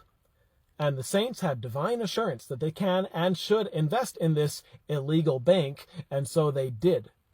And it went down almost immediately, and everyone went down with it, and they lost everything. That is why the church left Kirtland, Ohio, and left the first temple ever built to rot. If it weren't for the saints that were still in Clay County, Missouri, the church would have probably just fallen apart and would be non-existent today other than just a blip in American history books. This is what gets me riled up. You should have learned this in Sunday school. I'm sad. I just watched the second to last episode of Game of Thrones called The Bells. Ring the bells, ring the bells. If you've seen it, you know. But huge spoiler alert, if you haven't yet seen it, stop here. Just search the hashtag. Other videos will make a lot more sense than this one. So, let's get into it. We've all been watching as Daenerys Targaryen appeared to be the hero at first. You know, there were people all over who feared for their safety, who lost loved ones to brutal tyrants, and she gave them a safe home. There have been those who saw past the hero facade, who tried to warn others who Dany really was, but no one listened, or at least no one with the power to do something about it. Now, after generations of fighting, we've come down to what appears to be the final battle. The many innocent civilians have all been herded into a tight space with no cover to be used as human shields, in the hopes that the enemy will have mercy on them. Well, guess what? The enemy doesn't give a rat's ass about those civilians. Dany could easily claim that they were collateral, that it's Queen Cersei's fault for hiding behind them. But it's blatantly obvious that Dany isn't just out to end Cersei, but the people too. It came as no surprise to those of us who know how we got here that Cersei's army threw down their swords and asked for a cease slashing. But it also came as no surprise that Dany ignored that and went forward in her anger, in her power, and continued mowing down thousands of innocents. Tyrion is a frustrating case because he saw the warning signs, but essentially chose to stay silent out of fear. He could have helped prevent this, but didn't. Jon Snow was fooled by Dany, determined to back her no matter what. He should have seen this coming, but chose to ignore the warning signs. Now he's complicit in the G-side unfolding before him, showing signs of regret, but continuing in his course nonetheless, which really makes one wonder if even he should be on the Iron Throne. I wish we could go back. Give those kids lives back, the families who are just trying to live their lives, who aren't responsible in any way, shape, or form for the actions of their leaders. I still have the last episode to watch. Maybe something will change, but at this point, there's no such thing as a happy ending. It seems impossible. Probably is, because those in power still don't care. That and the fact that in doing what she did, Dany created future enemies who will continue the fight at any cost now. She didn't solve any problems through all of this devastation, only created future ones. Free Palestine. I'm sad. I just watched the second to last episode of Game of Thrones called The Bells. Ring the bells, ring the bells. If you've seen it, you know. But huge spoiler alert, if you haven't yet seen it, stop here. Just search the hashtag. Other videos will make a lot more sense than this one. So, let's get into it. We've all been watching as Daenerys Targaryen appeared to be the hero at first. You know, there were people all over who feared for their safety, who lost loved ones to brutal tyrants, and she gave them a safe home. There have been those who saw past the hero facade, who tried to warn others who Dany really was, but no one listened, or at least no one with the power to do something about it. Now, after generations of fighting, we've come down to what appears to be the final battle. The many innocent civilians have all been herded into a tight space with no cover to be used as human shields, in the hopes that the enemy will have mercy on them. Well, guess what? The enemy doesn't give a rat's ass about those civilians. Dany could easily claim that they were collateral, that it's Queen Cersei's fault for hiding behind them. But it's blatantly obvious that Dany isn't just out to end Cersei, but the people too. It came as no surprise to those of us who know how we got here that Cersei's army threw down their swords and asked for a cease slashing. But it also came as no surprise that Dani ignored that and went forward in her anger, in her power, and continued mowing down thousands of innocents. Tyrion is a frustrating case because he saw the warning signs, but essentially chose to stay silent out of fear. He could have helped prevent this, but didn't. Jon Snow was fooled by Dani, determined to back her no matter what. He should have seen this coming, but chose to ignore the warning signs. Now he's complicit in the G-side unfolding before him, showing signs of regret, but continuing in his course nonetheless, which really makes one wonder if even he should be on the Iron Throne. I wish we could go back. Give those kids' lives back, the families who are just trying to live their lives, who aren't responsible in any way, shape, or form for the actions of their leaders. I still have the last episode to watch. Maybe something will change, but at this point, there is no such thing as a happy ending. It seems impossible. Probably is, because those in power still don't care. That and the fact that in doing what she did, Dani created future enemies who will continue the fight at any cost now. She didn't solve any problems through all of this devastation, only created future ones. Free Palestine. This is hilarious. Hilariously ironic, that is. He's commenting on my video where I just talk about Mormon church history when the church was in Kirtland, Ohio. That's it. And somehow talking about church history makes me an angry man. He's given me nothing specific about what he disagrees with or what I got wrong, just this and the previous comment bearing testimony to me that Joseph Smith is the greatest man next to Jesus. You know, it's really hard to take you guys seriously with stuff like this. Who takes the truth to be hard? Tell me one more time. It will never cease to amaze me the extent to which people can totally dismiss others' thoughts and opinions simply because they seem angry. Let's replace the word religion here with what I tend to talk about regarding said religion. To always talk negative about one liar makes him seem angry. To always talk negative about one manipulator or gaslighter makes him seem angry. To always talk negative about one money hoarder makes him seem angry. To always talk negative about one abuser or protector of abusers makes him seem angry. Yeah, you can bet I'm angry. Have you ever stopped to listen to why I'm angry? And I'm not saying I'm innocent of this either. I mean, when I first read the CES letter, I was a true believing Mormon, and I totally dismissed it outright simply because it has an angry tone. And then later on I learned things for myself that made it impossible for me to continue to believe in the truth claims of the LDS Church, and at that point I went back and reread this CES letter, and I realized, no wonder he's angry. He has good reason to be angry. Let's stop dismissing others because they are angry, and actually stop to listen to why they are angry. Okay? A Mormon missionary was arrested in Utah over the weekend for grape. Yeah, I'm honestly kind of surprised the church-owned KSL picked up on this story so quick. That's basically it as far as the news story goes, but I wanted to point out this. When something bad happens, suddenly missionaries for the church are volunteers, but otherwise they call them representatives of Jesus Christ, whose church they claim to be. Actually uses that term 4 times in chapter 1 of the missionary manual, Preach My Gospel. After all, the name of the church takes up just as much or more space on their name tags as their own name does. I'd also like to point out that potentially losing his membership in the church would not be done as a punishment for this young man.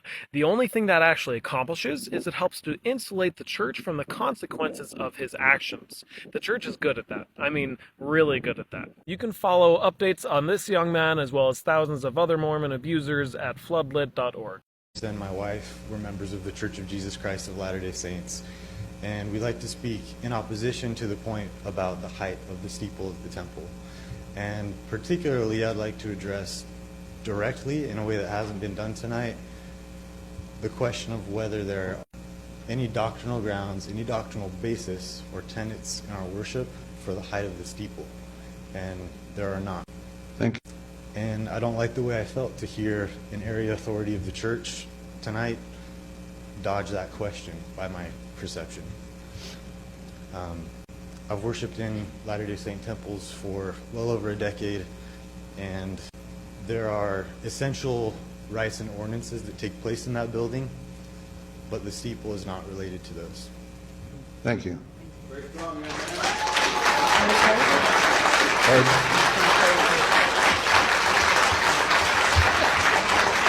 I know some people are going to disagree with me on this, but honestly, I don't care, because it's the truth. Boys named Ryan and this pair of red plaid pajama pants have the exact same energy. They're so Ryan. You can't tell me that they're not so Ryan. If Jesus invested in the stock market, what would he invest in? Well, there's no need to ask. We know. Here are the top 10 holdings of the Church of Jesus Christ of Latter-day Saints, which claims to be led by Jesus himself and happens to be one of the wealthiest organizations in the world. Number 10, we have Eli Lilly, a pharmaceutical company known for making its billions off of people with depression and diabetes, as well as selling drugs for depression that give you diabetes. Number 9 is the world's largest bank, J.P. Morgan, who practically admitted to choosing to stay silent about Jeffrey Epstein's crimes so they could continue to profit off of them. I'm sure Jesus is also happy about his profits. Coming in at number 8, we have United Health. Jesus healed the sick, so of course he would profit off of people being sick. Number 7 is MasterCard, a company that profits off of its insanely high interest rates for consumers, as well as its insanely high swipe fees for merchants. What can I say? Jesus loves a money changer. Number 6 shouldn't surprise anyone. It's Meta, aka Facebook, the company largely responsible for the mental health crisis of millennials and Gen Z. You see, there's got to be a demand for the gospel bringing joy to people's lives, and Meta kindly provides that demand. Number 5 is Amazon. Thousands upon thousands of small businesses have folded because of them, and it's a good thing too, because that's giving Jesus more money. Number 4 is Alphabet, the parent company of Google. This too just makes sense. You got to keep those priesthood holders coming back for their porn addictions, and how would they do that without the help of Google? We are down to Jesus' top 3 investments. Number 3 is tech company Nvidia, which is suddenly worth more than Apple and Alphabet thanks to the current explosion in AI tech. And when a company has that much money, you can bet Mormon Jesus has his hands in their pockets. Speaking of which, Jesus' number 2 investment is in Apple. Yeah, I know what you're thinking. Surprise, surprise. After all, I don't think I know of any rich white dudes who use Android. And last, but far from least, number 1 rounds out our global tech companies, with Microsoft receiving the lion's share of Jesus' investment money. Are you coming to the tree where they claim it was war, the children die for free?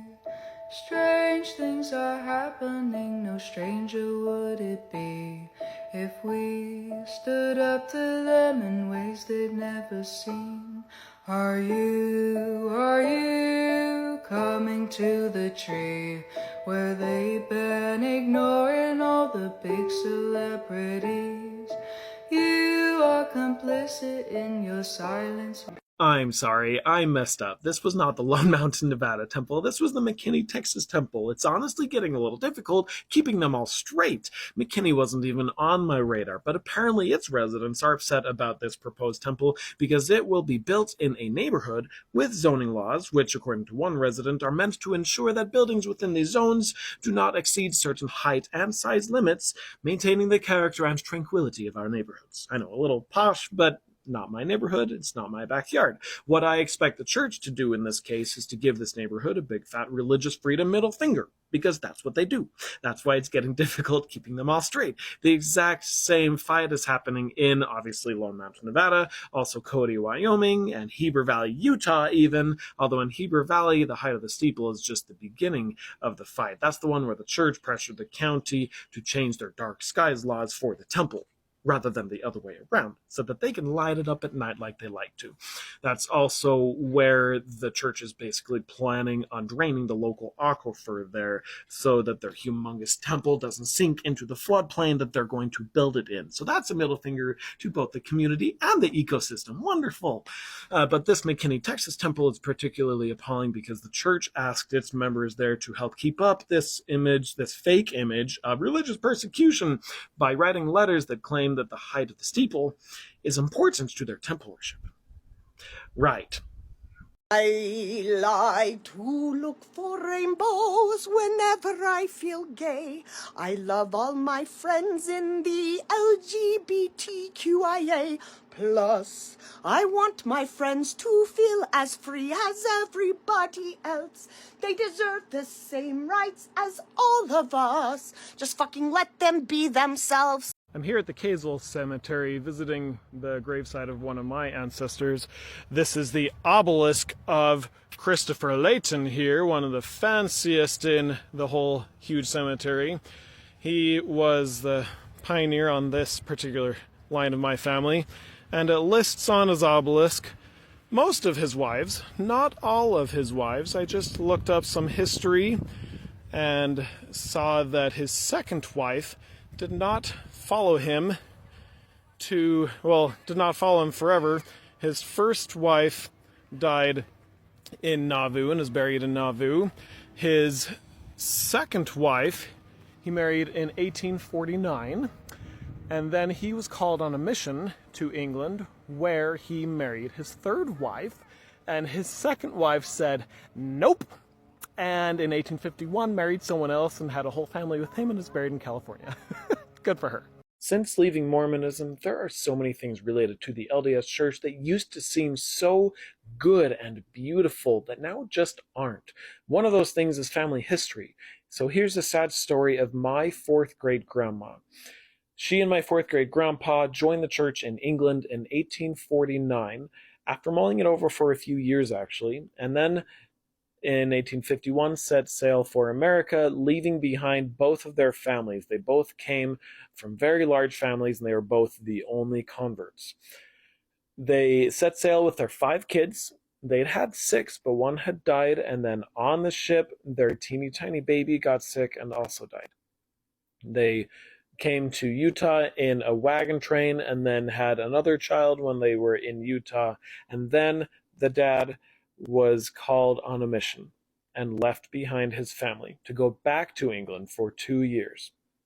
When he came back to Utah, he did so, ended up with the Martin Handcart Company, actually.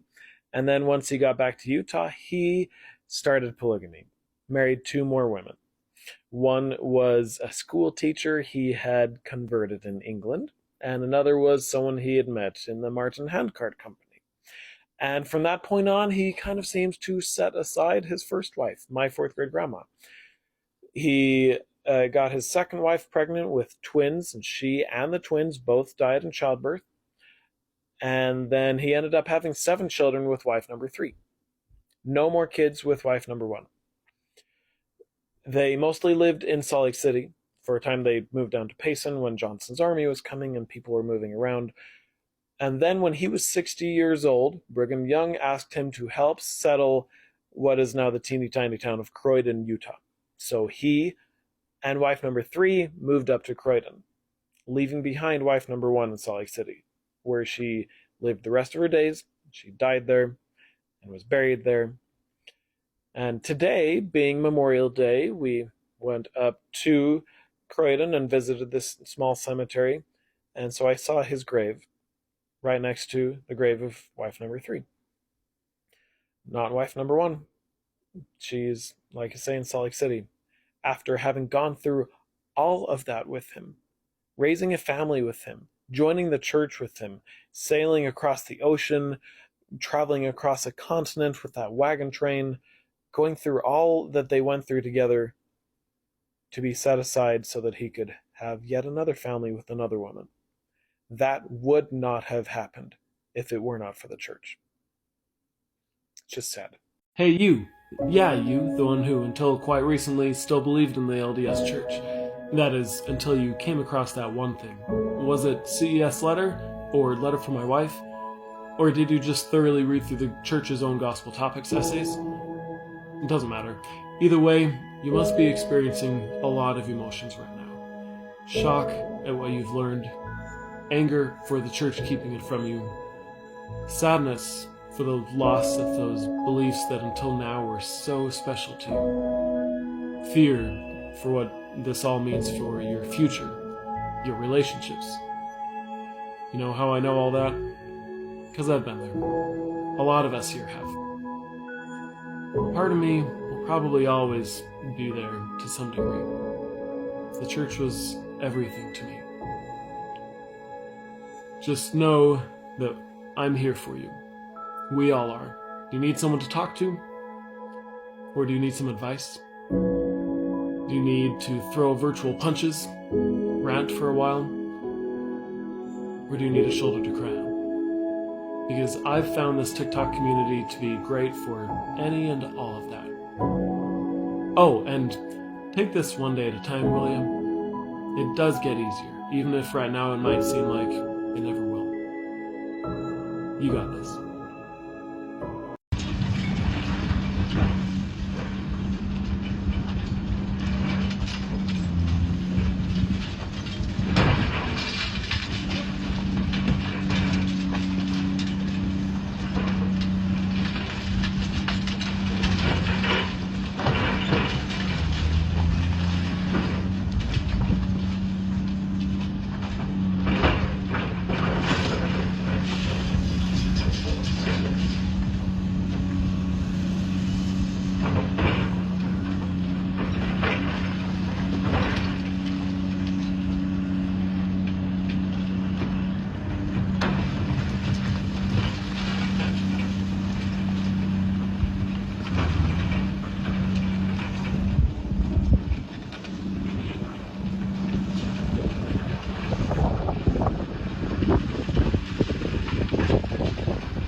Let me start with my testimony that the Church of Jesus is led by a mighty prophet of God, President Russell M. Nelson, not only for members of the church, but for the whole world. Why do I feel comforted, inspired, hopeful, and loved when I hear President Nelson speak? President Nelson's words are his words. I feel immeasurably blessed to serve during this season. President Nelson loves you, dear sisters. I have made a personal study of the words of President Nelson, and I listen to one of his talks every morning when I'm getting ready for the day. And I always hear something new and find myself marking and noting an insight I hadn't had before. From what or from whom is my optimism derived? Jesus Christ is the ultimate source of He who would have fine guests, let him have a fine wife.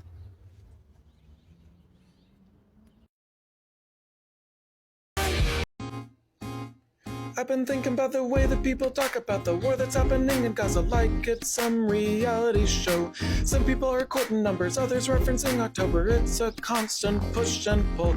But we should all remember we're the same. We all have friends and family, and a place we call our home. It's not right what's happening in Rafah. It's a genocide in Gaza. Time for a ceasefire now.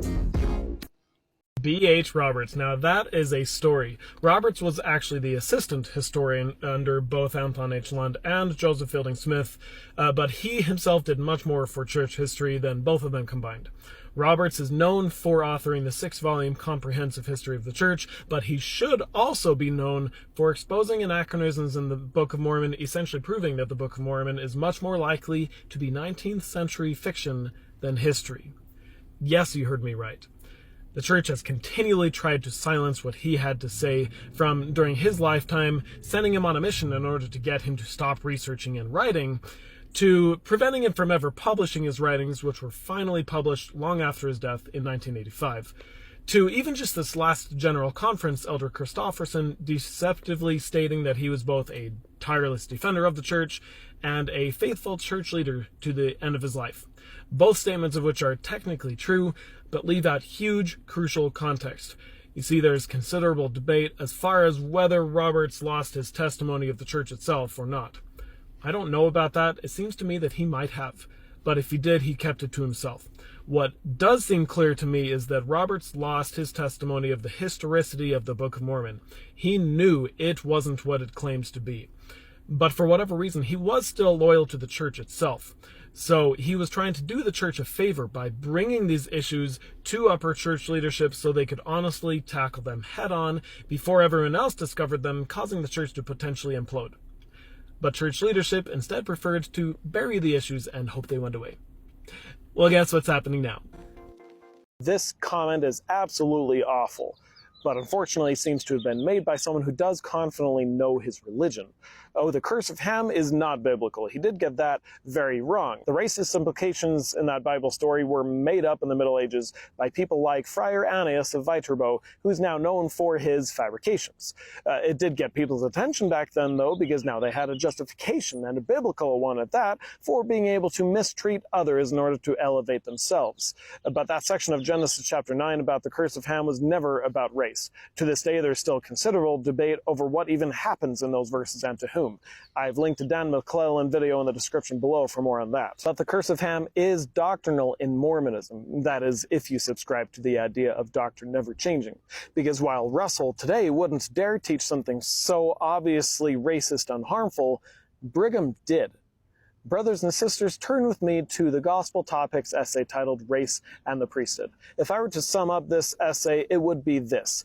Our outrageous racism wasn't our fault, it's just the way the world was at the time. But I don't want the essay itself, I want footnote number 9 in the essay, which is the source to this quote where Brother Brigham said that black members of the church would someday share all the same blessings of church membership that everyone else already had. So generous. But check out other things that he said if you go to the source. To put it simply, Brigham Young was a horrible human in every sense of the word. But in his mind, racism was absolutely doctrinal. He totally subscribed to Friar Ananias' since debunked theory about the curse of Ham and made it doctrine. My point in emphasizing all of this, though, is that if you dig deep enough, you can find doctrinal justification for anything. Just ask Chad and Lori Daybell, or Brian David Mitchell, or the Lafferty brothers, or Orville LeBaron. They all justified heinous crimes using Mormon doctrine, in much the same way that Swag here is justifying his disgusting racism. Mormons, you gotta hold these people accountable. You can't keep claiming that they're not a part of you, that they're not your own. They absolutely are. They own the same set of scriptures as you, and they probably study them more than you. Please call them out. Stop leaving that for the ex-Mormons to do. It gets tiring. Would you look at that? It appears the LDS Church is growing after all. That is, if you zoom all the way out. But no, they have to be growing, because look at how many temples they're building. Okay, this is just getting comical at this point, how desperate they are to appear as if they're growing. But they have kind of painted themselves into a corner here because of their past emphasis on growing, such as with this quote from the founder Joseph Smith, which if you have served a mission, you know by heart. Nothing can stop the church from progressing or growing. Nothing. But back to the article, I think we can all agree that the number of temples has much more to do with the size of their bank account than their membership. A much better indicator would be the number of current temple recommend holders, which we all know they're not about to release those numbers for obvious reasons. But even the membership graph doesn't look too good. I mean, look at that trajectory. Now look at this chart from Wikipedia that shows the growth rate of the church compared with the growth rate of the world population. If no one were to convert to or leave the church, but Mormons would continue to have children at the same rate as the global average, this number would be 0. And keep in mind, Mormons are known for having lots of kids to this day. That's why Utah has the lowest average age out of all 50 states by far. But even still, they've been struggling. I mean, look at this. For a couple of years, the church was actually shrinking relative to the global population. Now they're experiencing a regression to the mean of sorts, which mean it's still not great. I don't think we're too far away from the church deciding to stop publishing their membership numbers at all, because they're running out of ways to twist them. But what do you think about all this? Let me know in the comments. Being Mormon today is scarier than it has ever been, and that's thanks to people like me. Allow me to explain. While they're not being threatened in any way, they're not being tarred and feathered or violently forced out of their homes as in times past. No, I'm talking beliefs. But first, for background, you have to understand that for a true believing Mormon, the church is everything. It is the ultimate source of truth and morality, and as such, it is the ultimate factor in all life decisions. I was born into the church and had my whole life cut out for me. As a male, I was baptized when I turned 8. I received the Aaronic priesthood when I turned 12, I received the Melchizedek priesthood and then served a 2-year mission when I turned 19, after which you're expected to find someone to marry in a temple while pursuing a career to support a family, which I faithfully did, of course. Then, as a guy, you start faithfully working your way up the church hierarchy of leadership. Then, when you retire, you serve another mission, or 2 or 3, this time with your spouse. I did everything I was supposed to do because I believed it 100%. For example, I never understood why other young men sometimes said that they didn't want to serve a mission. I mean, why would you not? It's God's church, and he told us to spread the good news. Also, I didn't even apply to anywhere other than BYU. Why would you go anywhere other than the Lord's University if you had the choice? So suffice it to say, I made every life decision, big and small, with the church in mind. So when I had a friend who I knew believed in the church just as much as I did choose to leave the church, that did not compute. It did not make sense in my brain.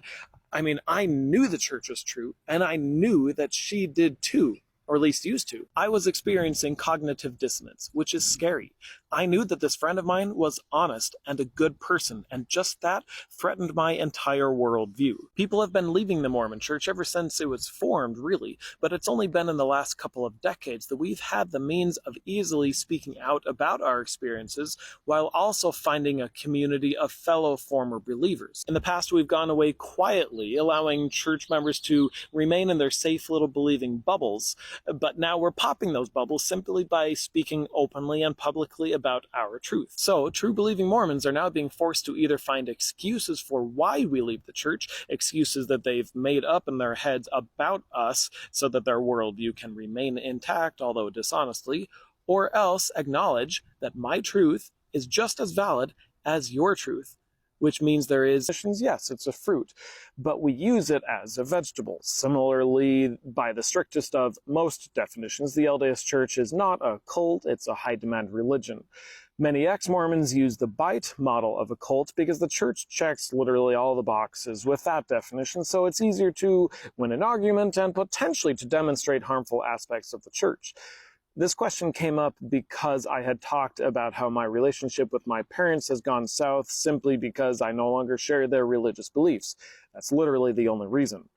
But my negative experience pales in comparison with others in the comments, with multiple people saying that they were told by family members to their face that it would have been better for them to have passed away back when they were believing than to have gone through a faith transition. And let me be clear, they said that because that is church doctrine, 100%. It is enshrined in both 3 Nephi 28 and Doctrine and Covenants 76. So it really shouldn't be all that shocking to me when people reach out to me with letters like this one from a father to his son who left the church. It's pretty obvious why this letter earned him a no contact with his grandchildren. And yet, this man is only saying these things because he knows his religion and he believes it fully. And he lacks emotional intelligence and empathy, but doctrinally, this man is justified. So when ex-Mormons say the church is a cult, I know what they're saying. They're saying that it's obvious that the church is overly controlling and harmful to individuals and to families because of cases like this. So say that. Can we distance ourselves from the argument that the church is a cult, please? Because that one word is distracting from the message we're actually trying to convey. So, is the church a cult? I don't know. I don't care. But it does ruin lives and relationships. So let's talk about that. It's one thing to leave the church. It's entirely different to forsake Jesus Christ. Oh yeah? Do go on. What, you mean explain? I shouldn't have to explain that. One is the church and the other is, well, Jesus. Yeah, I'm hearing two different sides of the same religious belief coin. No, they're totally different. No, they're really not. Well, let's just agree to disagree then. Tell me this instead. Why did you leave the church? Well, I did some honest research and found that the truth claims of the church are actually demonstrably false. What? No, they're not. People have been trying and failing to prove the church false since it was organized, really. Yeah, that's what they tell you, but that's actually not the case. Do you want to hear what I learned in my research? What? No, my faith is too important to me. Oh, right. I see your dilemma. But Jesus, yes? No, how can you forsake Jesus? Oh, sorry, I got used to that at Pride. Well, similarly, I did some honest research and found that the truth claims of Christianity, especially regarding Jesus, are, well, demonstrably false. What? No, Jesus is a God, right? You can't prove a God true or false. That's why we have to have faith. Well, that's convenient, but they would say that, right? But that's also not the case. We've learned a lot about the Bible, and in particular about the story of Jesus in the last few decades, such as how he went from being just a cool dude with cool teachings to being, well, a god. And that's happened many times to many gods throughout human history. He's not the only one. Do you want to hear what I learned about Jesus? No, I already said my faith is too important to me. I don't want to hear your anti-Mormon lies. Right. Honest research into subjects you've never dived headfirst into yourself are lies. Got it. This is just funny to me now. The him in this comment is Russell Nelson, the prophet president of the Church of Jesus Christ of Latter-day Saints, one of the wealthiest organizations to have ever been on this planet, and he has immense influence over millions of people worldwide as he claims to be God's mouthpiece. You know, if God wanted to tell the world something, he would do so through this old white guy in Salt Lake City. And it doesn't matter when he messes up, and he does so all the time. One of the more recent examples being the November 2015 policy. Remember that? Yeah, either God or his mouthpiece really fucked that one up, but no, it's not him making problems. It's me in my little corner of a dying platform with my videos that get a few thousand views each. I'm the one making problems. Okay. I'm behind, apparently. I've kind of made a name for myself here as the guy who rants about the LDS Church's money, how they have an unimaginably large amount of it that even they will never be able to spend all of. Well, ever since I left the church in 2019, I've been saying that the true legal name of the church is the Corporation of the President of the Church of Jesus Christ of Latter-day Saints. Well, I just discovered that that's not true anymore. There's this page in the church history topics section of their website called Church Finances that gives a brief history of the church's money, and other than the section on Kirtland, of course, it's actually fairly accurate to my knowledge. It explains here that the businessmen who led the church in the early 20th century set up 3 legal entities for the church to function under: the Corporation of the Presiding Bishop, the Corporation of the President, and the Zion Securities Corporation. And that's more or less how it was until the year I left the church, 2019, when Russell quietly merged the Corporation of the Presiding Bishop with the Corporation of the President into a single larger corporation and renamed it the Church of Jesus Christ of Latter-day Saints. Tricky, huh? He essentially consolidated power while making the corporation sound less corporation-y, even though functionally he's doing just the opposite. They still retained the names of the former corporations as DBAs, you know, doing business as, because doing business is what they do. So yeah, there you have it. The church is still just as much of a corporation as they ever have been, but is trying just as hard as they ever have to not look like a corporation. It must be nice to not pay taxes. Here are 6 of the craziest canonized Mormon scriptures that you'll never hear outside of Mormon Sunday school, because even they know these verses are bonkers. Number 1, we have to start with this one because it's the first story in the Book of Mormon. If a voice in your head tells you to end someone, you should do it. It's the righteous thing to do. Number 2, you know the word of wisdom, the Mormon health code that says Mormons shouldn't drink alcohol? Well, it actually doesn't use the word alcohol. It says strong drinks, but mild drinks like beer is good for you. It says so right here in the word of wisdom. Number 3, if you're not a member of the LDS Church, you are a member of the Church of the Devil, the whore of all the earth. It's one or the other. Number 4 is from a literal Q&A between Joseph Smith and God. And according to God, Earth has only existed for 7,000 years. Yes, that is canonized. All this science about humans being around for 300,000 years and the Earth itself being 4.5 billion years old, yeah, that's just God being tricky, purposefully confusing us so that we have to have faith. Number 5, there are 3 indigenous Americans and 1 Jew born 2 millennia ago who still haven't died. They are aimlessly wandering the earth and will continue to do so until Jesus comes again, which Mormons have been saying will happen any day now for nearly 200 years. Can you imagine edging for 200 years? Poor guys. And number 6, if there was one verse that would someday cause the LDS Church to disavow the entire Book of Mormon, this is it. God cursed indigenous Americans with the darker skin so as to be less sexually appealing to their lighter-skinned relatives. If someone with lighter skin were to have children with someone with darker skin, their children would also be cursed. Cool, huh? My point was that ex-Mormons aren't the only ex-religious community out there, and they're not. I think it's funny that you think it's useful to point out that we're the largest of the online ex-religious communities out there. Do you know why this community exists in the first place? If you were to actually listen to those within this community, listening not to reply, but to actually understand, which I know this commenter has never done before, you would know that this community exists because of people who feel the need to find others who understand how much they have been hurt, the pain they have gone through.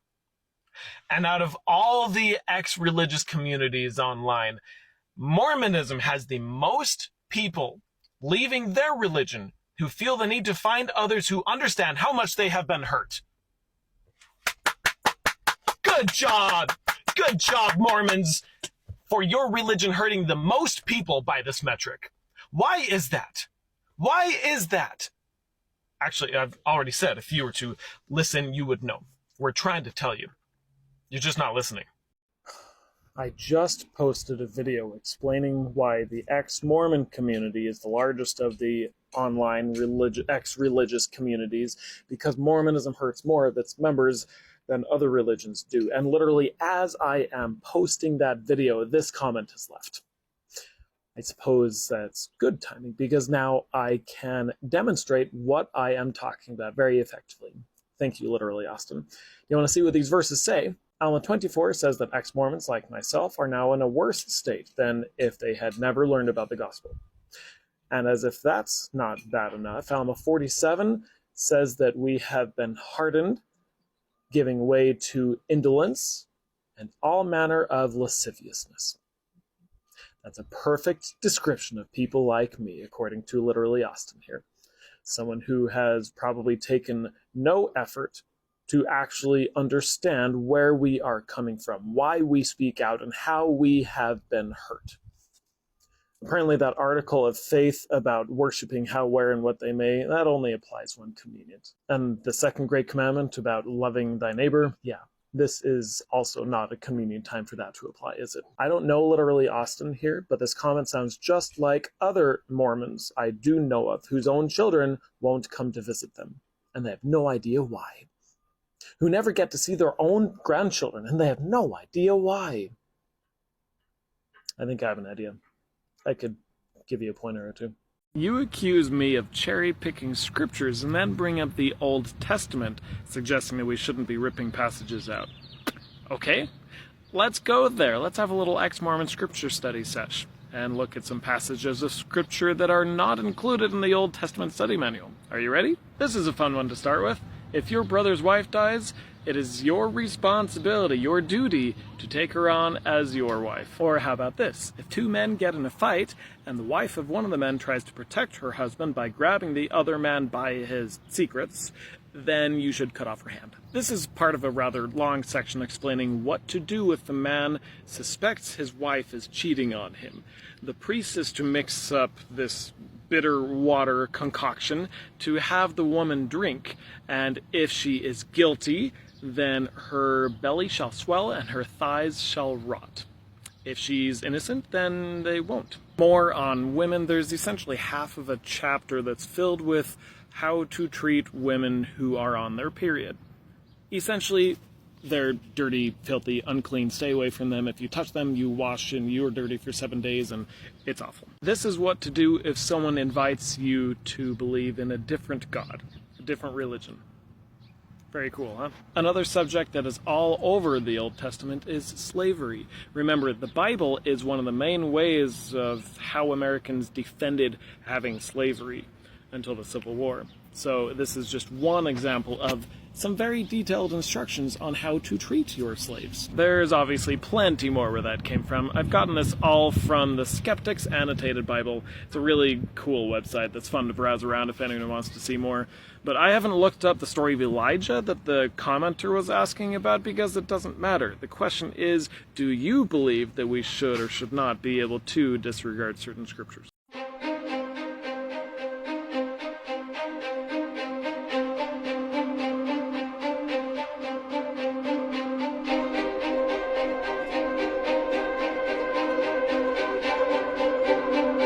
Rabbit hole never ends. I had a friend request I do a video on the history of the Word of Wisdom, and I didn't get very far in my research at all before I learned, when I was today years old, that the first 3 verses of Doctrine and Covenants section 89, or the Word of Wisdom, were not part of the Revelation.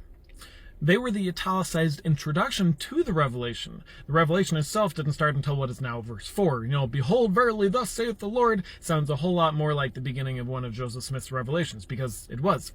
It wasn't until the 1876 version of the Doctrine and Covenants, when, for some reason that now we'll probably never know, that italicized introduction was included as part of the section itself. And then it was that version of the D&C that was finally officially canonized as scripture in 1880, and that made it officially and forever part of the section. So if you know someone who's trying to defend the Word of Wisdom, saying anyone can do it, see, look, God said it's adapted to the capacity of the weak and the weakest, you can point out now, that wasn't your God who said that. That was some dude's interpretation that somehow ended up in there. So, now you know.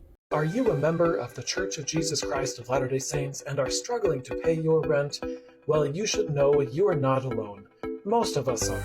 But rest assured, $1 million. Here, you can have 800 square feet for just the price of an average mortgage.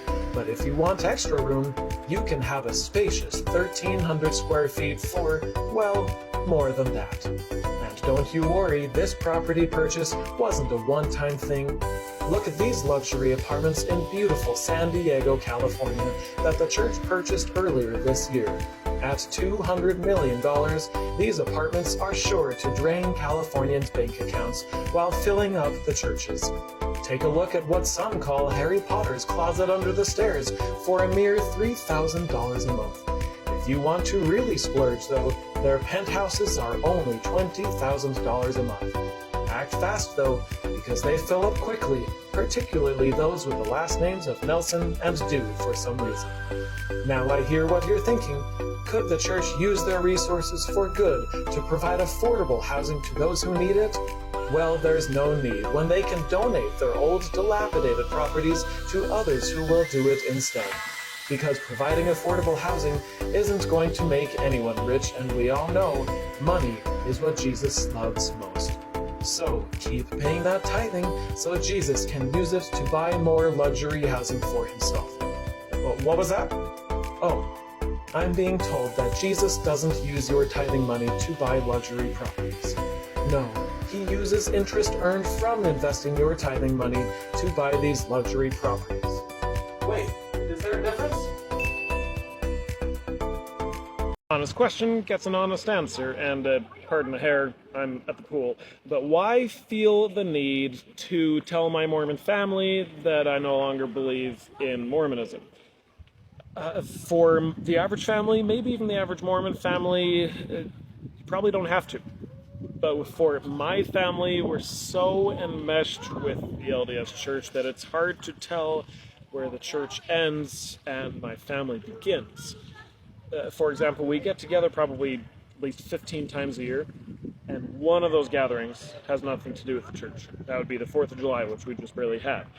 Everything else, there are things like family home evening that we do almost monthly with all the cousins on Fast Sunday, on the first Sunday, which we've always done ever since I can remember, where you have a prayer, followed by a hymn, followed by a gospel-centered lesson, and then you can have dessert and socialize and be a family at that point. And then there are baptisms and weddings, which are always temple weddings, of course. There are holidays like Christmas, which is all about Jesus, of course. There are family reunions that are held in the location my Mormon pioneer ancestors first colonized. And after each of these family gatherings, we frequently end it with singing, "God be with you till we meet again." And, everything is about the church. And I could have, when it was my turn to host family home evening, instead had more of a secular lesson. But then there's choosing someone to say the prayer, and then there's choosing a hymn to sing from this hymn book that I don't agree with hardly anything it teaches anymore. And then I would have had to wear clothing that you can hide garments underneath to make it look like I was still wearing my Mormon garments. And then there are conversations that come up like, what callings everyone has in their wards, where I would have had to either come up with an excuse as to why I don't have a calling, or make up a calling that I don't actually have. There's just so much that I instead chose to rip the Band-Aid off, just get it over with, because it would have come out one way or another eventually anyway. And doing so did hurt, did ruin relationships, including to a large extent the relationship with my own parents. Would I do it all over again? 100%. Totally. I have learned that I would much rather be real and live authentically and let that get in the way of relationships, because the relationships that it does get in the way of weren't based on authentic love in the first place. They're based more on appearances. And so the relationships that I do have now are much more fulfilling. And it's a separation of the wheat from the tares, I suppose. But yeah. I'm well aware of the numbers and the size of the fund. Is the goal spend it all? Just because you don't understand the end goal doesn't make it wrong. Okay, then, I take it you do understand the end goal? Because if you know what this mountain of money is for, then that would be flippin' amazing, because the church doesn't even know. They've made that painfully obvious. If my memory serves, they've given 2 suggestions as to what this money is for. One is for the millennium, which is laughable, the 1,000 years when Jesus is king and money is pointless, worthless. That's what it's for? Okay, that's a blatant lie. The other suggestion is that it's a rainy day fund, like if another 2008 recession were to happen, even though they didn't even dip into the reserves in the 2008 recession, but that's the reason it's a rainy day fund if that were to happen again. And that kind of sort of makes sense if you don't understand or comprehend how much money this is. Let's scale it down to a personal level here. Let's say I and my family require $100,000 a year to live as we currently live. And that's a nice round number, But we have enough invested that we get a return on our investment of $120,000 a year of interest. For context, that would require nearly $2 million in investment accounts to get that much interest. Is that a rainy day fund? No, that would be called being a multi-millionaire. I'd fucking quit my job, which is exactly what the church should do. They could stop accepting any and all tithing money today, keep doing everything that they're already doing, and still watch these accounts grow because they're earning that much interest in it. And I say they should do that because that's what previous prophets said should happen. The prophets who made it a commandment in order to get the church out of debt, yeah, they wished they could see the day. But this is just one of many comments that this individual has left that makes it obvious that they don't really know what they're talking about. They're just bullshitting their way through this. They won't answer any questions of detail. They won't back themselves up in any way, shape, or form, or provide sources or figures. Making videos of their own to explain things is definitely out of the question for this individual. They're just trolling. They're just a troll. They're a smart troll, I'll give them that, but they're just a troll. But even still, I appreciate them being a part of these conversations, because my goal is partially to pull back the curtain, help people see the man behind the curtain, to open people's eyes, and you're helping. Anyone whose head is not fully immersed in the sand, who is not totally drunk on the Kool-Aid, it's pretty obvious to see through your bullshit. So keep it up. I appreciate it. Where is the doctrine stating that what happens in the temple can't happen in a regular church building?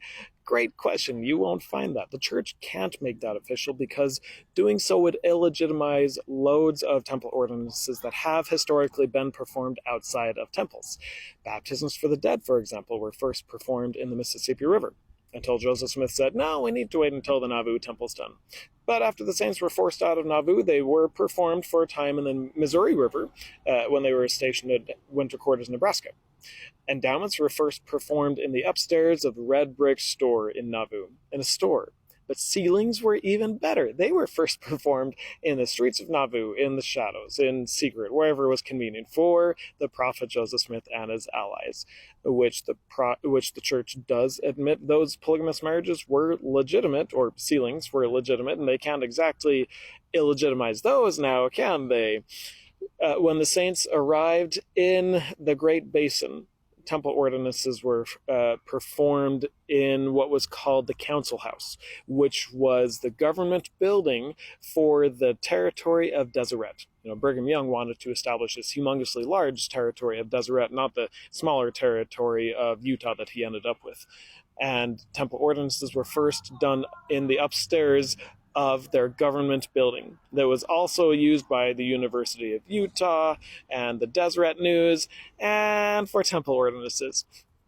But when it got to be too impractical to share the building with that, then they built the endowment house, which was called a temporary temple, but it wasn't a temple. It was a building to be temporarily used for temple ordinances, until the Salt Lake City temple was finally finished, at which point they started doing temple ordinances in temples only from then on, to my knowledge. Could the prophet today announce that all church buildings can be used for temple ordinances? Of course he could. Overnight, he could make the earth dotted with temples. Isn't that their goal? But he won't do that. Why? Well, ulterior motives. I can't read his mind. Your guess is as good as mine. Let me know what you think in the comments. But that would take away all of their fun. They wouldn't be able to spend billions upon billions upon billions on these great and spacious whited sepulchres now. Why would you want to stop being able to choose $100,000 chandeliers? I mean, where's the fun in that? The Mormon Church isn't just another religion or belief system. In the minds of members of the Church of Jesus Christ of Latter-day Saints, it is a whole way of life. It is the lens through which they see everything and make all life decisions. It is so much a part of them that they know, at least subconsciously, that if it weren't true, their whole worldview would fall apart. So when an active, believing member of the church hears that a loved one who they trust otherwise says that they left the church because their conscience wouldn't allow them to remain a member, for whatever reasons, this just doesn't compute. If the reasons for leaving were to be even partially true, this lens through which they see the world would develop a crack. So to literally keep themselves from going crazy, their brain naturally, defensively, comes up with alternate explanations. You just realized you weren't good enough. You just wanted to sin. You didn't read your scriptures enough, or attend the temple enough, or my personal favorite, you never had a testimony to begin with. Because if that were to be true, their worldview remains intact, and they don't have to risk going crazy. I see we have a Trumpy on our hands. Makes sense that you would side with an organization that manipulates the system for personal gain at the expense of society at large.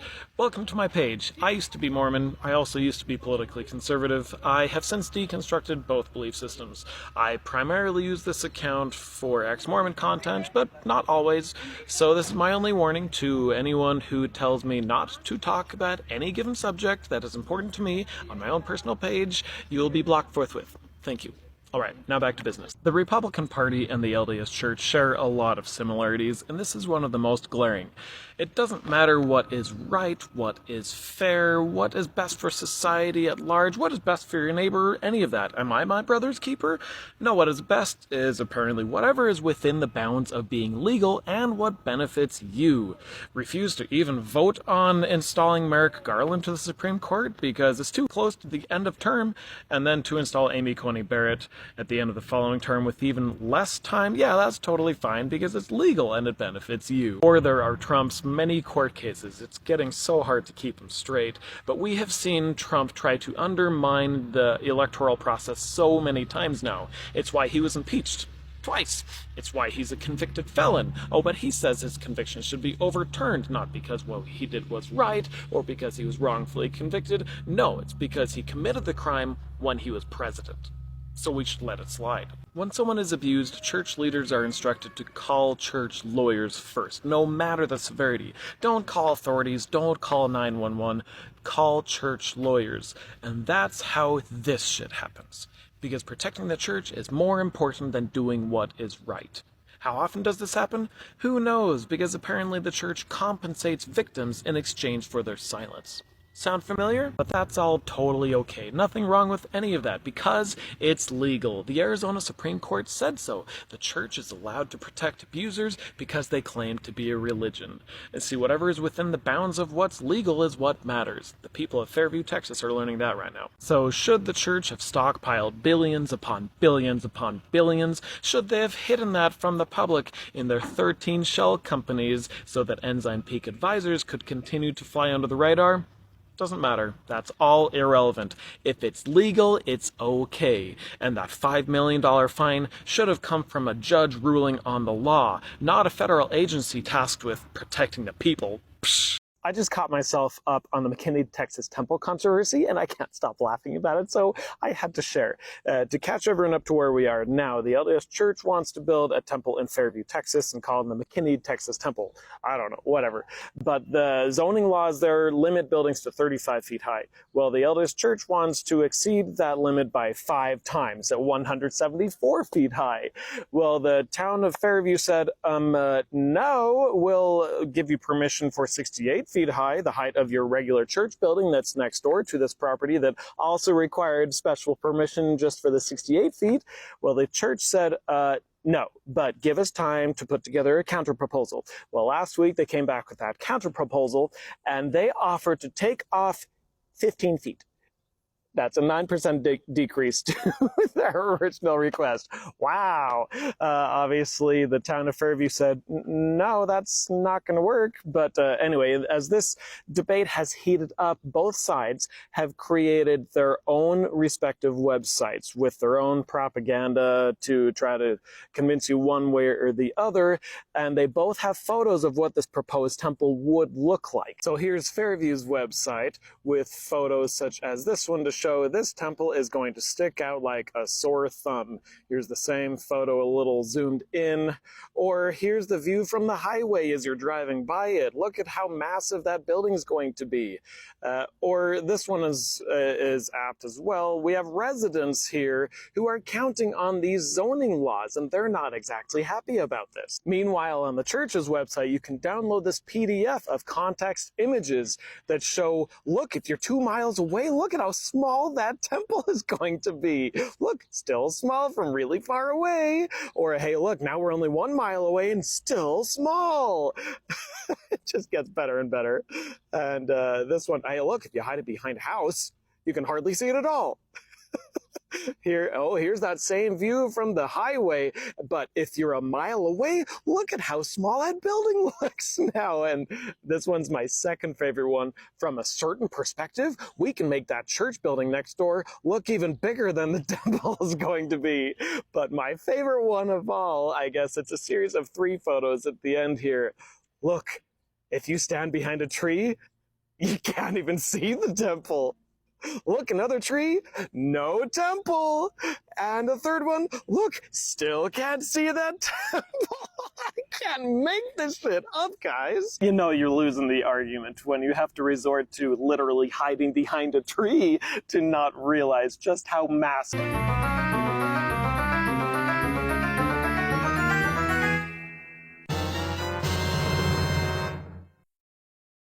I sure am glad you mentioned the St. George Temple, as we've been talking about the McKinney, Texas Temple that the LDS Church wants to build in Fairview, Texas, and the LDS Church wants to build a 174-foot temple in an area with a 35-foot height limit. And looking up St. George, Utah's building code, they also have a 35-foot height limit, and the St. George Temple is 175 feet high. So almost the exact same parameters and heights. So let's take a look at St. George and how that temple looks in the town. Just doing a Google image search makes it obvious that the temple really stands out here. But maybe it's just the lighting, you know? So let's look at a different picture. Oh, the temple's in the foreground here, so I guess it's gonna stand out, huh? So let's try a different one. Nope, the temple's in the shadows, and it's still very much standing out. What about one that's from far away? Oh, this one is very blurry, and still, that temple is pretty darn obvious back there. I think it's kind of ridiculous that the church is trying to paint this as, well, you won't see it if you stand behind a tree. Look at all those trees in the town of St. George. That temple very much still stands out. So now if we compare pictures of the town of Fairview, it is very flat, lots of open spaces. It's very green, but can you imagine the temple blending into this town? I mean, come on. It's obviously going to stick out like a sore thumb, just like the townspeople are saying it will. The LDS Church has figured out a way to make even more money. A couple days ago, they announced plans for a medical school to be opened at their Provo, BYU campus. Yep, for the first time ever, the church will be able to legitimately claim that they can heal the sick. Cool, huh? Well, if you think it's weird for a religion to run a medical school, it is. But it's not unheard of. The United States already has medical schools run by Seventh-day Adventists, Catholics, Jesuits, and Jews. As long as they follow certain rules, they can run a school. Those rules do not require them to teach about abortion. But while future BYU medical students will likely not be performing any abortions, they will probably learn all about it. You see, BYU does not plan on having an associated hospital like the University of Utah's medical school does. So their interns and residents will be going to all sorts of other clinics, both in and out of Utah, for their clinical experience. That and the fact that abortion is a medical necessity for some women and girls will essentially force their hand in teaching their students all about it, much like I was taught all about the theory of evolution in my undergrad classes at BYU. Teaching about gender-affirming medical care is less likely, though. Even voice therapy for transgender students at BYU was canceled a couple of years ago. The church would rather just pretend queer people don't exist, because their mere existence is problematic for church doctrines. Now, BYU plans on partnering with Intermountain Health to give its students the necessary clinical experience. That partnership is not at all surprising, because the Intermountain Health Hospital Network used to be the church's own hospital network. Yeah, the LDS Church used to run hospitals until Roe v. Wade happened in 1973. Then suddenly 2 years later, the church made the surprising announcement that they were pulling out of the healthcare business altogether, saying that healthcare was not central to the mission of the church, so they needed their resources elsewhere. So they sold the whole package to what became Intermountain Health. So the timing is interesting, to say the least, that 2 years after Roe v. Wade is overturned, the church suddenly announces that they have changed their mind about being in the healthcare business. I wouldn't at all be surprised at a future announcement of the church just buying back Intermountain Health altogether. I mean, they have the money. I'm mostly referring to the Family Proclamation, which I would call pseudo-doctrine. It's not doctrine because it has not been canonized, but it is treated as such. Boyd K. Packer even said in General Conference, mind you, that it qualifies as a revelation, although that statement was stricken from the record after the fact. 15 years ago, with the world in turmoil, the First Presidency and the Quorum of the 12 Apostles issued the family a proclamation to the world, the fifth proclamation in the history of the church. It qualifies according to the definition as a revelation, and it would do well that the members of the church to read and follow. The proclamation is a homophobic document that is the brainchild of Dallin Oaks, who has been trying to erase LGBTQ+ individuals ever since he was called as an apostle, and has been assisted by fellow homophobes such as Boyd Packer and David Bednar. I speculate that the only reason the proclamation has not been canonized is because of others who actually know what compassion and empathy are, such as Dieter Uchtdorf and now Patrick Kieran. But the proclamation seeks to make black and white things that are not at all black and white, like gender. It's a really long way of saying boys are boys and girls are girls, and boys should do boy things and girls should do girl things. But the fact is, gender is a social construct, and it is used frequently in ways that are harmful to women and girls, as this World Health Organization page explains. Gender is also different from sex, which is also on a continuum, as one of my favorite TED Talks explains. This individual is genetically a male with XY chromosomes, but their body developed mostly in ways that you and I would reflexively call a woman. According to the proclamation, this person doesn't exist. They don't fit the framework that the church provides. They're not female, but they're also not quite male. They are intersex. Which, if that is a new concept to anyone, please look up and watch that video. But don't stop there. Keep going. Keep learning. Keep opening up your eyes, because the world is so much bigger and brighter and more beautiful than what the church would have you believe. Guys, we need to stop criticizing God as if we know better. Are you perfect? I know I'm not. I mean, I accidentally stole a candy bar once when I didn't realize my toddler had grabbed it off the shelf. So who am I to criticize God when he's just trying to make up for his failed attempt at being a heavenly parent by gruesomely drowning nearly every human and animal on the face of the planet? I mean, what? Question for believing Mormons. Can revelations from God through his prophets be altered after the fact? Can the prophet who received the revelation add to it later on, act as if the new edition was there all along, and still have the revelation be just as valid?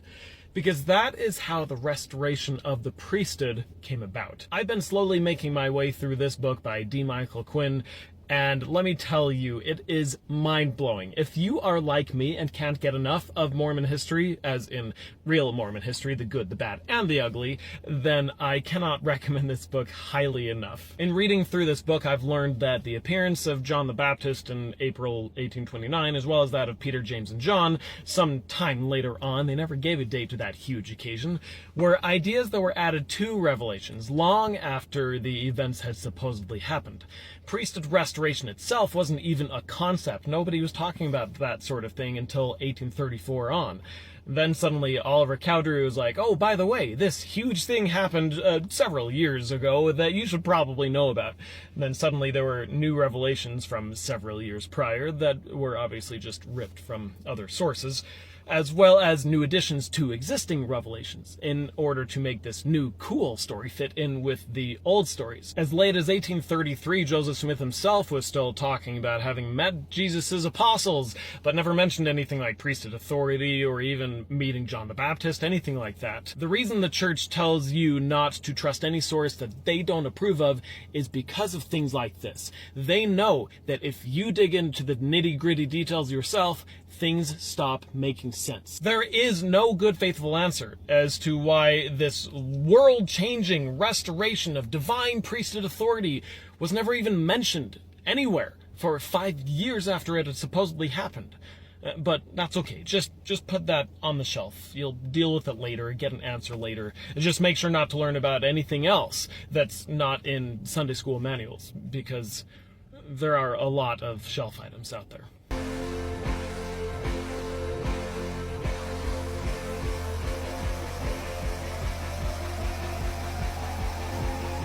I was glad to see this update by professional keyboard warrior Tad Walsh as he comes to the defense of the LDS Church yet again.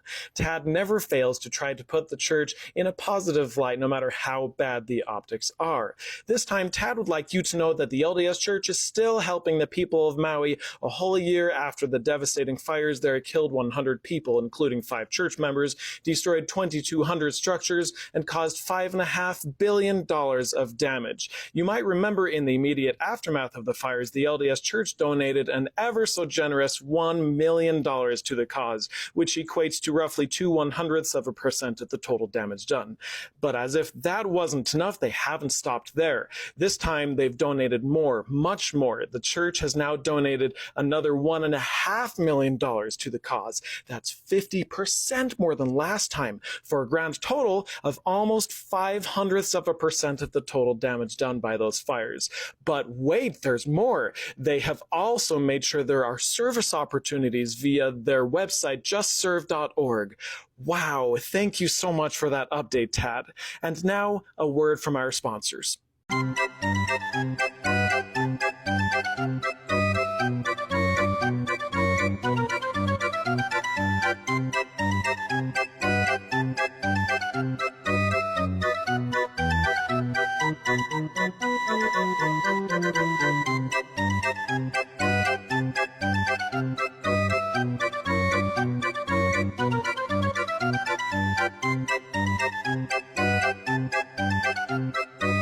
You know, comments like this are always interesting to me because my channel has a theme.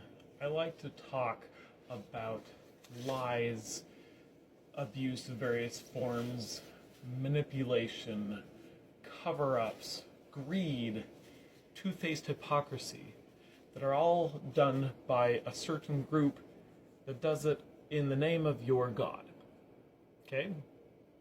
So it's interesting, telling actually, that I'm the one who needs to be forgiven. Keyboard warriors give away the fact that they are not happy, and that they are jealous of those of us who have left the church and are happy. Just an excuse to sin. If your God's plan of happiness really did make you happy, there would be absolutely no reason to assume that we left the church to sin. But hey, you're right about one thing. I am happier. I mean, how could you not be when you can make coffee as amazing as this? Cheers. Mormons believe the temple is the most sacred of spaces. It's the only place where husband and wife can be united for time and all eternity. Being sealed in God's holy house is necessary to one day stand erect in God's presence. It is how one becomes a polished shaft in God's hand. Becoming worthy to attend the temple is harder for some than others, but it doesn't matter how long it takes. It's not about the length of time, but more the girth of your faith. So head on over to your bishop and make plans to attend the temple. It will make a vast difference in your life. I am so furious with people who leave this church. I don't know whether furious is a good apostolic word. But I am. I say, what on earth kind of conviction is that? What kind of patty cake, taffy pull experience is that?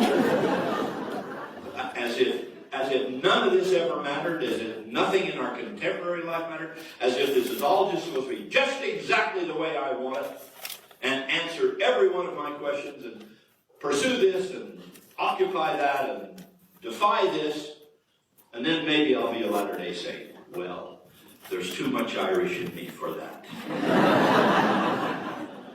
This church means everything to me, and I'm not going to leave it, and I'm not going to let you leave it. The first great rule of a storm at sea is stay in the boat. This is no time for you to say, oh, well, now it looks like, I don't know, nobody cares. I'll get up here on the edge and do a little half gainer over the side. Boy, that's a terrific performance. I can tell you, you're in for a good experience. That's the dumbest thing you can do. And the only thing dumber would be for somebody else to follow you. You stay in the boat and pull the life jacket down on you and grab an oar and just hang on, and it's going to get calm. Don't you dare bail. I am so furious with people who leave this church. What kind of patty cake, taffy pull experience is that? As if none of this ever mattered, as if nothing in our contemporary life mattered, as if this is all just supposed to be just exactly the way I want it.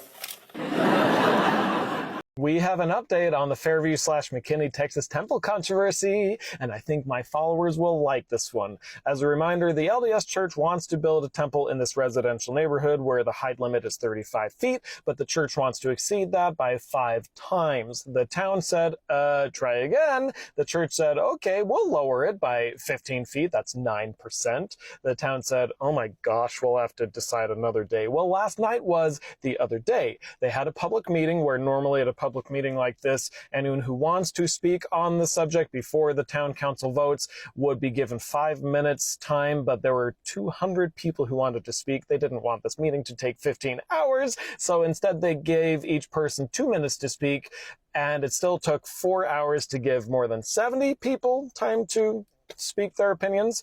Those who were opposed to the temple showed up in green shirts in solidarity. Those in favor of the temple wore white shirts because what other color would they wear?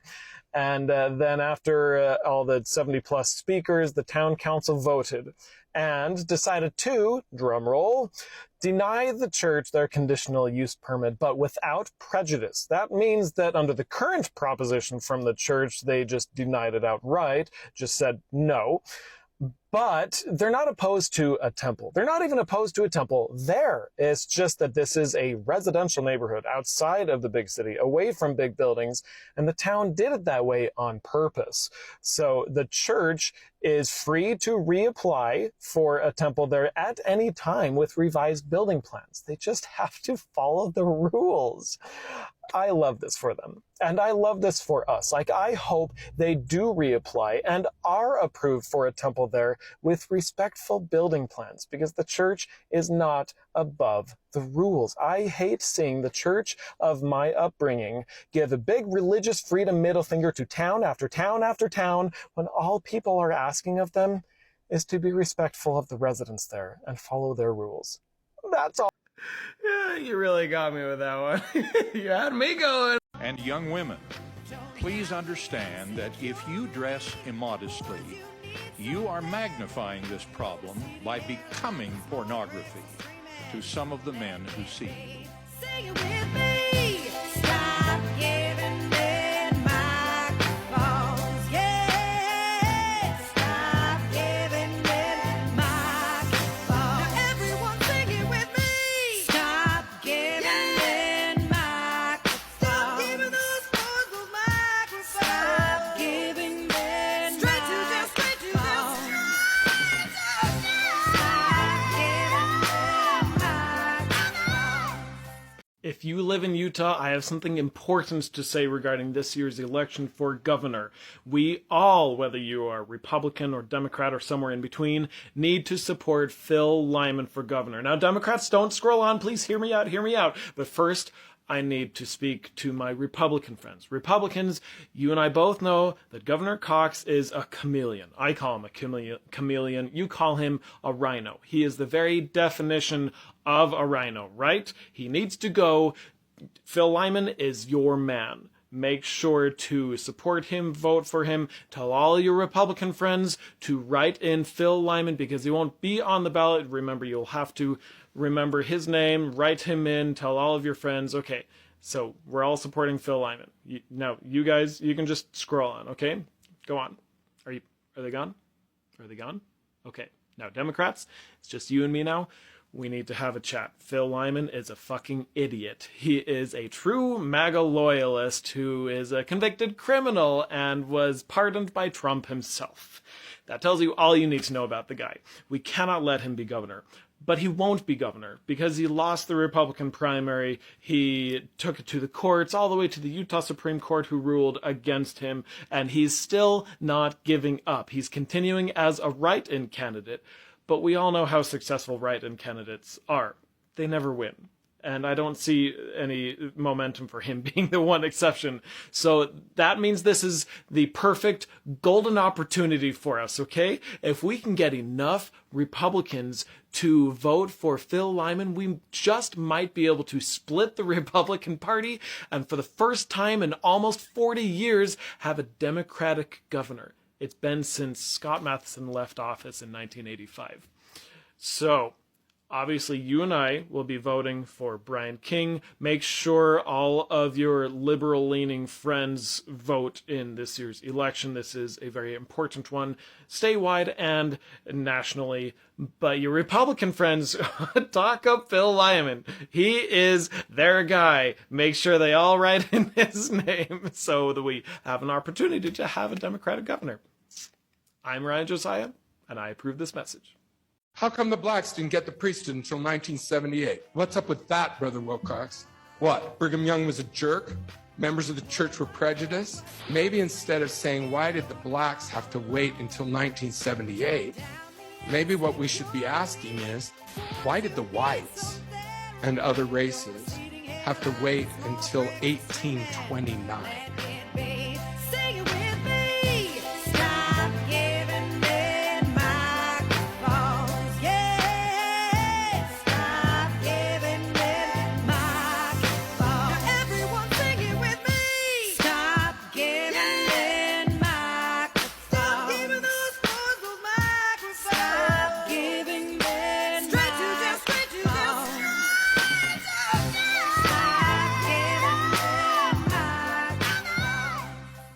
LDS Church the other day essentially reshared an article that someone else had written about them.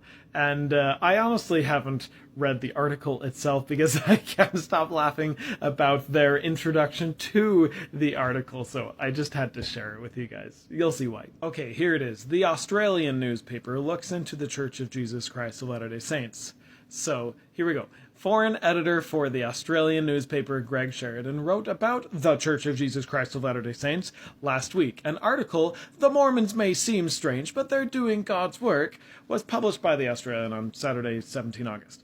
In the article, Sheridan suggests that Latter-day Saints have some different teachings and practices to other Christians, that's the understatement of the year, but that they are doing God's work. He says that the Church of Jesus Christ, like all serious religious traditions, deserves respect. Okay, you have to earn respect. You don't just deserve respect because you pretend to be serious. But that's not why I'm reading this to you, so let's keep going. What it plainly has the power to do is inspire its adherents to decent lives and significant service of others. Again, that's a matter of opinion.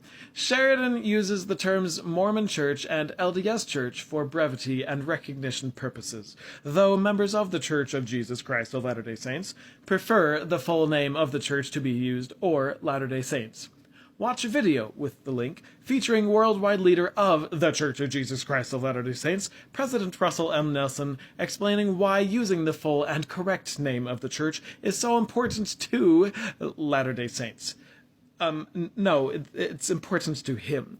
And they fall in line as they are expected to do. It's not important to anyone but him.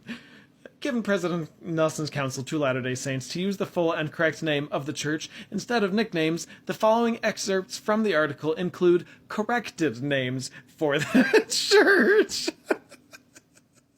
And then they have the article, or at least excerpts from the article, where they have cut out Mormon Church, or LDS Church, and replaced it with the Church of Jesus Christ of Latter-day Saints.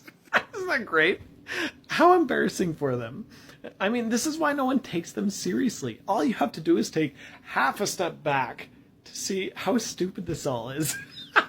It's kind of entertaining, though. The best way to avoid divorce from an unfaithful, abusive, or unsupportive spouse is to avoid marriage to such a person.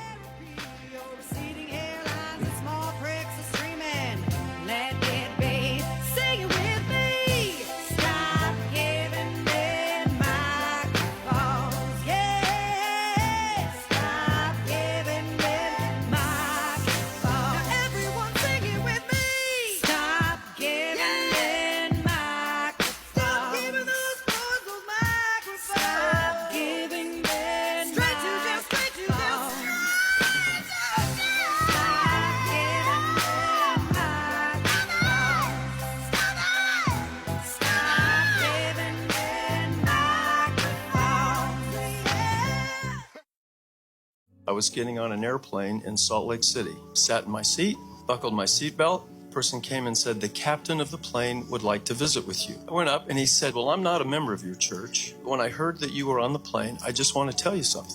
My neighbor is the most Christ-focused person in the history of the world. He is the nicest human being I have ever met. He never ceases to amaze me." And I just wanted to tell one of the leaders of the church how much I appreciate what you do to help people become like this man. That's you. That's me. In a world that increasingly may mock our beliefs, that's how we will be known. You sure about that? You sure about that? You sure about that? I mean, technically people laughed. Let me show you the difference between what he got and an actual laugh in the conference center from someone who's actually funny, like Uchtdorf. I've been asked questions relating to these messages by many around the world. Lately, one particular question keeps coming up. It usually goes something like this. Elder Uchtdorf, I listened carefully to your last talk, but I didn't hear anything about aviation. Well, after today, I hope I hear that question no more for a while. In conclusion, I speak briefly to those contemplating marriage. The best way to avoid divorce from an unfaithful, abusive, or unsupportive spouse is to avoid marriage to such a person. If you wish to marry well, inquire well. That was completely unedited, I promise. You can go back and check if you want. You remember when you were a teenager and you had a bunch of friends over at your house, and then your dad cracks a joke and your friends all laugh? Yeah, that's what that was. We need to talk about these things, guys. Why? Because, as they say, those who don't know history are doomed to repeat it. And guys, history is repeating today before your very eyes. Did any of the details of this story sound familiar? With the U.S. funding the elimination of indigenous peoples so settlers can take their promised land and resources? With fights that are so extremely imbalanced that American weapons easily wipe out the indigenous peoples while taking extremely few casualties themselves by comparison. Meanwhile, we vilify the indigenous peoples and their leaders and act as if the atrocities they committed against us are the only things that matter, even though they were only committed as a result of the atrocities we committed against them first. Ring any bells, anyone? Yeah, I'm talking about Palestine. This is exactly what is happening today in Palestine. The rest of the world just about sees it for what it really is. But we Americans, we don't like admitting that sometimes our ancestors were pieces of shit. That this land was not our promised land, that we essentially stole it from those who were already here, and we celebrated when their lives were lost so we could take their land. That's what happened, guys. And if we were willing to admit that, we might be willing to see what the rest of the world sees in Palestine and other places, from the river to the sea. And that's where the villain of our story comes into play. Patrick Edward O'Connor was an Irish immigrant who dropped the O from O'Connor to sound more American, because he was willing to do just about anything to win praise and promotions. When the Civil War broke out, he was in California over a militia and infantry volunteers he had recruited, and they all excitedly signed up to join the war and fight for the Union. But their assignment wasn't what they expected. They were ordered to establish an outpost in Utah to protect the roads there and to keep track of the Mormons who claimed allegiance to the Union, but due to their history couldn't really be trusted. Can you imagine expecting to go fight those Confederates, being willing to die with honor, only to be tasked with setting up camp in Salt Lake City of all places? They were bummed. They wanted action. They said they would have rather died fighting in the war than sit and twiddle their thumbs in Utah, and honestly, I can't say I blame them. But they built Fort Douglas, as commanded, a few miles east of Brigham Young's home on the bench of the mountains, where they could kind of watch over and keep track of the Mormons, who they didn't really get along well with.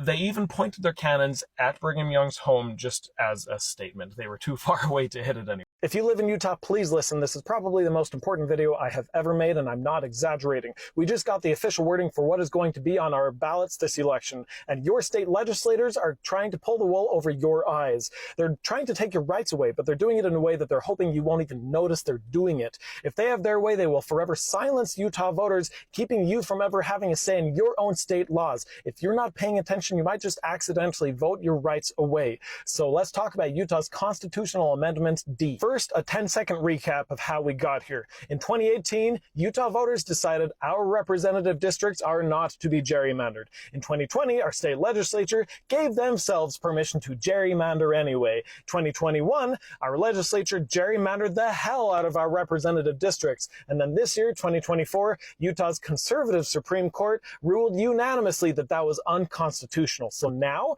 our state legislature needs to change that pesky constitution so they can repeal and replace any law that we vote in. And they're being so sneaky about it too. They're trying to get you to unknowingly give them permission to do this, to replace any law with whatever benefits them. In other words, elections would be more accurately called polls, because we Utah voters wouldn't make our own laws. No, our government who rules over us would. Is that what we want? See, this is the text of the actual amendment. If voted in, we would be giving them permission to repeal any law passed by Utah voters and then replace it with whatever they want instead.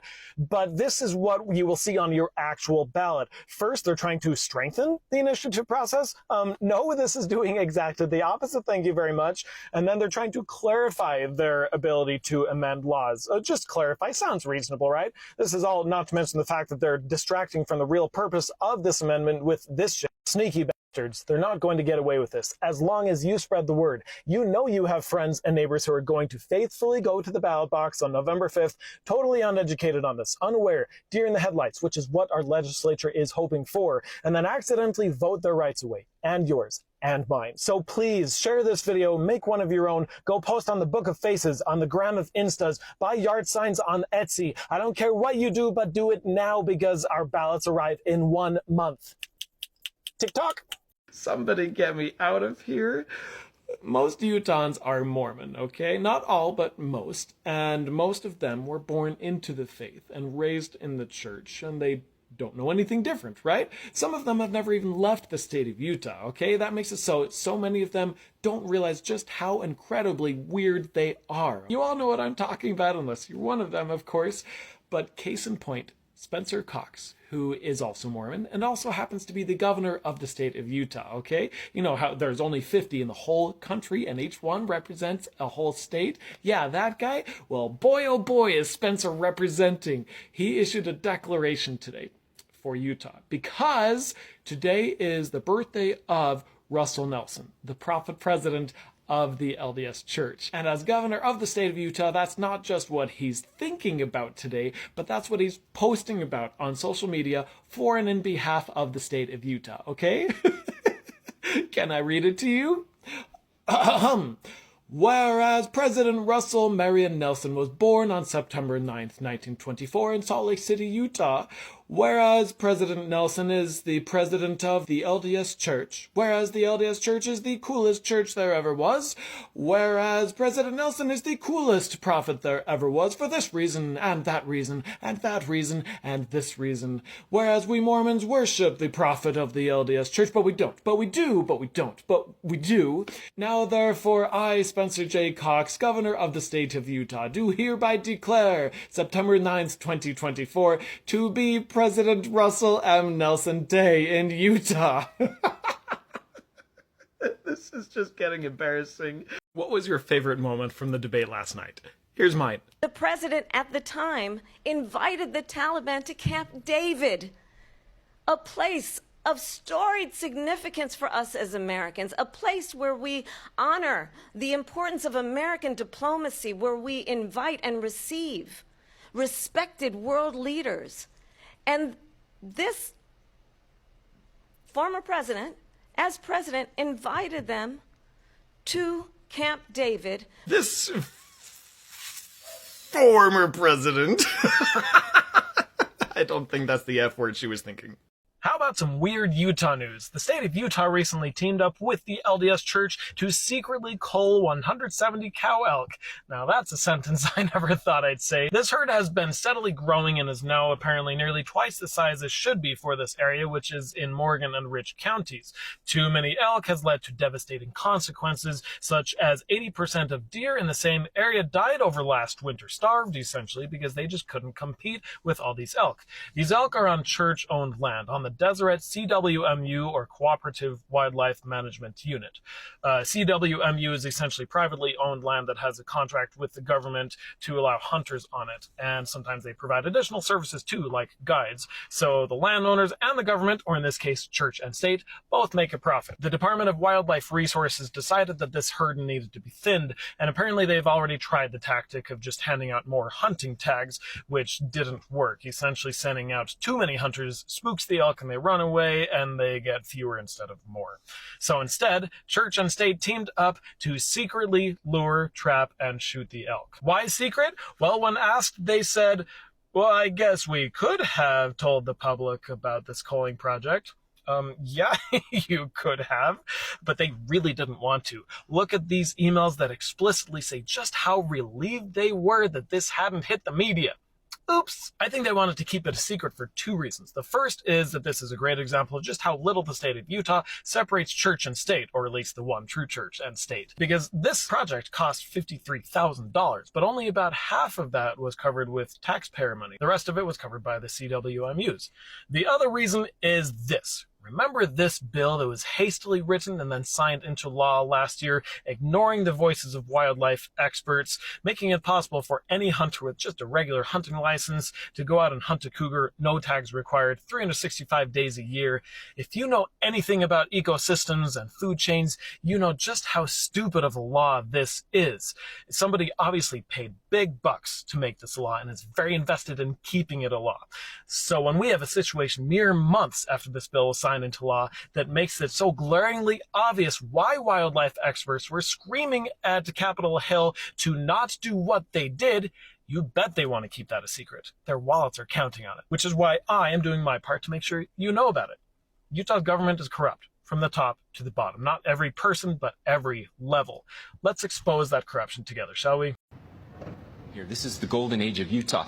And yes, there are some growth challenges that we face. We welcome people. I've always said I'd love to build a wall around Utah and make California pay for it, but that's not how this works. And what? When legislatures with great power say to people, we, the legislature, need more power, and it needs to come from you, the people of the state of Utah, the answer to that question is really simple and straightforward, and it's a hard no. it's very important that we have the opportunity as people to propose initiatives and referenda as well. I'm very glad to hear that Representative King is opposed to expanding the power of the legislature. What most people don't know is the governor doesn't have an opportunity to weigh in on constitutional amendments. That's totally the purview of the legislature.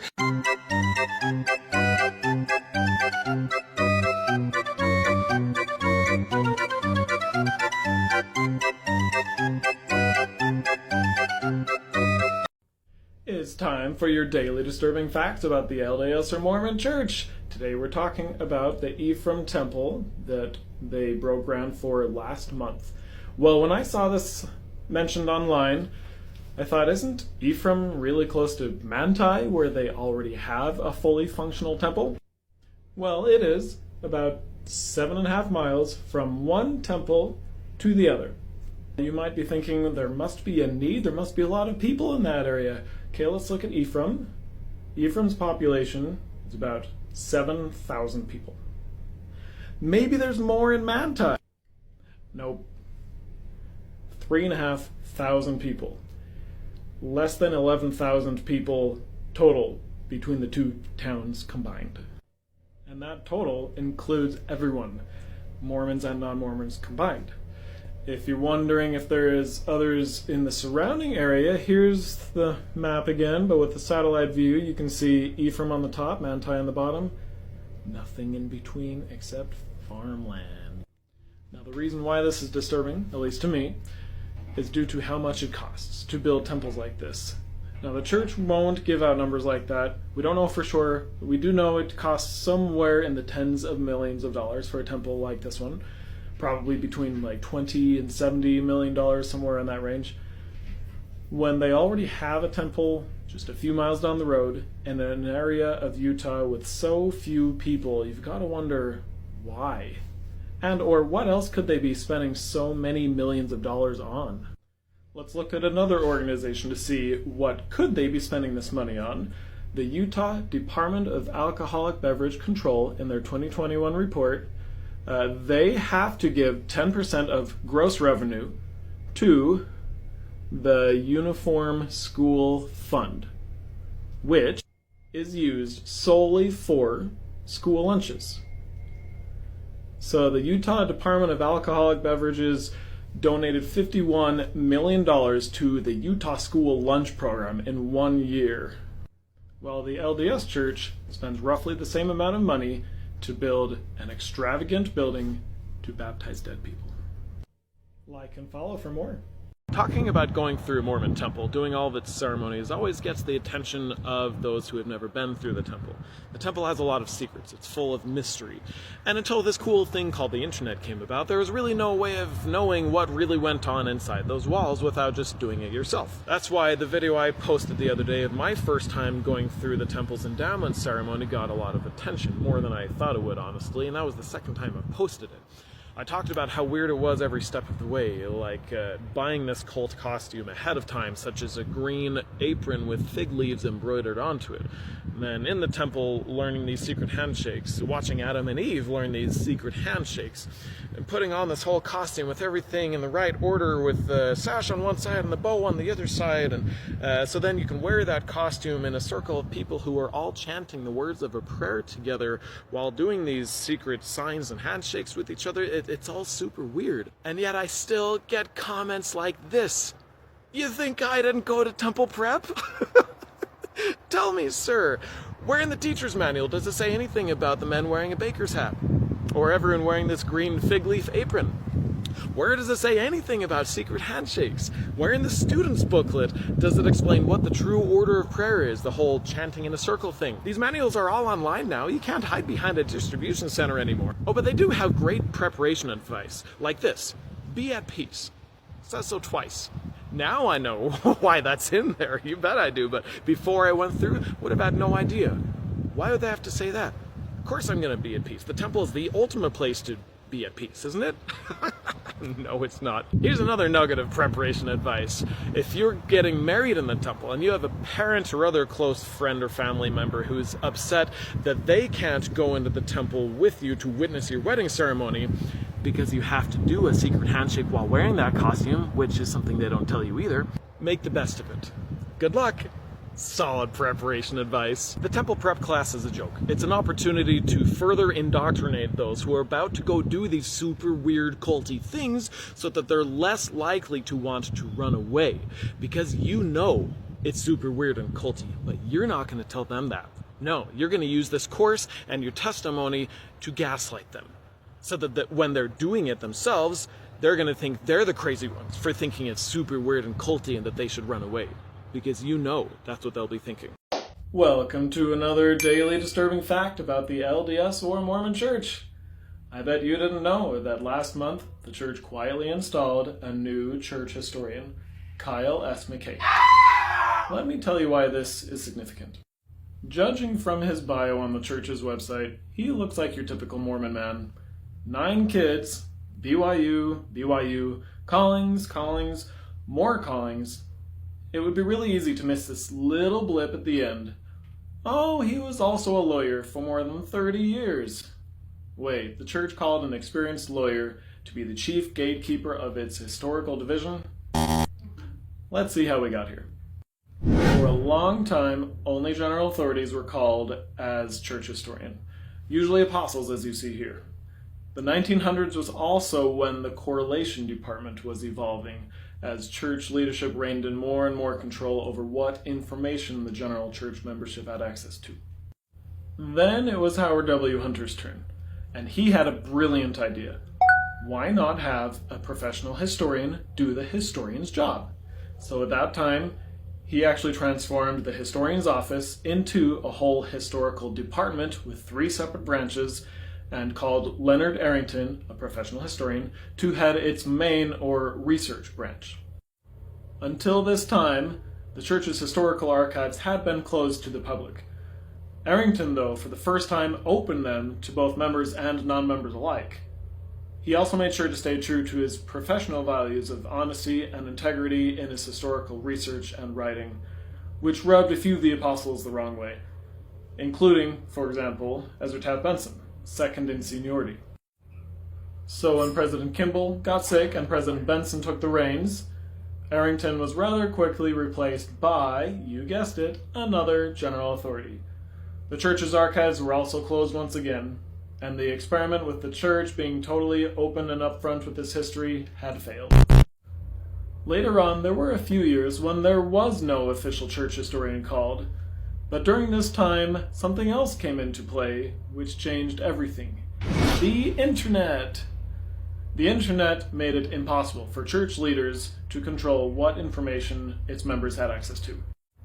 I find it interesting that 2005 here was the same year the Mormon Stories podcast was started. Since then, the church has engaged in a lot of damage control, including, for example, the Swedish rescue, as well as the Gospel Topics essays that started appearing in 2013. There you have it. Now you know why lawyers are now the chief gatekeepers of the church's historical department. If you have an idea you'd like me to cover, drop it in the comments. Like and follow for more. Mormons watch my videos. I know that. As an ex-Mormon creator, it's expected. And I know that not just because every once in a while a TBM, or True Believing Mormon, who I didn't know existed, will post a video response to a video of mine. That's fine. That's what this space is for. But also every once in a while I'll post a video that is very Mormon or ex-Mormon in its content. You know, I have a niche channel, and it'll continue to accrue views, but not likes. Makes it rather obvious which side of the Mormon spectrum is watching that particular video, right?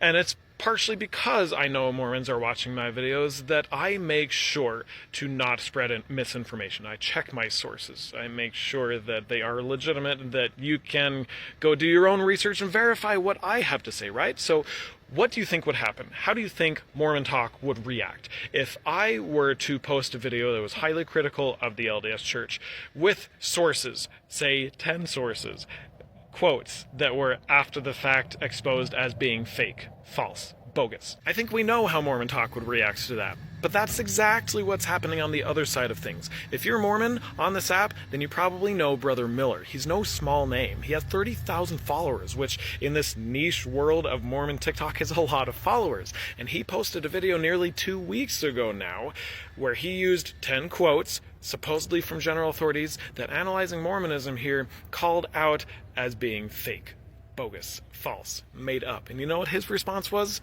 I used ChatGPT to find these quotes and didn't check my sources, but hey, they get the point across, so oops.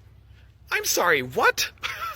I have said so many times on my channel that I hope you don't just believe me. I hope my content inspires you to do your own research, actual research, like go to the Joseph Smith Papers Project and find the original source, or buy books written by professional historians, that type of actual research, not this lazy learning of using ChatGPT to find quotes and not even checking them.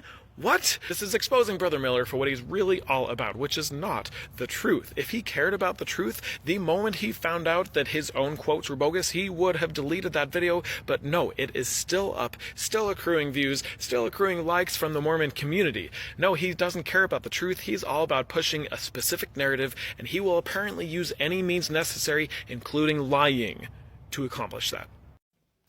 You're not going to like this. If you haven't heard, Utah's Amendment D that will be on your ballots has been struck down by a judge. It will still be on your ballots, but is considered null and void for now. The Utah legislature has appealed to the Utah Supreme Court, who is scheduled to hear the case in 1 week on September 25th. I don't worry about that. I think it would take a miracle for the Supreme Court to reverse Judge Gibson's decision, but you still have to see what your legislature said in this appeal. They represent you. By the way, can we vote these people out, please? They are seriously an embarrassment to the state of Utah. Now, this thing is 520 pages long, so I obviously haven't read much of it, but all you have to see is the first page of the intro in order to see where they are coming from. First, people decide elections, courts don't. They think it's so unfair that they can't cheat by rushing this onto the ballot without enough time to properly publish it for the citizens of Utah, so that we have enough time to make an informed decision after educating ourselves properly on the subject. And 2, use extremely deceptive language. This amendment would take power from the people, as we can make our own laws, and give that power to the legislature to do it for us. And yet the ballot question asks if we want to strengthen the initiative process. This is an insult to the people of Utah. We voted these people in to represent us, and here they are making the argument that courts shouldn't keep democracy fair so that we can make an informed decision at the ballot box. No, they should be allowed to trick us into giving away our rights. Next, a handful of plaintiffs and special interest groups want to squelch that precious right of voting. Yeah, that's like your partner saying that they're going to make Chinese food for dinner, and then they stick some top ramen noodles in the microwave. Ramen noodles are Chinese, right? Yeah, but that's not really what you agreed to based on the information you were given, was it? Yeah, that's this question on your ballots. And the biggest slap in the face, time is of the essence.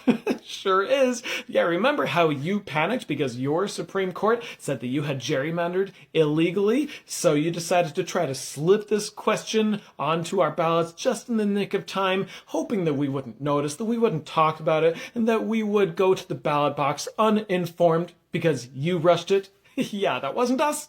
That wasn't the courts. That was you. So I will be eagerly awaiting the Utah Supreme Court decision, but I will be extremely surprised if they reverse Judge Gibson's ruling. But then again, if that does happen, then we'd know that the corruption isn't just limited to the legislature. Stick around. I'll keep you informed.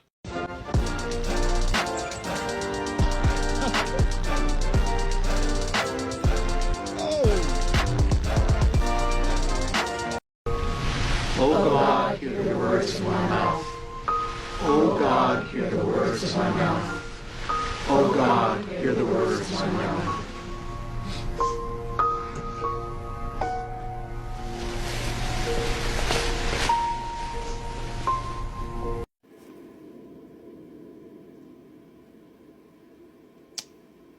Yeah. Just had to share a funny story with my mutuals here. I've told my kids about my mission, how I spent 2 years of my life knocking doors, trying to tell people about Jesus and the Book of Mormon, and how I only baptized a small handful of people, and really I can only claim a couple of them. So, this evening we were here in the front yard and the sister missionaries came walking around the corner. I had met them last week at what was advertised as a neighborhood barbecue. It was really a ward barbecue. We didn't know for sure until we got there, but it was a fun evening at a park. But anyway, I'd met them there. They had just assumed that I was, part of ward. So they stopped by and chatted with us and did the usual. Once we chatted a few minutes, they asked if they could share a message from the Book of Mormon, and then they bore their testimonies and asked if they could do anything for us. The usual, the pattern. And a little side story, did tell them that we're no longer part of the church. But if you ever need anything, I've been in your shoes. If you ever need just a glass of water, or if we need to break the rules to do something for you, we don't care about rules, we just care that you are well. Anyway, so that's what I recommend with a missionary stop by. But they went on their way, and then I looked at my kids and said, "Can you believe I spent 2 years of my life doing that every day?" And they said, "What?" I said, "That, talking to strangers, trying to tell them about Jesus." One of my kids looks at me and says, "And you only got 2?" I was like, whoa, that's below the belt, sir. Why do Mormons love Porter Rockwell? I've been thinking about this as an ex-Mormon looking back, and I can't figure it out. If you're Mormon or ex-Mormon, you know the name Porter Rockwell, or Orrin Porter Rockwell, and you know that he was the prophet's bodyguard, first for Joseph Smith and then for Brigham Young, and you most likely also know that as the prophet's bodyguard, he unalived many people. And I'm not talking about, in the name of the law unalivings or anything like that, no, even though I wouldn't justify that even, but no, this was just because he was a vengeful, bloodthirsty, evil man who found a group who not only let him fill his thirst for blood, but then praised him for it, and Mormons still put him up on a pedestal for it. Let me show you just how much they do so. Look at this article in the church's newspaper, Deseret News, from about a decade ago. Happy birthday, Porter Rockwell. Happy birthday indeed. Or another example, I was a missionary from 2005 to 2007 for the church. In 2005, the church's bookstore released a country music album that turned out to be one of their best sellers. It's called Joseph, a Nashville tribute to the prophet. I listened to this album many times as a missionary. I still know all the songs by heart. One of the songs is about Porter Rockwell, and it goes like this. I'll sing it for you. Hey, now Porter got an eye like an eagle, referring to sharpshooting, sworn to save the life of the prophet of the Lamb. Many men are lying under 6 feet of ground, far from the smoking gun of modern day Samson, as in long hair from the Bible. Mormons will even name their kids after the guy. Ever heard of Orrin Hatch, one of Utah's most well-known senators? Guess where he got that first name from? In 2005, the church's bookstore, Deseret Book, released a country album. What the fuck? What was that? Why is Utah so obsessed with dirty sodas? It may be traced back to LDS health guidelines. Okay, I have been writing my General Conference summaries. I don't know when I'll have time to record them. I will try to at least start them tomorrow. I'm behind. I've been traveling and having fun, but I will do them. At least I'm planning on it. But I wanted to tell you a story, speaking of traveling, when I was in the Salt Lake City airport and some random person walked by, hi, whoever you were, and said, hey, you're that guy from TikTok. And the person next to me at the airport struck up a conversation and asked what my channel was about. And I said, oh, I have Ex-Mormon content. And she said that she is a therapist in Utah and has a lot of ex-Mormon and other ex-religious clients who, have a lot of religious trauma to deconstruct and process. She herself raised her kids LDS, and they have all since left the church. It sounded like it was a long time ago because she didn't immediately identify as ex-Mormon. It took a while to get to that part where she brought that up. But she said that she has a son who has a boyfriend who is an ever-Mormon. Her son was raised Mormon, but his boyfriend was an ever-Mormon. And so she was explaining that with General Conference, I think this was a previous General Conference, but with General Conference coming up, she will have to check in with some of her clients to make sure they're still alive because of harmful rhetoric, especially transphobic rhetoric, is what she was referring to.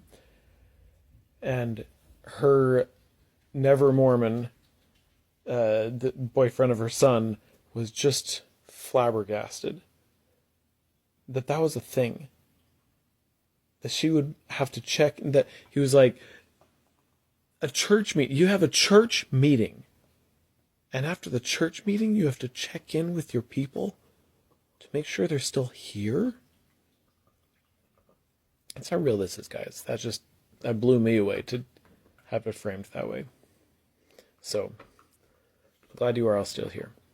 Best session of General Conference is always the shortest one, am I right? Here's my summary of the Saturday night session of General Conference. It opened with a talk by Garrett W. Gong, who spoke on holiness, how living with holiness to the Lord can help you partake in the church's monopoly on happiness. Apparently, studies show that religious people are happier and healthier. Also, attend the temple. Then, after hearing from 15 men so far in this conference, we finally got to hear from our second woman. Kristen M. Yee is an artist and told a story of finishing a painting of hers when she applied the protective varnish too soon and smudged the painting. She thought she'd ruined it, but she worked through the night to fix it, and by morning it looked even better than it did the first time. She used this to illustrate that no matter what mistakes you have made, you are not beyond repair through repentance. I would like to add that while we all have things to work on and improve, you do not need forgiveness for being you. If you're a painting, maybe you're an abstract art painting worth millions. Next was Kyle S. McKay, who is the lawyer serving as church historian. Oh, but the church has nothing to hide, just ask them. Sorry, I distract myself. McKay spoke about Joseph Smith's first vision, about how he asked for both forgiveness and direction from God and Jesus, and got both, and then repeated that process throughout his life. And that gives McKay the courage to do the same, because after all, Jesus didn't come to condemn, he came to save. So make sure to repent so he doesn't condemn you anyway. Jorge M. Alvarado had a similar message about repentance, even bringing up Joseph Smith as an example as well. But he also told a story that I have to share that I'm going to put on my definitely didn't happen shelf.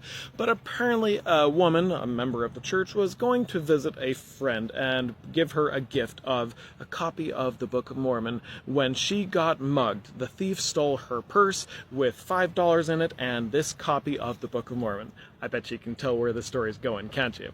Yep, a few days later, she got a letter in the mail from the thief who said that he had read the book and made him want to change his life. Also, here's your $5 back. Apparently he liked the purse. What a miracle. And the final speaker in this session was David A. Bednar, who spoke about pride, a subject he is a pro at. He talked about the pride cycle in the Book of Mormon, how righteousness leads to financial prosperity as a blessing from God, which in turn leads to pride and then apostasy. So, me leaving the church is really God's fault for blessing me for my righteousness. Oh, but don't worry, the church as an institution will not apostatize or lead you astray. Which also happens to be exactly what church leaders would say if they wanted to lead you astray. It ultimately is impossible for another person to offend you or to offend me. Indeed, believing that another person offended us is fundamentally false. To be offended is a choice we make. It is not a condition inflicted or imposed upon us by someone or something else. Any addiction offends God. Thus, we offend God when we serve other gods. And in nothing doth man offend God, save those who confess not his hand in all things. Every woman is a daughter of God. You cannot offend her without offending him. The name of the church is not negotiable. If we allow nicknames to be used or adopt or even sponsor those nicknames ourselves, he is offended.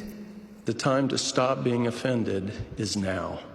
After Joseph was already secretly sealed to several other women.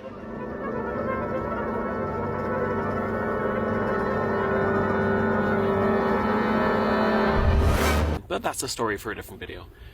And then they were the first to receive their second anointing in September 1843.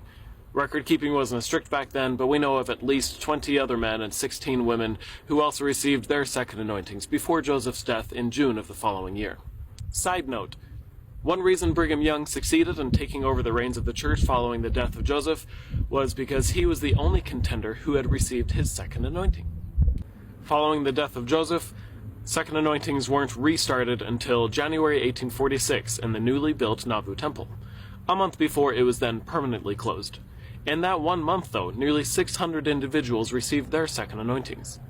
Then, the saints emigrated west, and the practice wasn't performed again for more than 20 years, when Brigham Young finally approved performing the ordinance in the Endowment House in Salt Lake City. While there were some limitations and precautions put into place to control the practice over the years, during this period it was performed fairly liberally, with many thousands receiving the ordinance. At first, even your local bishop could recommend people to receive it. Then only stake presidents and up could recommend candidates, and eventually recommending candidates was limited to apostles only. Then around 1928, there was some sort of an incident in Idaho that scared church leadership into all but discontinuing the practice. From that point until available data ends in 1941, there was only a trickle of a few here and a few there, much to the disagreement of the then apostle and Salt Lake Temple president, George F. Richards. While we don't have recent data as to how often the second anointing is performed now, there are accounts of it still happening today. At first it could only be performed in a room called the Holy of Holies, which only a few temples have, but now it can be done in any room of the temple that is set apart for that purpose. And as with many church doctrines, doctrine concerning the second anointing has evolved, and current church leaders would likely tell you the ordinance is not required for your exaltation. Which begs the question, why does it exist? If you have questions, post them in the comments, and I'll get to as many as I can. Or if you have something you think I should cover, let me know. Like and follow for more. We stay the course with the true Church of Christ. Why? Because, as with our Redeemer, we signed on for the whole term. Not ending with the first short introductory quiz, but through to the final exam. The joy in this is that the headmaster gave us all open book answers before the course began. Furthermore, we have a host of tutors who remind us of these answers at regular stops along the way.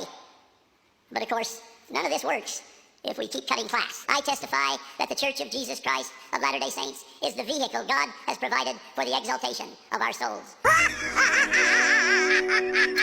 Yeah, seeing the Book of Mormon musical on Broadway was a unique experience. Because I'm pretty sure my friend and I were the only Mormons in the room, because for most of the show, we, or at least I, were laughing twice as much and twice as hard as everyone else. At one point in the show, Elder Cunningham, the Josh Gad character, is trying to teach the missionary lessons, but he doesn't really know what he's doing, and so he's just reading from the Book of Mormon, and he reads a few crazy verses, including he gets to the racist one in 2 Nephi chapter 5, where it says that the Lord turned their skins to blackness in order to prevent them from mixing their seeds. You know that one. I forget how it's worded. And there's a 19 or 20-ish year old kid in front of me who turns around knowing that we're legitimately Mormon, or were, and he whispers, "Is this real, or is he just making this stuff up?" I was like, "No, this is real. He just read 2 Nephi chapter 5.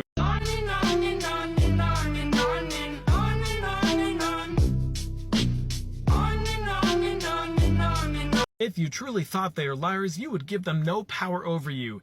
Is that right? Let's talk about giving the church power over me. You know what that used to look like? That used to look like me obeying everything they asked of me, no questions asked. If they say jump, I say how high. For example, when they said support California's Proposition 8 and defend traditional marriage, I did. I didn't think about it. I didn't have to. They had done the thinking for me. Now I can very much relate to those memes that say, I'm sorry for what I said when I was Mormon. What it looks like now to give the church power over me would be to shut up because they told me to, because you told me to. Or another example of what it would look like to give them power over me would be to distance myself from my family, because my parents, my siblings, my nieces and nephews are constantly told how much they cannot trust me. Never take counsel from those who do not believe. If I were to give the church power over me, I would distance myself from that shit. I would let them not trust me, not talk to me,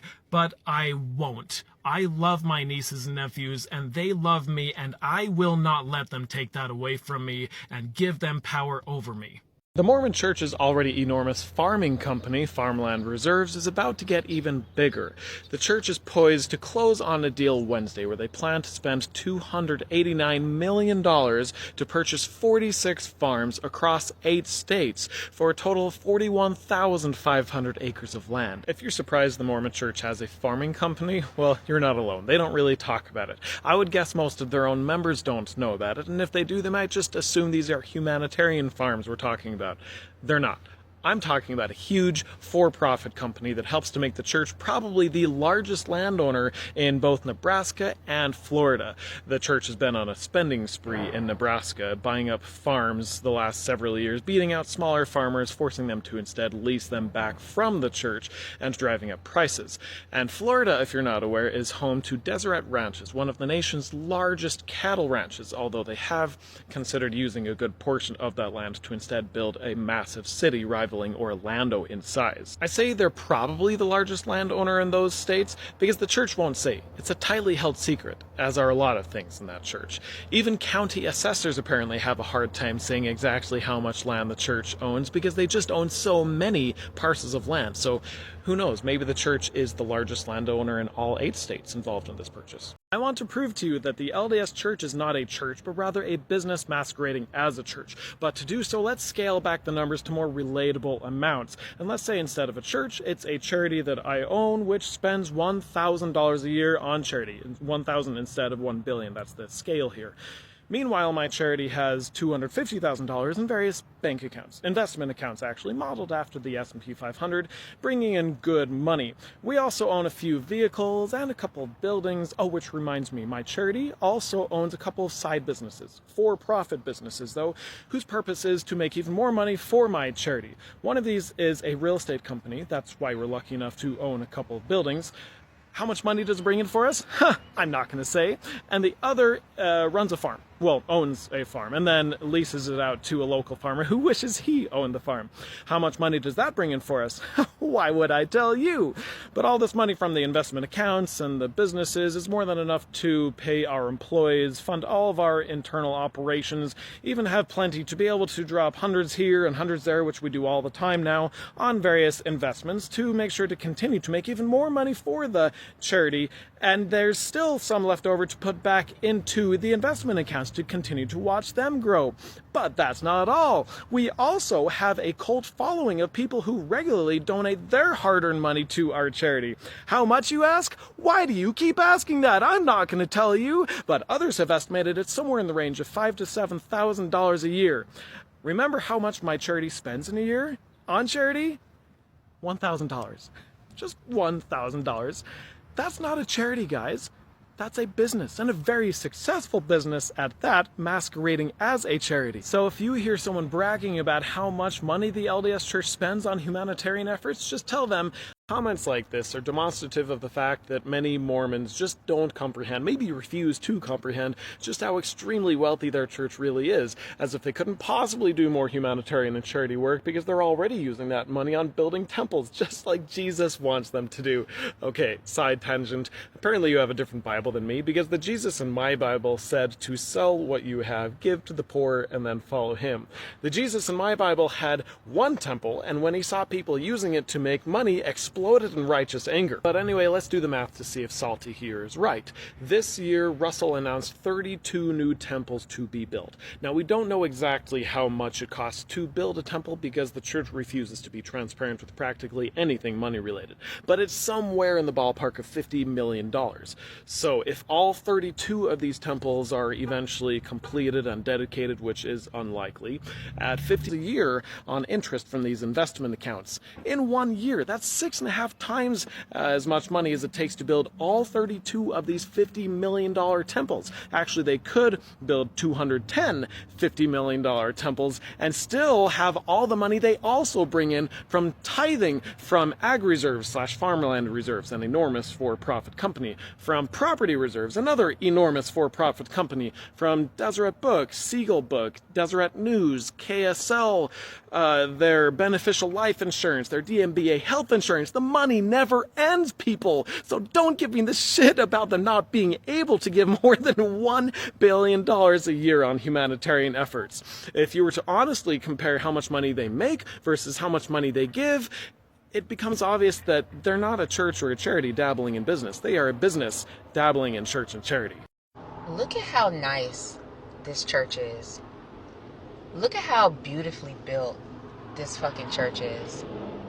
That is a beautiful building, dedicated to greed, cognitive dissonance, and dishonesty.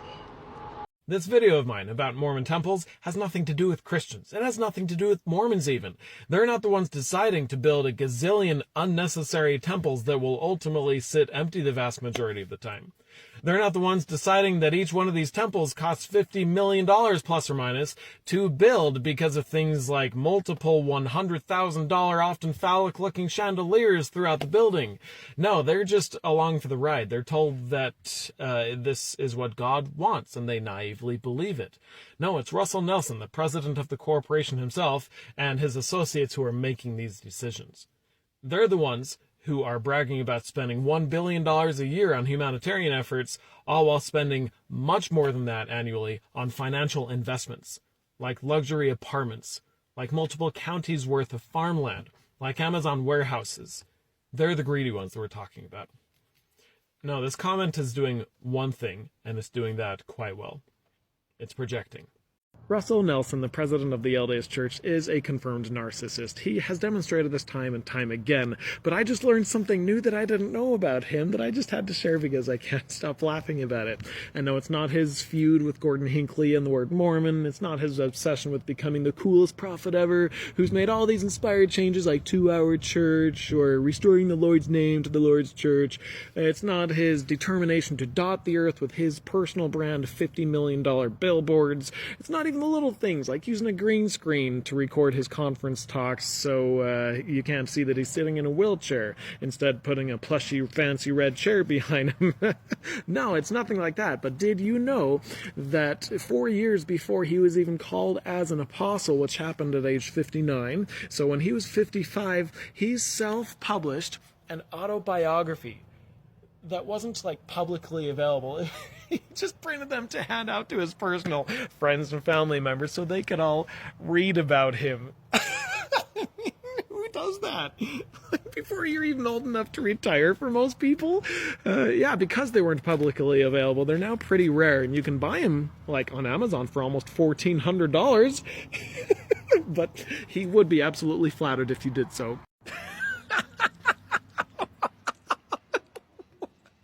What? There has been a loophole this whole time. I could have paid $0 and 0 cents of tithing my whole life and still continued to attend the temple. All I had to do was not earn money?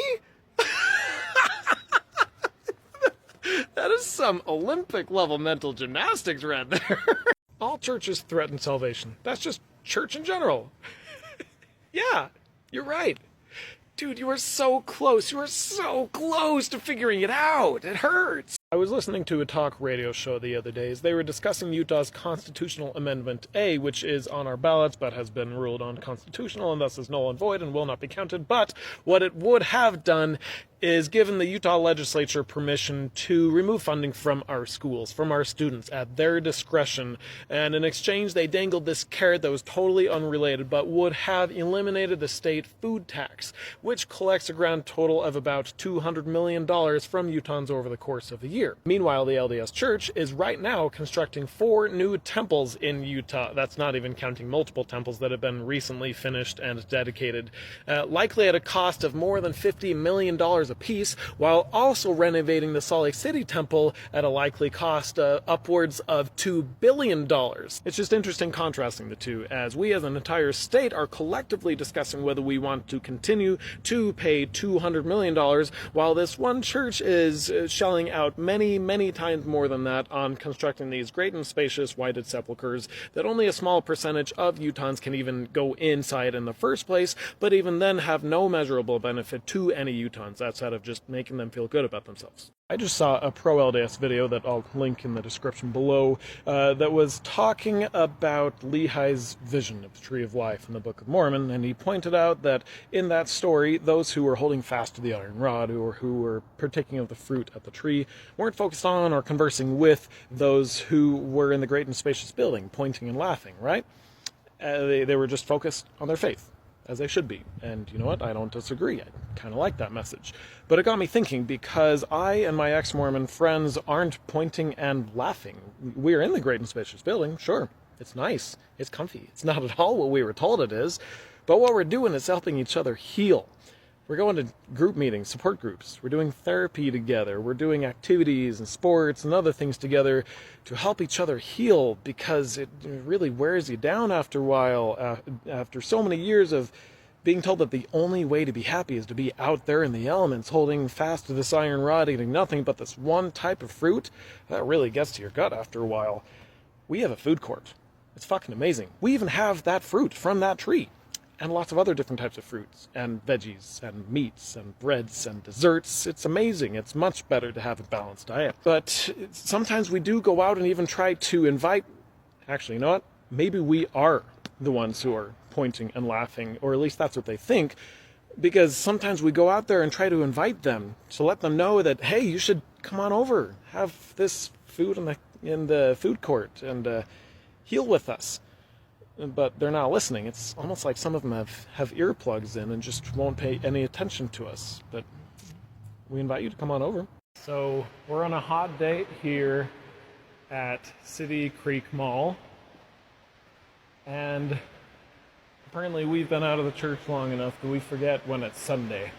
Because we walked in here. We're like, what's going on? It's open, but... Hello! No one's here. Just us. We have the whole place to ourselves. So if you want to come to Utah, just don't plan on shopping on Sunday. 5 minutes later. Okay, I take that back. You're not supposed to be in there on Sundays. That door that we walked in that was very much unlocked was not supposed to be unlocked. Security came and found us. Said, "Hi guys, what you doing?" Like, we're just walking. No. She's like, "Was the door unlocked?" Yeah, it was very much No, unlocked. we broke in over here. I'll show you. So yeah, you can't go into City Creek Mall on Sundays. As I talk about the LDS Church's money and the greed of LDS Church leaders in stockpiling so much of it, I get this question a lot, sometimes sincerely, sometimes not, but always asking something to the effect of, why do they do it? Because they don't get these million-dollar paychecks like CEOs of similar mega-wealthy corporations. So why do they do it? I'd like to first point out that the amount that they do get in their paychecks is not a small amount. Their living allowance is probably more than 95-99% of the people watching this. I think the Widows' Mite report estimated that they get $178,000 a year now, plus free healthcare, plus a free vehicle, plus. It's not a small amount, but it is admittedly smaller than other CEOs of other mega-wealthy corporations. So, why do they do it? Well, a friend here on TikTok pointed out an apt comparison, especially right now, as here in the US, we are having an election deciding who should be the next president. And one of the main presidential candidates is the former guy who wants to be the president again, even though he is 78 and mega wealthy. He won't make more money being president, so why does he want to do it? It's about control. I mean, he could even hand-pick someone to replace him who would do a better job than him, but just by virtue of being decades younger, he could even have his hand up his ass the whole time, controlling him, but he's not going to do that. He's not going to let go of control. LDS Church leaders aren't like flying in private jets and living in these huge mansions, at least not that we know of. And yet they do have immense control over millions of people worldwide. They have immense control over a whole state. They practically control the state of Utah. They have immense control over whole industries. Look at how huge their for-profit companies are. Go look up ag reserves, farmland reserve, property reserve. They're huge companies that control the industries to a certain extent. It's not about their paychecks. It's about control. Today I learned that in between the first manifesto of 1890 and the second manifesto of 1904, the Church issued the political manifesto of 1895. It stated that general authorities would need first presidency approval if they desired to run for any public political office. You see, Utah was being set up to finally become a state, but as a territory, there had been two main political parties, the pro-Mormon People's Party and the anti-Mormon Liberal Party. The People's Party was backed by the Church itself, so general authorities had almost felt an obligation to run for office. But as the Church started inching towards becoming a state, and the two national political parties started taking over the political stage, the People's Party and the Liberal Party were both dissolved, and the Church adopted a more neutral political stance with the political manifesto. Interestingly, there was one apostle who refused to sign the political manifesto, Moses Thatcher. As a result, he was removed from the quorum of the 12 apostles and replaced by Matthias Cowley, but he was not disciplined, and he even retained his priesthood office of apostle until his death in 1909. Now you know. Excuse me, are y'all with the cult? We're not a cult. We're an organization that promotes love and... Yeah, this is it.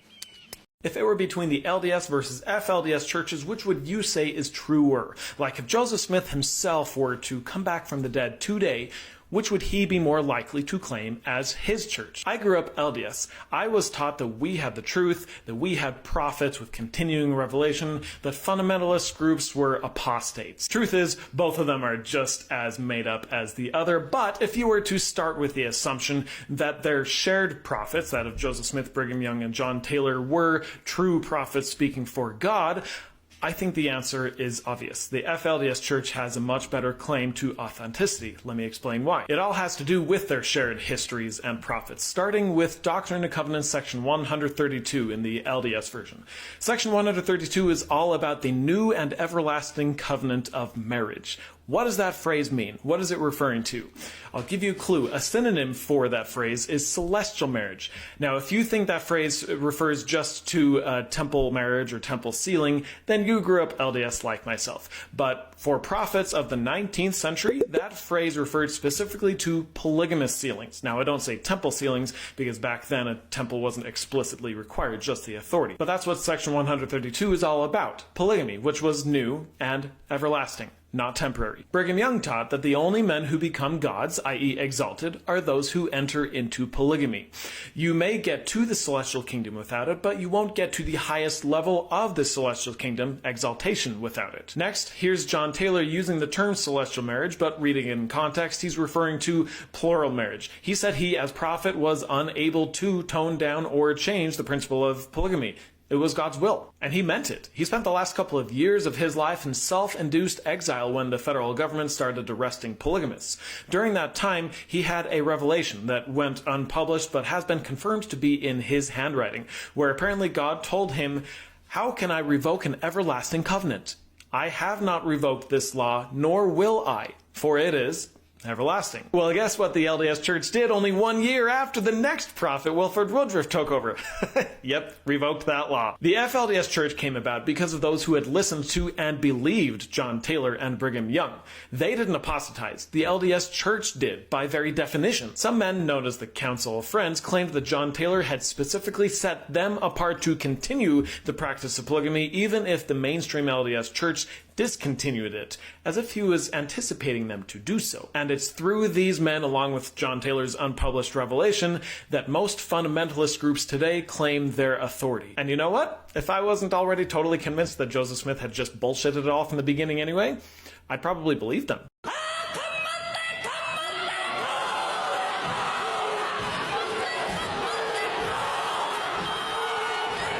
Things that I learned about the LDS Church, but only after leaving it. Part 1, category general/miscellaneous/temple-ish. Today, there are over 400 branches of Mormonism, only the largest of which is the LDS Church.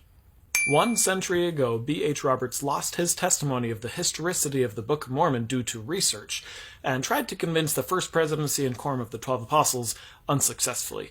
His research and writings were finally published posthumously in 1985. In the 1970s, the church actively campaigned against the Equal Rights Amendment and played a major part in it not passing. Temple attendees used to pantomime slitting their own throats and disemboweling themselves as a consequence for revealing the temple signs and tokens, until this was removed from the endowment ceremony in 1990. That means my parents did that. And my grandparents. And my great-grandparents. And my... I went through the temple myself for my first time only a few months after the initiatory ordinance was changed dramatically, and I had no idea. Prior to this change, the individual would be dressed solely in a shield, essentially a sheet with a hole cut out for the head, and the temple worker would touch them all over their body, including their breast and loins, after which the individual would dress in their garments for the first time. Thankfully, I was able to start in my garments and the shield, and the temple worker only touched my forehead.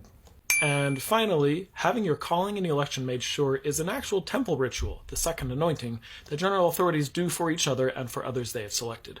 It has nothing to do with Jesus appearing to you. Stick around for part 2. Money. One red flag regarding the Book of Mormon's authenticity claims that people do talk about is the lack of archaeological evidence supporting what supposedly happened in the Book of Mormon, such as in the end of the Book of Ether, millions of people were supposedly slain in battle, and yet we still have no idea where that could have possibly happened, even though we have plenty of archaeological evidence supporting other civilizations that also lived during the same time period. But another red flag that people do not talk about is the lack of quotes from Joseph Smith himself regarding the Book of Mormon. It's like once he was done with it, he was done with it, and we didn't hear from him anymore about it. Now, saying that, I bet a bunch of you are thinking of a specific quote from Joseph Smith about the Book of Mormon. And you know that quote because it's in the introduction to the Book of Mormon, and it's one of the only things that we do know that he said about it, so it's one of the things that we know. Joseph Smith talked about and quoted from the Bible all the time in his sermons, but not from the Book of Mormon. If the Book of Mormon really is the most correct of any book on earth, that you can get nearer to God with than by any other book, why didn't he talk about it? Why didn't he quote it? Let me know what you think in the comments. What you mean to say is if we're trying to be kinder Religion doesn't get a pass. If your religion is manipulating you, only telling you the information that would sway you to make the decision that they want you to make that is in their best interest, regardless of how relevant other information is to that decision, you deserve to know that. The kind thing to do would be to tell you that other relevant information. If your religion is telling you that you need to give them 10% of every single paycheck for the rest of your life, if you're going to go to heaven with your family, even though previous prophets didn't teach that, previous Mormons didn't believe that tithing was required for their exaltation. Meanwhile, the church leaders that are telling you this have more money in their bank accounts and the church bank accounts than they could ever spend as a church. You deserve to know that. The kind thing to do is to tell you that information.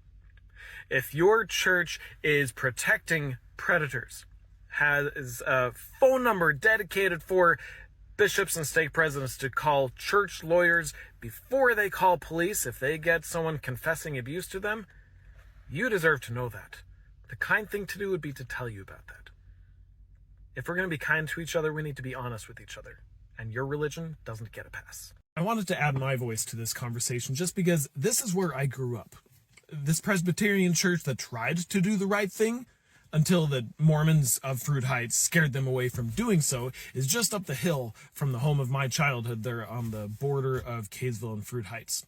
Now the Mormons of Kaysville are fighting tooth and nail against being one of the 3 Davis County locations that would every once in a while have to take in a few homeless people in a warehouse. One of the 3 meaning only a third of the time when it dips 18 or below Fahrenheit, well below freezing. If it's 20, they're still going to freeze to death. But if it's 18, they'd have to take in a maximum of 16 people a third of the time. And even then, only for this winter. We're only talking about the next few months. That's what this fight is about. I was taught by those folks in Kaysville that we Mormons were good people. I was taught that when I was baptized at the ripe old age of 8 years old, that I made a covenant with God to bear one another's burdens, that they may be light, to mourn with those that mourn, and to comfort those that stand in need of comfort. Now those same people that taught me that in church are the ones standing up screaming, "Not in my backyard, you don't!" Not those dirty, dangerous, homeless people. They can either freeze to death or go somewhere else, like Clearfield, where they're used to poor people. You know what the median household income in Kaysville, Utah is? $122,000.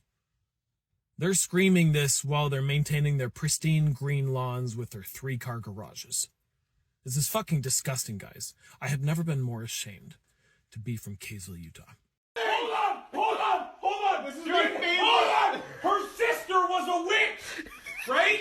And what was her sister? A princess! The Wicked Witch of the East, bro! Things I learned about the LDS Church, but only after leaving it. Part 2. Category Money. The first presidency, quorum of the 12 apostles, presiding bishopric, and first and second quorums of the 70 are all paid positions. Their living allowance, after having a lot of their living expenses already paid for by the church due to their positions, not to mention book royalties, was $120,000 in 2014. Accounting for inflation today would be $150,000. The church used to issue annual public financial statements until 1959, when Apostle Henry Moyle convinced then church president David McKay to stop the practice in order to conceal how much they were spending on meeting house construction projects at the time. Church finances have been kept secret ever since. The church is likely one of the top 5 landowners in the U.S. in terms of acreage, and is probably number 1 in terms of market value. One well-known property is Deseret Ranches in Florida, one of the world's largest beef ranches. And finally, yes, I did learn about this after I left the church, but that wasn't because I left the church. That's because that's when everyone learned about it. But just to give perspective as to how much 100 billion is, 100 million minutes ago, the church itself was brand new. It was the year 1832. 100 billion minutes ago, humans were brand new. That was 190,259 years ago. Check in later for part 3, Joseph Smith and the Book of Mormon. The people that are coming to these homeless shelters do not want help. They're drug addicts. They do horrific things. I have small children. This is not why we elected you. Meanwhile. And in Weber County, a man experiencing homelessness was found dead in the elements. Bike, sleeping bag, boots, and unsettling days. It's rough. It's hard to see it. For LaPrice Kirby, who was walking to go fishing on Sunday when he came upon the deceased. At first you thought he was sleeping, then you tried to talk to him? Yes. And no response? No response. I just feel for the family. It could have been me. Could have been me 8 months ago, 9 months ago. Oh, wait a second. Am I to understand that you think the LDS Church offered up a building to use as a shelter? No! The LDS Church arrests people who need help. That was a Presbyterian church that offered up their building to be used as a shelter until their Mormon neighbors scared them away from doing so. Sorry to burst your bubble. I reposted a video of mine the other day that's gotten a fair amount of views, but very few likes relative to what I would normally get for that many views. And you know what? I love it when that happens. You see, I started doing this with the intent of sharing things that I have learned since leaving the LDS Church that I really wish I had known when I was still in it. Knowing that what I'm going to share will make believing Mormons uncomfortable, but that's kind of the point. It's all very relevant to your faith, if you know what I mean. So when a video of mine gets very few likes, I know it's reaching my target audience. It's helping people deconstruct. Some people, for the very first time, are facing the fact that this organization that they have devoted their entire being to has been dishonest with them for their whole life. And I have had so many people, both in DMs and in person, thank me for helping them see that. So on that note, I would like to thank my star commenters who consistently boost my ex-Mormon videos to pro-Mormon TikTok. Thank you. I could not do this without you.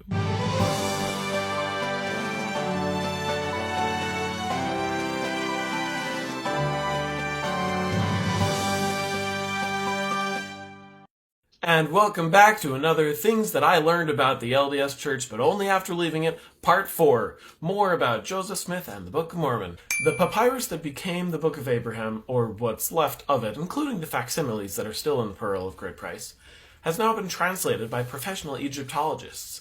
It's a common funerary text written centuries after Abraham's time, and has literally nothing to do with the text that's in our Pearl of Great Price.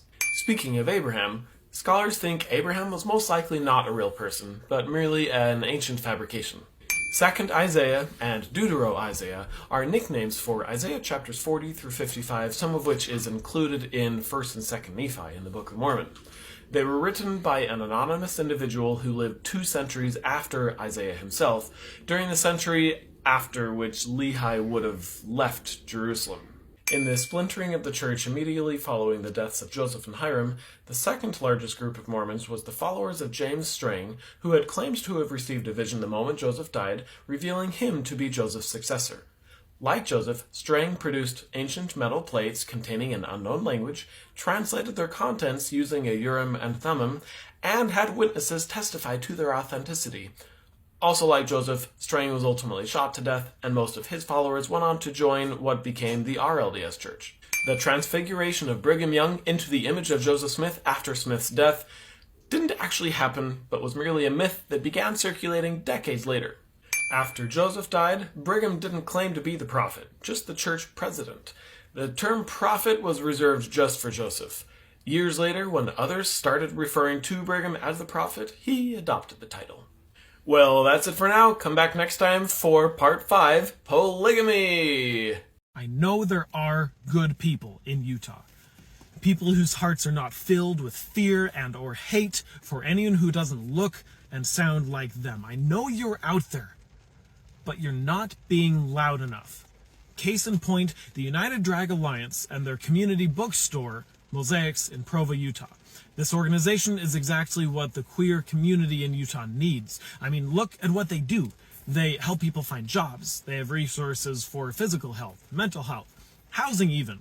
But because they do drag, they are feared to the point of having their lives threatened. Literally, they've had 3 boom threats at their drag story hour. They're literally telling stories Oh, the horror! Apparently this has caused their founder, Tara, to have to take a step back and instead hire employees and do other things that just cost money, and is putting them at risk of having to close their doors forever. All because of hate-filled people. Makes me so angry. You want to be a hate-filled Christian? Sure, go ahead, but keep it to your fucking self. These people are just trying to live their lives, and while they're at it, maybe help someone else live their life too. Anyway, if this makes you angry too, you can help out either by spreading the word like this or donating to the cause. They are trying to raise $200,000 just to be able to keep functioning, keep helping people. I've put the link in my bio if you want to donate. Or if you're nearby Provo, stop by their bookstore, Mosaics, and show them some love. I know there are good people here. I know that, but even just as an ally, some days it sure doesn't feel like it. Can't imagine what it would feel like for our queer brothers and sisters. Show them you're out there. Now, let's talk about Joseph Smith and the Book of Mormon with my continuing series, Things That I Learned About the LDS Church, but only after leaving it. Part 3.1, because when it comes to the very foundational truth claims, there's a lot the church would rather us not talk about. You'll see why. Although Joseph Smith claims to have received immense persecution for talking about his first vision encounter in 1820,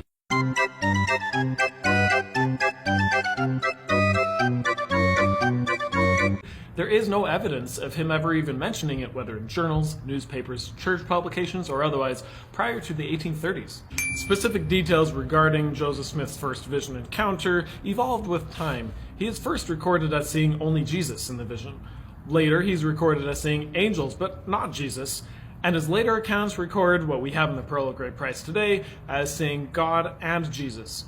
After Joseph's death, many still believed it to have been an angel who appeared to Joseph, with Brigham Young even being recorded in the Journal of Discourses, preaching as much in 1855, 11 years after Joseph's death. The Book of Mormon witnesses didn't actually see or feel the plates. Some of them later clarified that they saw them with their spiritual eyes, not physical eyes. Joseph Smith translated a portion of the Kinderhook plates, which were brass plates of supposedly ancient origin dug up in Illinois. He said they were written by a descendant of Ham through the loins of Pharaoh, king of Egypt. Unfortunately, Joseph died without the knowledge of being victim to an elaborate prank. Turns out the men who discovered the plates had fabricated, buried, and then discovered them in order to see what Joseph would do. Although the men had confessed to this during their lifetimes, this wasn't actually proven until 1980, until which time the church had continued to periodically publish articles in its magazines regarding their authenticity. Alright, that's it for now. Check in later for part 3. Shut up! Lady, shut the fuck up! A lot of us have been appalled at the people of Kaysville, Utah. That's the city where the lady was screaming that homeless people don't want help. Well, it gets better. Yesterday, a friend of mine sent me this picture. Apparently, the people of Kaysville are generous. At first, I was appalled at the outrageous hypocrisy that this is seemingly demonstrating, but as I dug into it, I realized that this is actually not hypocritical at all for them. This is totally in line with their attitudes toward the warming shelter. You see, the people of Kaysville don't want a warming shelter because that would result in people being brought into Kaysville. People who are not from Kaysville, who don't look like the people of Kaysville, don't act like the people of Kaysville, and they have made it abundantly clear that they hate anyone who is not like them. Well, the Kaysville Gives program isn't for the truly needy for the most part. It's just for the people of Kaysville, no one else. At this point, you might be thinking, well, what about the needy people in Kaysville? Here's the thing. I'm sure there are people in need in Kaysville, people who are struggling to provide a good Christmas for their kids or whatever, but they are few and far between, especially when compared with other cities. Take a look at this. Kaysville's median household income is $122,000. That's the median, not average. In other words, 50% of Kaysville's households make more than that, and just under 3% are considered to be in poverty. Only one city over, in Layton, the median household income is $93,000, and 7.5% of its residents are in poverty. Two cities over, in Clearfield, those numbers are $70,000 and 12.7%. A whole 60 miles north, 1 hour drive, is the town of Logan, Utah, where the median household income there is $52,000, and nearly a quarter of its residents live in poverty. But the Kaysville Gives money isn't going to Logan, because the people of Kaysville don't care. Alright, let's finish up polygamy with things that I learned about the LDS Church, but only after leaving it. Part 6. The period immediately following the 1890 manifesto that had officially ended polygamy was confusing. The saints had been taught for decades that living polygamy was necessary for their exaltation.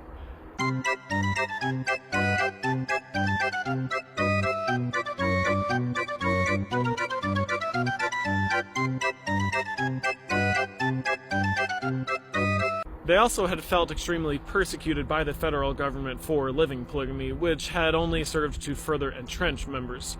When the saints were suddenly told via the manifesto to cease forming new polygamous marriages, many, including some apostles, believed it was simply to appease the federal government, while they continued to live polygamy in secret. This is what made necessary the second manifesto of 1904 that officially made excommunication a consequence for forming new polygamous marriages. Fundamentalist Mormon groups and the LDS Church at first were cordial and friendly with each other until Heber J. Grant's presidency. Grant started treating families who formed new plural marriages as apostates, even though he himself was a polygamist, and excommunicated many who later went on to form what eventually became the FLDS Church. And here's the crazy one to me. The prophet or president of the LDS Church was always polygamous until Heber J. Grant died during World War II.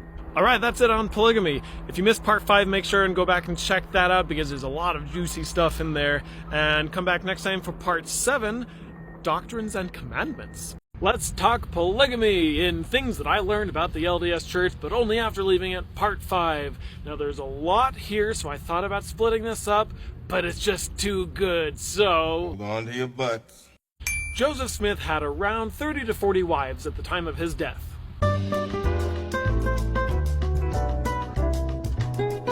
Joseph promised eternal salvation to the entire family of 14-year-old Helen Mar Kimball if she agreed to be one of his plural wives. Joseph sent Orson Hyde on a mission overseas and then secretly married his wife Miranda. Joseph kept his polygamous lifestyle a secret from Emma for a while due to her resistance to the practice. When she finally, hesitantly agreed to it, she was told she got to pick Joseph's first plural wives. She chose the Partridge sisters, Emily and Eliza, and witnessed the ceremony. In reality, though, Joseph was already secretly married to the Partridge sisters, as well as many other women, and the ceremony was simply staged for Emma's benefit. Joseph was sealed to possibly more than 20 women before he was sealed to Emma. In 1886, John Taylor reportedly had a revelation regarding polygamy which said, in part, "I have not revoked this law, nor will I, for it is everlasting." This revelation is a founding document in many fundamentalist Mormon sects. Shortly after receiving this revelation, Taylor reportedly set apart 5 men to keep polygamy on the earth, even if the church itself eventually abandoned the practice. One of these men, Lawrence C. Woolley, eventually organized the Council of Friends, a group of 7 men who contended that they, not the LDS Church, held the true priesthood authority, while the church itself was simply a placeholder keeping the church organization alive until the day came when the two can merge again. This was the origin of many modern fundamentalist groups, such as the FLDS Church. Lorenzo Snow's last marriage was to a 15-year-old when Snow was 57, serving in the Quorum of the 12. Until the end of his life, she was well known to be his favorite. They had 5 children together.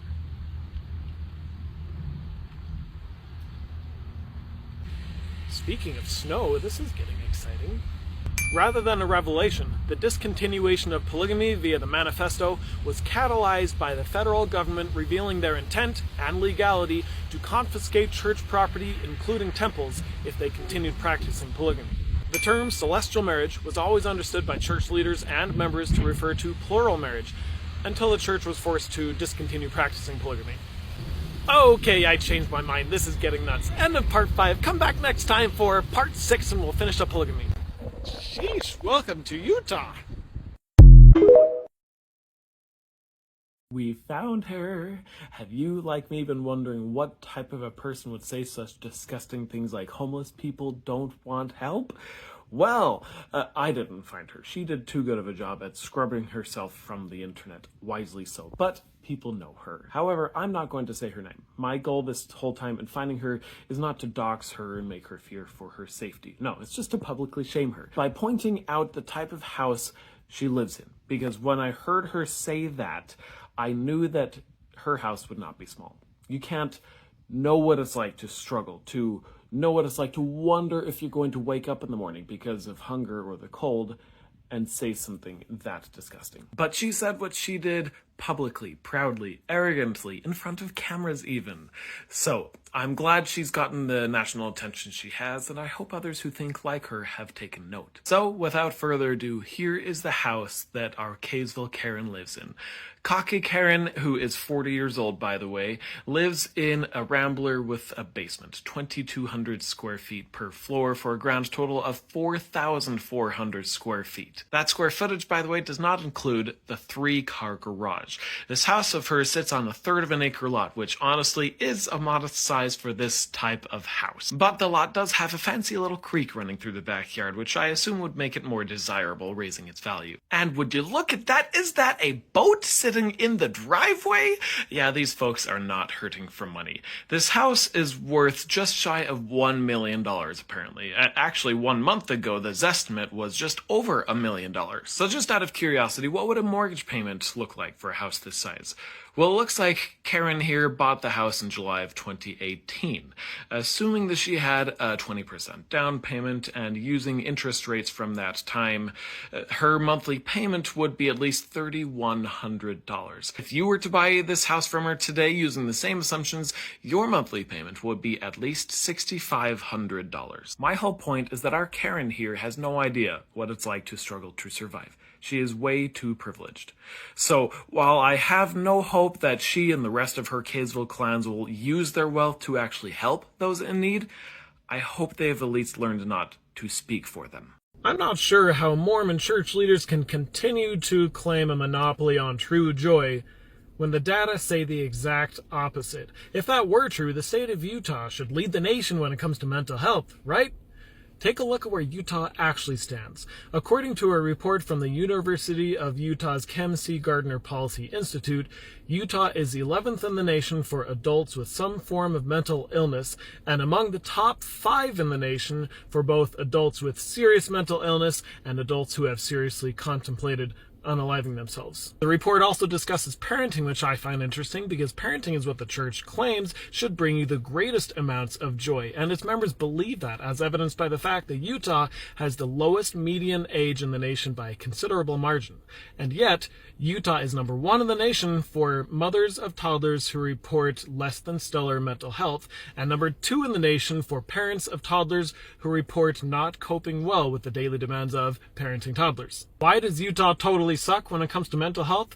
Well, being the state with the highest number of practicing Mormons, Utah is also among the highest amount with adverse childhood experiences, defined as experiences such as abuse in the home or in the community, emotional abuse or neglect, and financial hardship. But even more telling, Utah is number 1 in the nation for children with conditions that have not received treatment or counseling. It's almost as if a certain high-demand, high-control religion is a breeding ground for abuse and neglect. So it's a good thing a certain religion is fighting for increased accountability and transparency in that regard. That was sarcasm, in case you didn't catch it. United Healthcare is number 4 on the Fortune 500 list. That's the list of the highest revenue-generating companies in the United States. A healthcare company whose job is supposedly to save lives, in the most wealthy country in the world, has made it to the number 4 spot of highest revenue-generating companies. How many lives did it take to get there? How many lives were lost, or even not lost, but are miserable because the money that could have helped them went to investors instead? Just some thoughts for the day from this angry millennial. Okay, here's the thing. I think you're right. This guy's family does deserve some sympathy. His wife probably didn't choose this life that they were leading. His kids certainly didn't. I feel awful for them. But here's why people are having a hard time finding sympathy for them even still. We humans evolved, just like every other creature out there, right? We evolved in communities. If you couldn't survive in the community, you didn't survive. You know, that's where our morals and ethics come from. It's built into our DNA, working together as a community and taking care of each other. With our caveman ancestors, if there was a member of the community who was hoarding so many resources to the point that other members of the community were unnecessarily dying, that member of the community was removed from the community in one way or another. I feel awful for this guy's kids. My heart breaks for them. No kid should have to go through this, to unnecessarily lose a loved one. But you know what? Far too many have, because of choices their dad made. I wanted to make one thing perfectly clear here. I, as opposed to many who would make comments like this, am not in favor of capital punishment. There are many reasons why I think humans should not be executing humans, okay? I cried over Marcellus Williams. I cried as I read the play-by-play of Utah's first execution in 14 years of Tabor and Honey. I think those who are guilty of heinous crimes that would warrant capital punishment should have a lifetime behind bars. That's what I think. And heinous crimes in my book would 100% include having an organization that knowingly profits in a big way off of figuring out how many medical claims they can legally deny, siphoning that money to their investors instead, making them number 4 on the Fortune 500 list, knowingly causing suffering and death for countless victims and their families. That deserves a lifetime behind bars in my book, not capital punishment. Just wanted to make that clear. Make my wish come true. All I want for Christmas is for the LDS Church to apologize for the priesthood ban for Proposition 8 and conversion therapy in the November policy and Mountain Meadows massacre and covering up abuse and telling people that tithing comes before groceries and paying bills, and for outright lying and hiding information and then gaslighting us after we force you to be honest about your own history.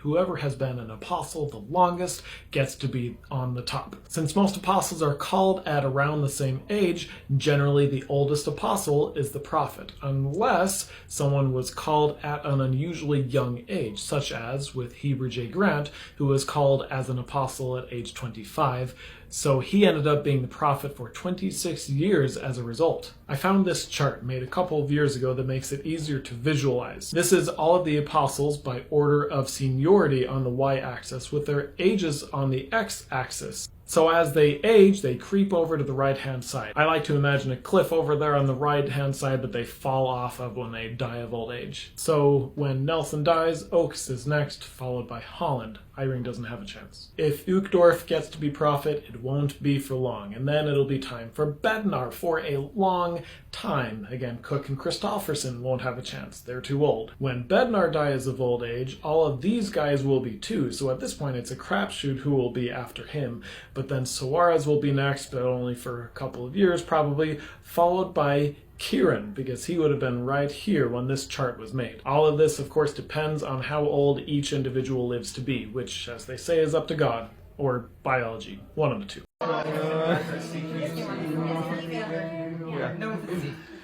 God be with you till we meet again. By his counsels guide uphold you. With his sheep securely fold you.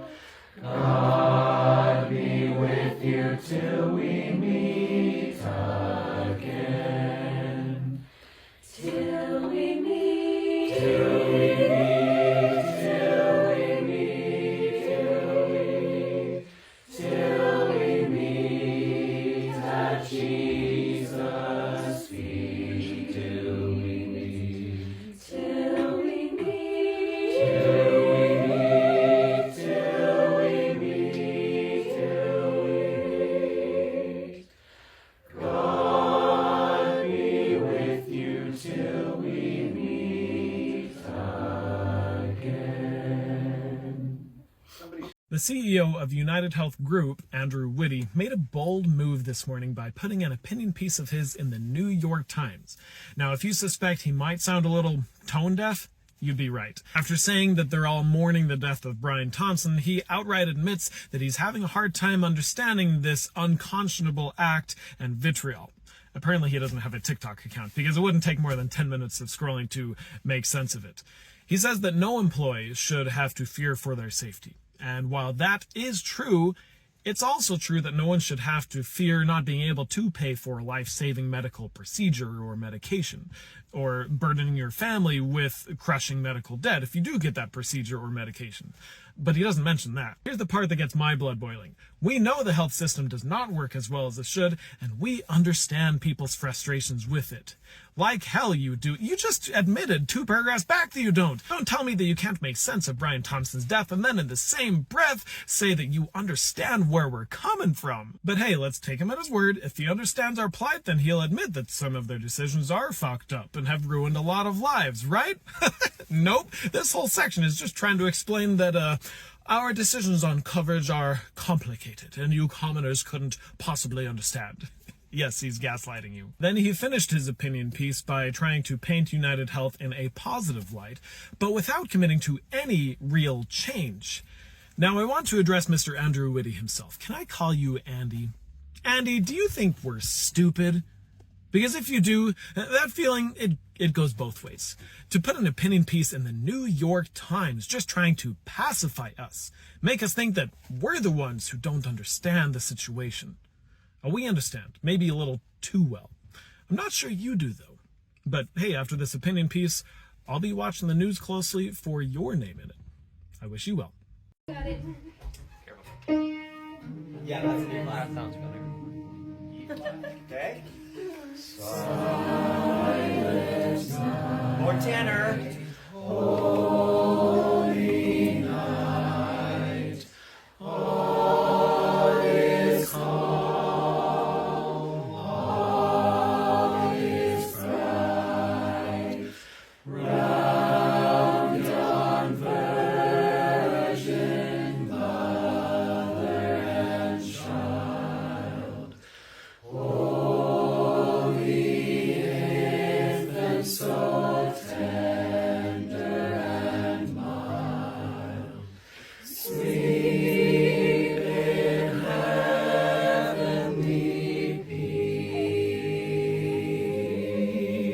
peace, sleep in heavenly peace. If Grandpa were here, he would cry and tell you how much he loved you. How does the LDS Church indoctrinate children regarding its troubled history with polygamy? Well, let's see. This webpage just dropped this month because next year the entire church membership will be studying the Doctrine and Covenants in Come Follow Me. So this is the children's story regarding how that troublesome section 132 regarding celestial marriage came about. This one needs no narration though. All I have to do is read it to you. While the prophet Joseph was studying the Bible, he read about prophets like Abraham and Moses who had been married to more than one wife. Joseph wondered how the Lord felt about that, so he decided to ask the Lord. The Lord said that usually a man should have only one wife, but sometimes the Lord commanded his people to be in marriages of one man and more than one woman. This was called plural marriage.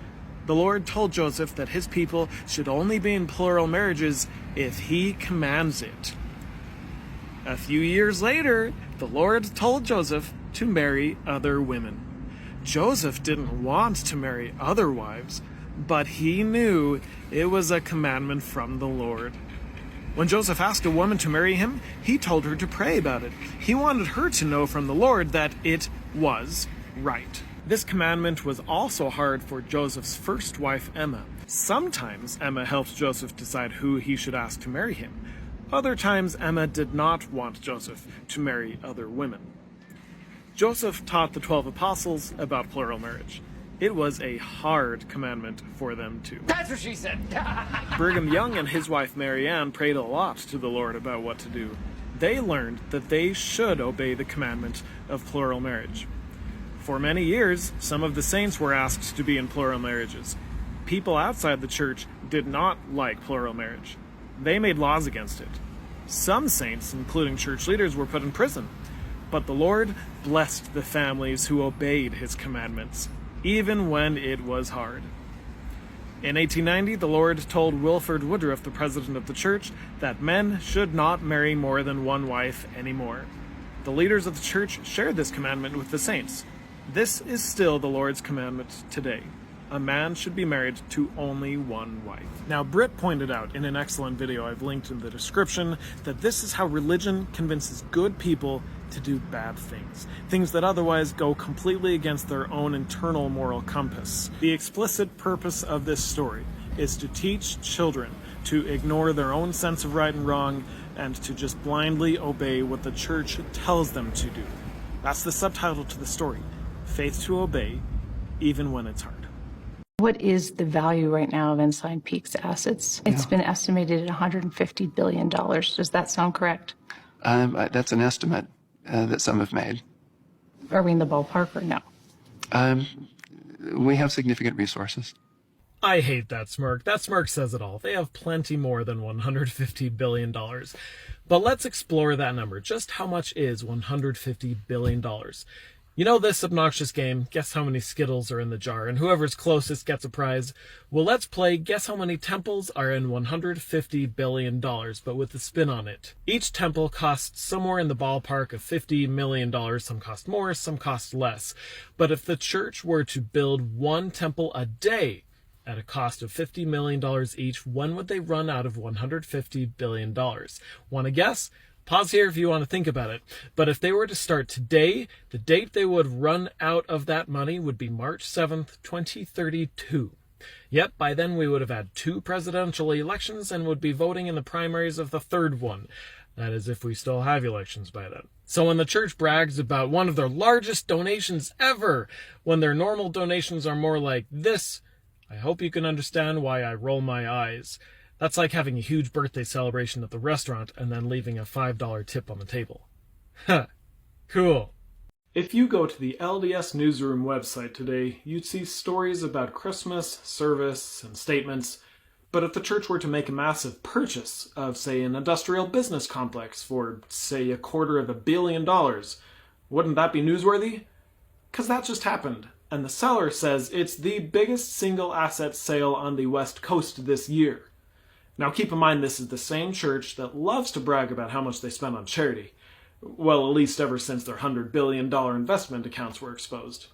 See, they made their single biggest charity donation ever this year, and it amounted to a whopping 12% of this one purchase of a business park. Keep up the good work, tithing money. And so I'm throwing my entire family heritage away. I'm free. Where's the polyamory and the drugs?